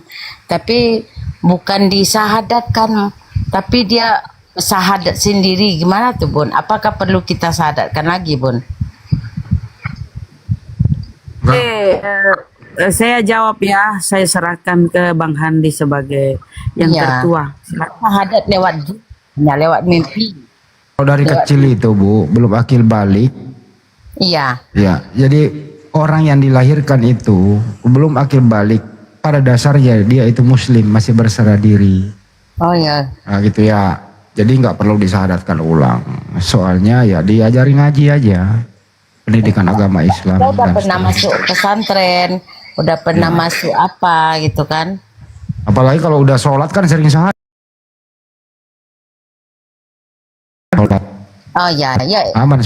Soalnya dia menikah loh Bang Andi gitu Yang kan. penting identitasnya aman Islam. kan? Ya Islam. udah aman sudah. Udah Aman Islam. sudah. Oh gitu. Jadi Mande 3 anak itu artinya ibu 3 anak ya? Iya Bang Santang. Satu hakikat apa enggak beda? Enggak ya? Maksudnya? 3 anak. Ah. Satu hakikat enggak? Atau Satu dong. pribadi? Enggak 3 anak, maksudnya tuh 3 lah apanya kepribadiannya. Sebenarnya mau 3 anak, mau 3 ponakan, mau 3 kerabat nggak ada masalah Bu. Yang penting jangan 3 Tuhan. Ah, benar. Nah, itu nggak ada masalah Dia itu. bilang- Tapi dia bilang 3 pribadi, mirip ini ya Trinitas. Bukan. Kalau satu anak tuh kan beda-beda, Bunda. Mungkin pribadinya ini agak pendiam, ini agak periang gitu kan. Ini penjelasan masuk akal nih. Pribadinya beda-beda, berarti 3 personal. Nggak bisa Iya. digabungin jadi satu. Benar. Dia satu perempuan, dua laki-laki. Anaknya mati. Jangan Jadi karena dia mau nikah nggak perlu lagi sahadat ya. kan udah sholat tiap hari sholat, apalagi dari kecil sholat. udah Muslim Dia rajin dia. sholat. Aman lah itu Bun. Oh, udah. Aman. Oke deh Bang Andi, makasih ya Bang Andi, Bunda Rama semuanya ya. Ya sama-sama Bunda. Makasih. Berarti ini 3 anak ini 3 pribadi ya Bun? Oke kan. Anaknya ibu-ibu mereka kan? Belum sering nyimak dia tahu, beliau tahu nih. Mohon maaf Bun kalau ada salah-salah kata ya. Kita turunkan Bunnya ke sini. Ya, oke Bunda, makasih Bunda. Assalamualaikum. Waalaikumsalam. Padahal saya nanya belum beres, Bunda. Ya udah. Jangan. Emang orang lagi ketawa diturunin Bunda Rahma kurang agamanya emang, aduh parah. Rosi Momo. Mana Rosi? Nama baik-baik ditambah Momo. Itu Rosi Momo. Rosi Ini Momo. Pak Aswin ini dari tadi nggak ngomong, turunin lah, tidur dia di Pak Aswin. Oh Pak Aswin. Bang Kores dari mana? Saya ini kurang Anak suka yatim. kalau Bunda Rahma yang ini. Coba Bang Zuma aja yang bicara itu. Saya kurang suka ini kalau Bunda Rahma ini. Kores ini Ya, baik. termasuk orang yang terjolimi. Saya netizen saya netizen. Ayo guys, Iya. kasihani saya guys. Rame-rame begini, sepi ini roomnya ini Gurunda ini. Kalian kalau bisa di bawah aja yang muslim-muslim ini, kayak Kian Santang, Handi Selebes ini, di bawah aja ya. Kalau bisa saya kendalikan ini room, saya tutup ini room. Soalnya Banjuma juga dibangunin, tutup aja lah. Itu Sarah Dewi. Cantik kali Sarah Dewi. Sarah ini Dewi. yang lagunya Padi ya. Sarah Dewi. Oh Dewi, dengarkanlah. Wah, Wih, bagusnya suaranya. Nanti ada panggung ya, panggung live musik ya. ya. Duet Bang Kores sama Bang Handi. Kita akan menyaksikan Bunda Rahma buka batok kelapa pakai gigi kosong, Ivan. Siapa yang ketawa itu? Itu fitnah yang terkejam. Bunda kan Agustusan tahun 85 kan menangnya itu lomba itu. Bukan, aku tuh menangnya gigit besi. Gigit besi, ya. Ini Kalau nggak siapa yang salah ada juga musik ini? juara umum ini ya Bunda Rahma, apa yang balapan sendok sama makan karung? Enggak. Bunda Rama Panjat dulu pinang. itu, Bunda Panjat Rama dulu pinang. itu juara umum menghitung ombak di laut. Oh, Itu dulu. Bukan, aku juara 1 itu aku gulung merica dari Bolangi sampai ke Jakarta, merica. Bukan digulung Bunda, digelindingin. Yo, digelindingin. aduh Bunda waktu kemarin Milad 2 di Jakarta lupa aku mau bawa ke sate terpanjang di dunia di Jakarta. Wih, adakah? Wah, Ada. tapi memang ya, dengar waktu kita nginap itu di mana ya, di losmen ya, penginapan. Aku kan pesan Grab sate Marangi. Oh enaknya men, enak tuh loh. Baru Ini ada Roni porsinya di bawah. Roni dia bilang, kok live terus nggak ada kerjaan ya? Di sini orang kaya semua bang. Gitu loh. Kita ini bos, yang kerja itu anak buah. Gitu kira-kira jawabannya ya. Betul. itu uangnya Akang itu nggak habis-habis, malah minta digoreng kemarin tuh uangnya. Ini saya duitnya ini belum digunting malah ya, tahu mau dijadiin apa. Belum digunting-guntingin. Banyak disortir. kami kan Oten bingung ini uangnya Linda Bunda Rama itu di kamarnya duitnya 6. Tidak terbitin. apa yang mau disampaikan? Halo, assalamualaikum. Waalaikumsalam. Saya salam dari Malaysia. Oh, Iya, Malaysia. Ya. Salamku sama Upin dan Ipin ya Bunda. Apa yang mau disampaikan? Mau berpartisipasi di Milad? Nomor rekeningnya silakan. Jauh. Benci Kores Jauh sangat. judul aja. Tapi kan Nggak apa-apa kalau Bunda nggak sempat datang. Banget ini kalangan gue judul si Kores. Wah, tapi kan nongol aja. Yang penting Bunda mau Kalau macam kalau macam nak infak, transfer duit Malaysia tu terus Bisa. ke bank sana tu bank yang nombor tu. Bisa Iya, hubungi. Ntar lo Bunda. Diajar. Bisa info transfer ringgit Malaysia, bisa RM melalui bank. Nanti tak kasih rekening untuk yayasan sini. Tapi Bunda harus lewat nomor HP dulu, bisa tuliskan nomor HP di sini. Nanti lewat Boleh Kak sini. nanti lewat WhatsApp aja. Oh. Bisa. Oke, aku follow Bunda ya, aku follow. Atau Bunda Rama yang ngurus ya. Oke. Masya Allah. Thank you Bun. Berkah barokah. Bunda, Oke, saya turun dulu ya. Iya Bun. Iya, Makci. Aku ini ya, aku DM ya nomor yang kalau Bunda mau berpartisipasi berinfak ya Bun ya. Iya. Makasih Bun. Oke, saya turun dulu. Assalamualaikum. Waalaikumsalam. warahmatullahi wabarakatuh. Malam sama Mbak Ros ya, Kak Ros dengan Upin dan Ipin. Sama Dato. Atau Malaysia itu infak. Mana nak turun nih? Turunin Bun. Ya turunin ya, Makci ya, izin. Oh parah Akang we nggak sopan sih Akang. Bunda Rahma main kick aja. Aduh. Ada agamanya nih orang masih emang bilang Bunda Rahma kurang agamanya ini main kick. Aduh. baru bilang tur udah kelempar. Ya Allah ya Rabbi. Aduh, Bunda Rahma. Kalau sering gigit beling. Nah, Enak loh, jadinya. kayak kerupuk beling itu loh. Basri, kemarin tuh Akang makan ikan goreng, dia makan kayak kerupuk loh. La ilaha illallah. Orangnya ikan goreng kering, ikan kering goreng kayak kerupuk bukan?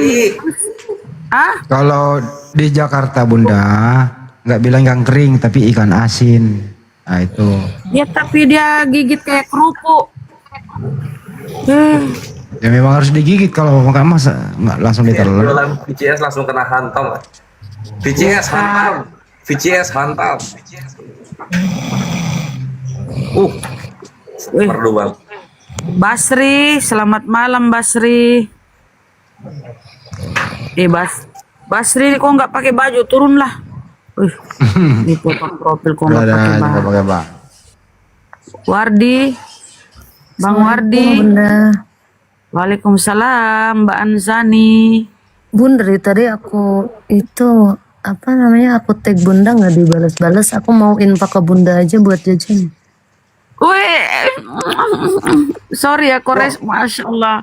Alhamdulillah Bu. Bunda kemarin baru aku TM.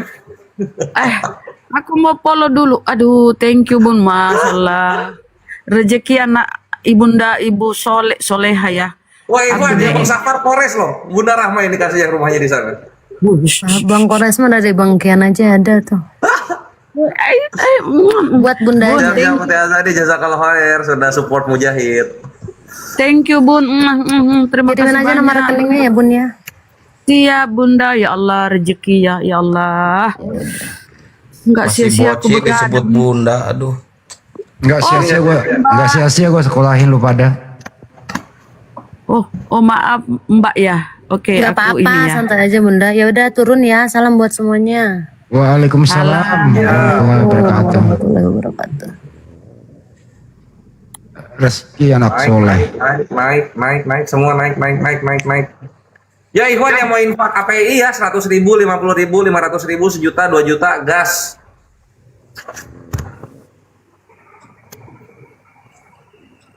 Coba ngomong ala Bang Zuma, Res. Gimana Guru Ndaca? Nggak bisa ya? Ini yang baru naik silakan ngomong lah. Terlalu wibawa Guru Ndaca. Gue lapar nih. Kalau gue lapar gimana caranya ya? Lapar ya gunting kuku Bang Andi. Pakai gunting kuku ya? Gunting kuku. Aduh lapar nih gunting kuku. Enggak dong. Kalau nggak gunting kuku, benerin antena. Kalau Bunda Rama lapar itu beda, Res. Ngacak-ngacak sampah dia kalau lapar.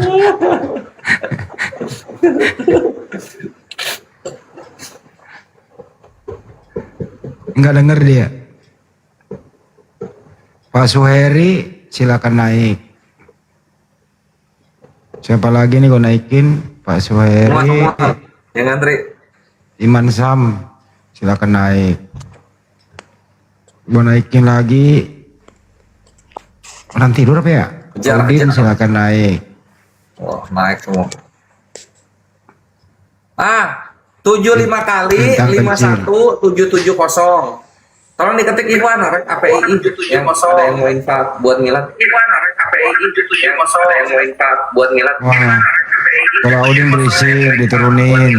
Berisik dia diturunin. 75 ibu siapa nih? Bala ketua Bala. 75 kali 51770 Bank BNI atas nama Apologet Islam Indonesia. Bukti TF-nya bisa dikirim ke kami. Nomornya orang terkenal nih 0813 9233 7800. Thank you Ustini. Nah itu Aki yang tadi nanya norek itu ya, Yayasan APII Apologet Islam Indonesia. Thank you. Jazakallah khair. Tengoklah ya. Dari tadi kalian tuh menzolimi saya. Padahal ini kan aku yang paling tua ini ya. Caca Olivia, hantam Ikhwan. Momot hantam. Oh hilang lo anjir. Liciwi, aku domisili di Jakarta. Itu kalau orang dizolimi, dapat rezeki dari Allah. Waalaikumsalam warahmatullahi wabarakatuh. Bang Andi di mana Bang? Jakarta kok. Di Jakartanya mana Bang? Saya juga di Pademangan ini. Waduh dekat kita, saya di Salemba nih. Salemba. Iya, kalau tahu alamatnya mah kan main ke sana nih. Ya telepon-teleponan lah kan tahu. Telepon-teleponan aja besok ketemu. Oke, ini baru pertama kali nih masuk nih, diterima alhamdulillah. Pademangan Kalimati ya? Di Kalimati ya Bang? Iya betul Bang. Bang Andi apal nih? Ya apa Bekas orang ya Bang? Bekas Kalau tinggal di Pemandangan aku Bang dulu lama Pemandangan. Sebelah-sebelahan. Ke Pemandangan mah. Itu mah seberang Pasar Raja Wali itu mah. Ya iya. Akhili Bang Andi itu di Jakarta dari zaman Pak Karno. Masya Allah. Itu umur berapa sekarang? Ini fosil hidup. Ini siapa lagi yang terima telepon di malam-malam nih? Orang yang nganter kain ke Ibu Fatma Bang Andi waktu itu sama temennya. Saya di Jakarta kalau ngomong, iya ya Bang. Di Babala hubungi HP saya aja 0813. Hubungi HP saya aja Bang 0813 9233 7800. Gua nggak bisa DM nggak ngerti gua. Ya sama, saya juga kagak, saya juga gaptek. Enggak, itu dibawa minta rekening 0813 9233 7800. Ya. Di WA aja Bang, di WA. Bang Andi. Ya. Saya penggemarnya ini nih Bang Juma juga nih. Dan semua juga saya gemar sih. Penggemar saya juga. Menggemari. Bang Juma yang paling keren Bang. Dia kan pembina kami. Iya, saya sih seneng lihat ilmunya tuh alhamdulillah. Saya mualaf sih.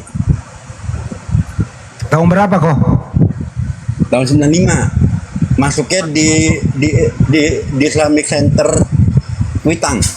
Oh di Kuitang. Kenapa nggak di ini? Kenapa nggak di Lautse? Kebetulan kawan saya keluar pondok pesantren ngajaknya ke sana Bang. Emang masuknya kelompoknya di itu Karim Oi sebenarnya. Sekali-kali Bang. Janjian kita ketemu sholat Jumat di Lautse ya. Oke, abang banyak kenal sana? Ada lah, kenal lah kok biasa ke situ. Kalau saya malah kurang kenal sana malah. Saya masuknya lewat Habib dong. Ini dulu lagi belum zaman Habib. Belum zaman Habib-Habiban. Oh. Sekarang aktivitas apa, Bang? Mana? Aktivitas apa sekarang, Bang? Ada, Saya aku ada Bang. produksi kue. Iya, produksi Bang. kue onde saya. Apa? Oh, mau dikirimi kue Saya Bang. bawa-bawa namanya onde-onde gitu tuh, Bang Dimas suka ngomong tuh. Ada Kak Onde. Saya merasa terpanggil gitu loh. Oh.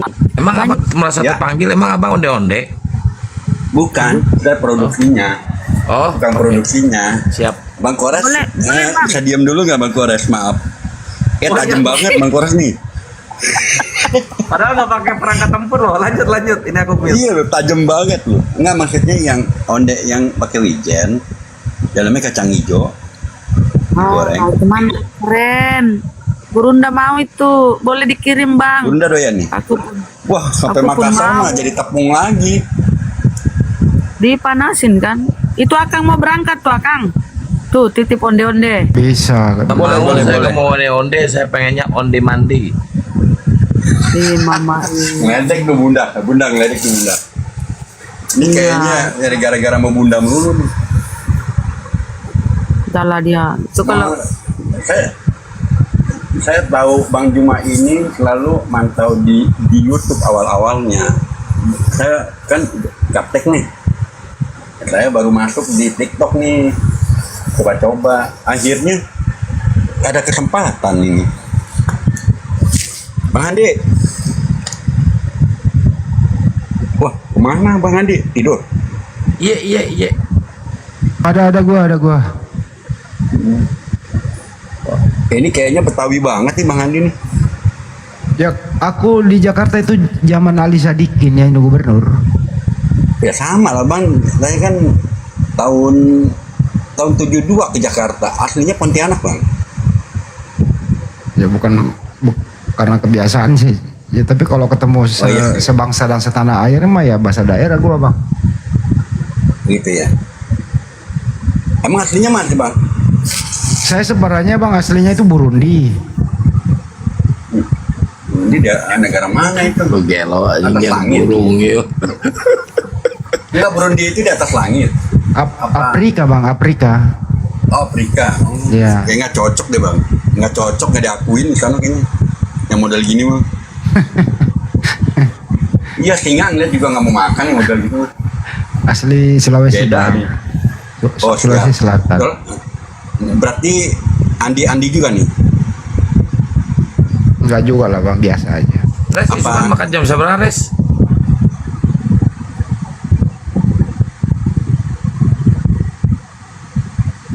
Kamu sabar mangkap kayak Res. Penting gak enak kilo Nanti saya lanjut ya Bang ya. Saya turun dulu Bang ya. Ya, makasih Bang. Makasih banyak nih diterima semuanya. Siap. Assalamualaikum. Waalaikumsalam warahmatullahi wabarakatuh. Isukan kan makata lain ayeuna kan? Ayeuna emane kumaha? Oh ayeuna. Apa nukana Kores? Apa nukanan jo ayuna? Apa artinya? Ayuna. Nggak ada Jin, nggak ada artinya itu. Apa jepen lu bicara kaman jo? Apa jepain bicara kaman? Kores mau berangkat bawa motor. Ya, Ribanya. Makassar pakai motor aja. Anjir. Motor Kores. Gagah ya. Banyaknya bekalnya Kores. Gagah pada masanya di Jakarta nggak kepake. Sekarang Bunda. Kedai apa maksudnya Bang Kedai, Pak Kedai? Mbak Kedai sekarang. Sekarang apa? Sekarang Bunda Ayana itu sekarang. Oh artinya. Oh. Res, orang ternyata saya si Ica bisa bahasa Sunda. Tadi saya naik room si Ica. Nyanyi-nyanyi lagu Sunda. Bisa dia nyanyi kan, tapi nggak ngerti. Aku ini, Ikhwan aku pesawat jadinya. Nenggelis pujaan si Akang. Si Akang hoyong. Si Akang hoyong tepang, upami tak aya panengan. Panengan. Apa? Pamengan. Pamengan. Langkung apa? Terusannya Kang. Langkung saya urat tunangan urang.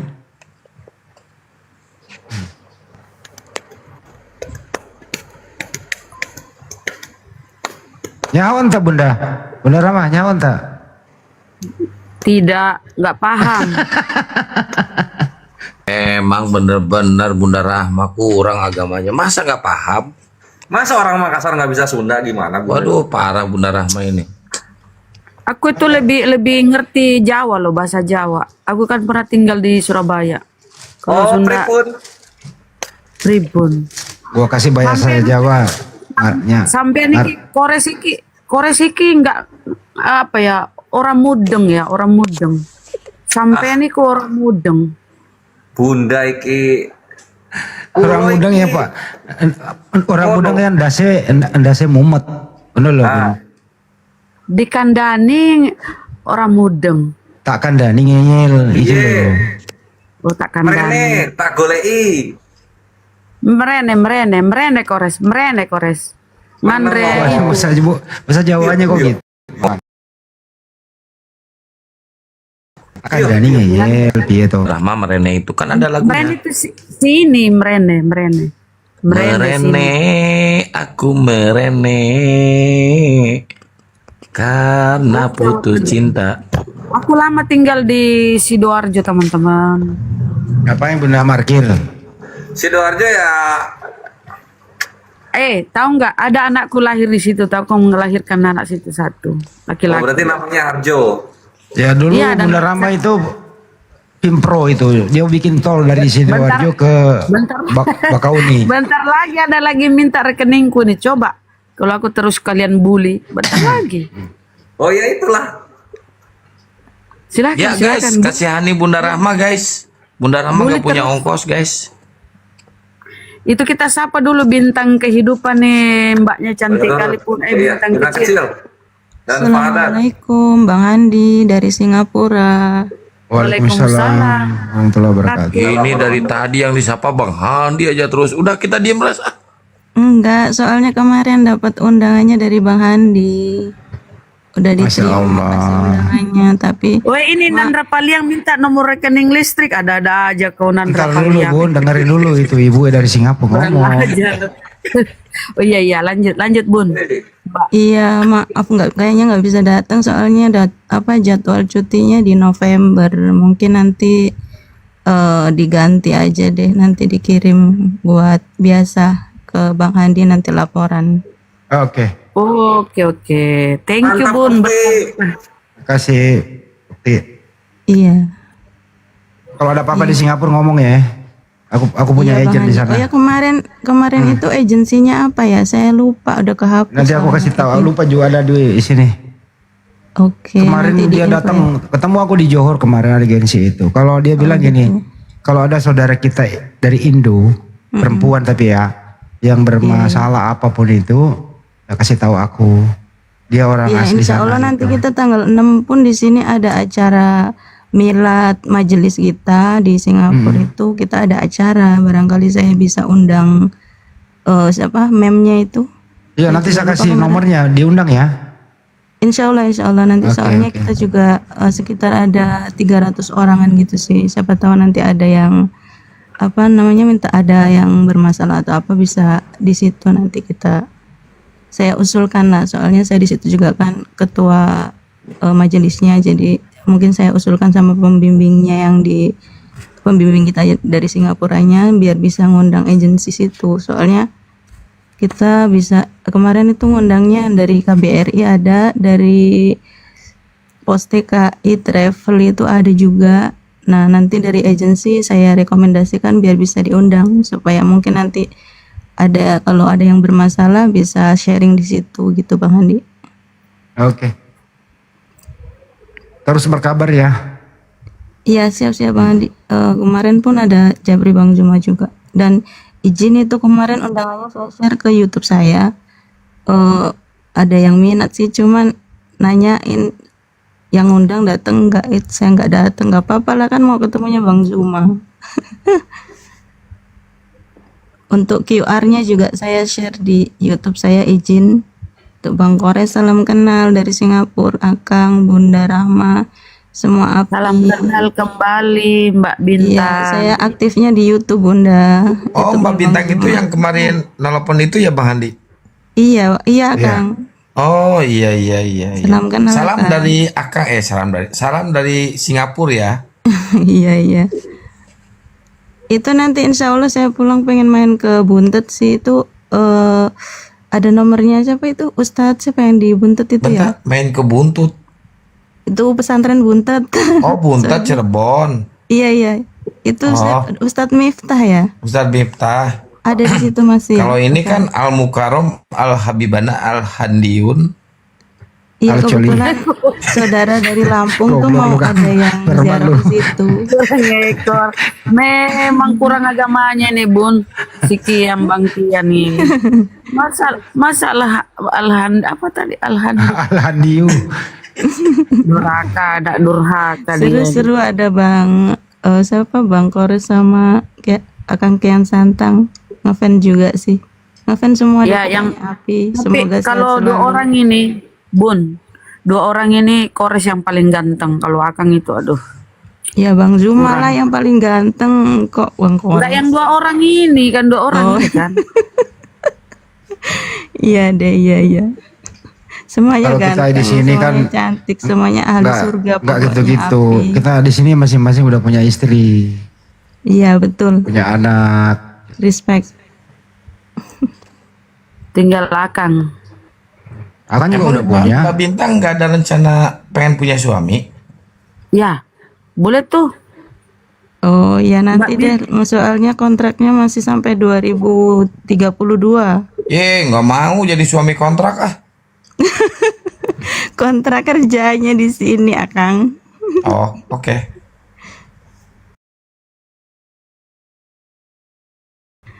Oke, Bun. Di WA aja.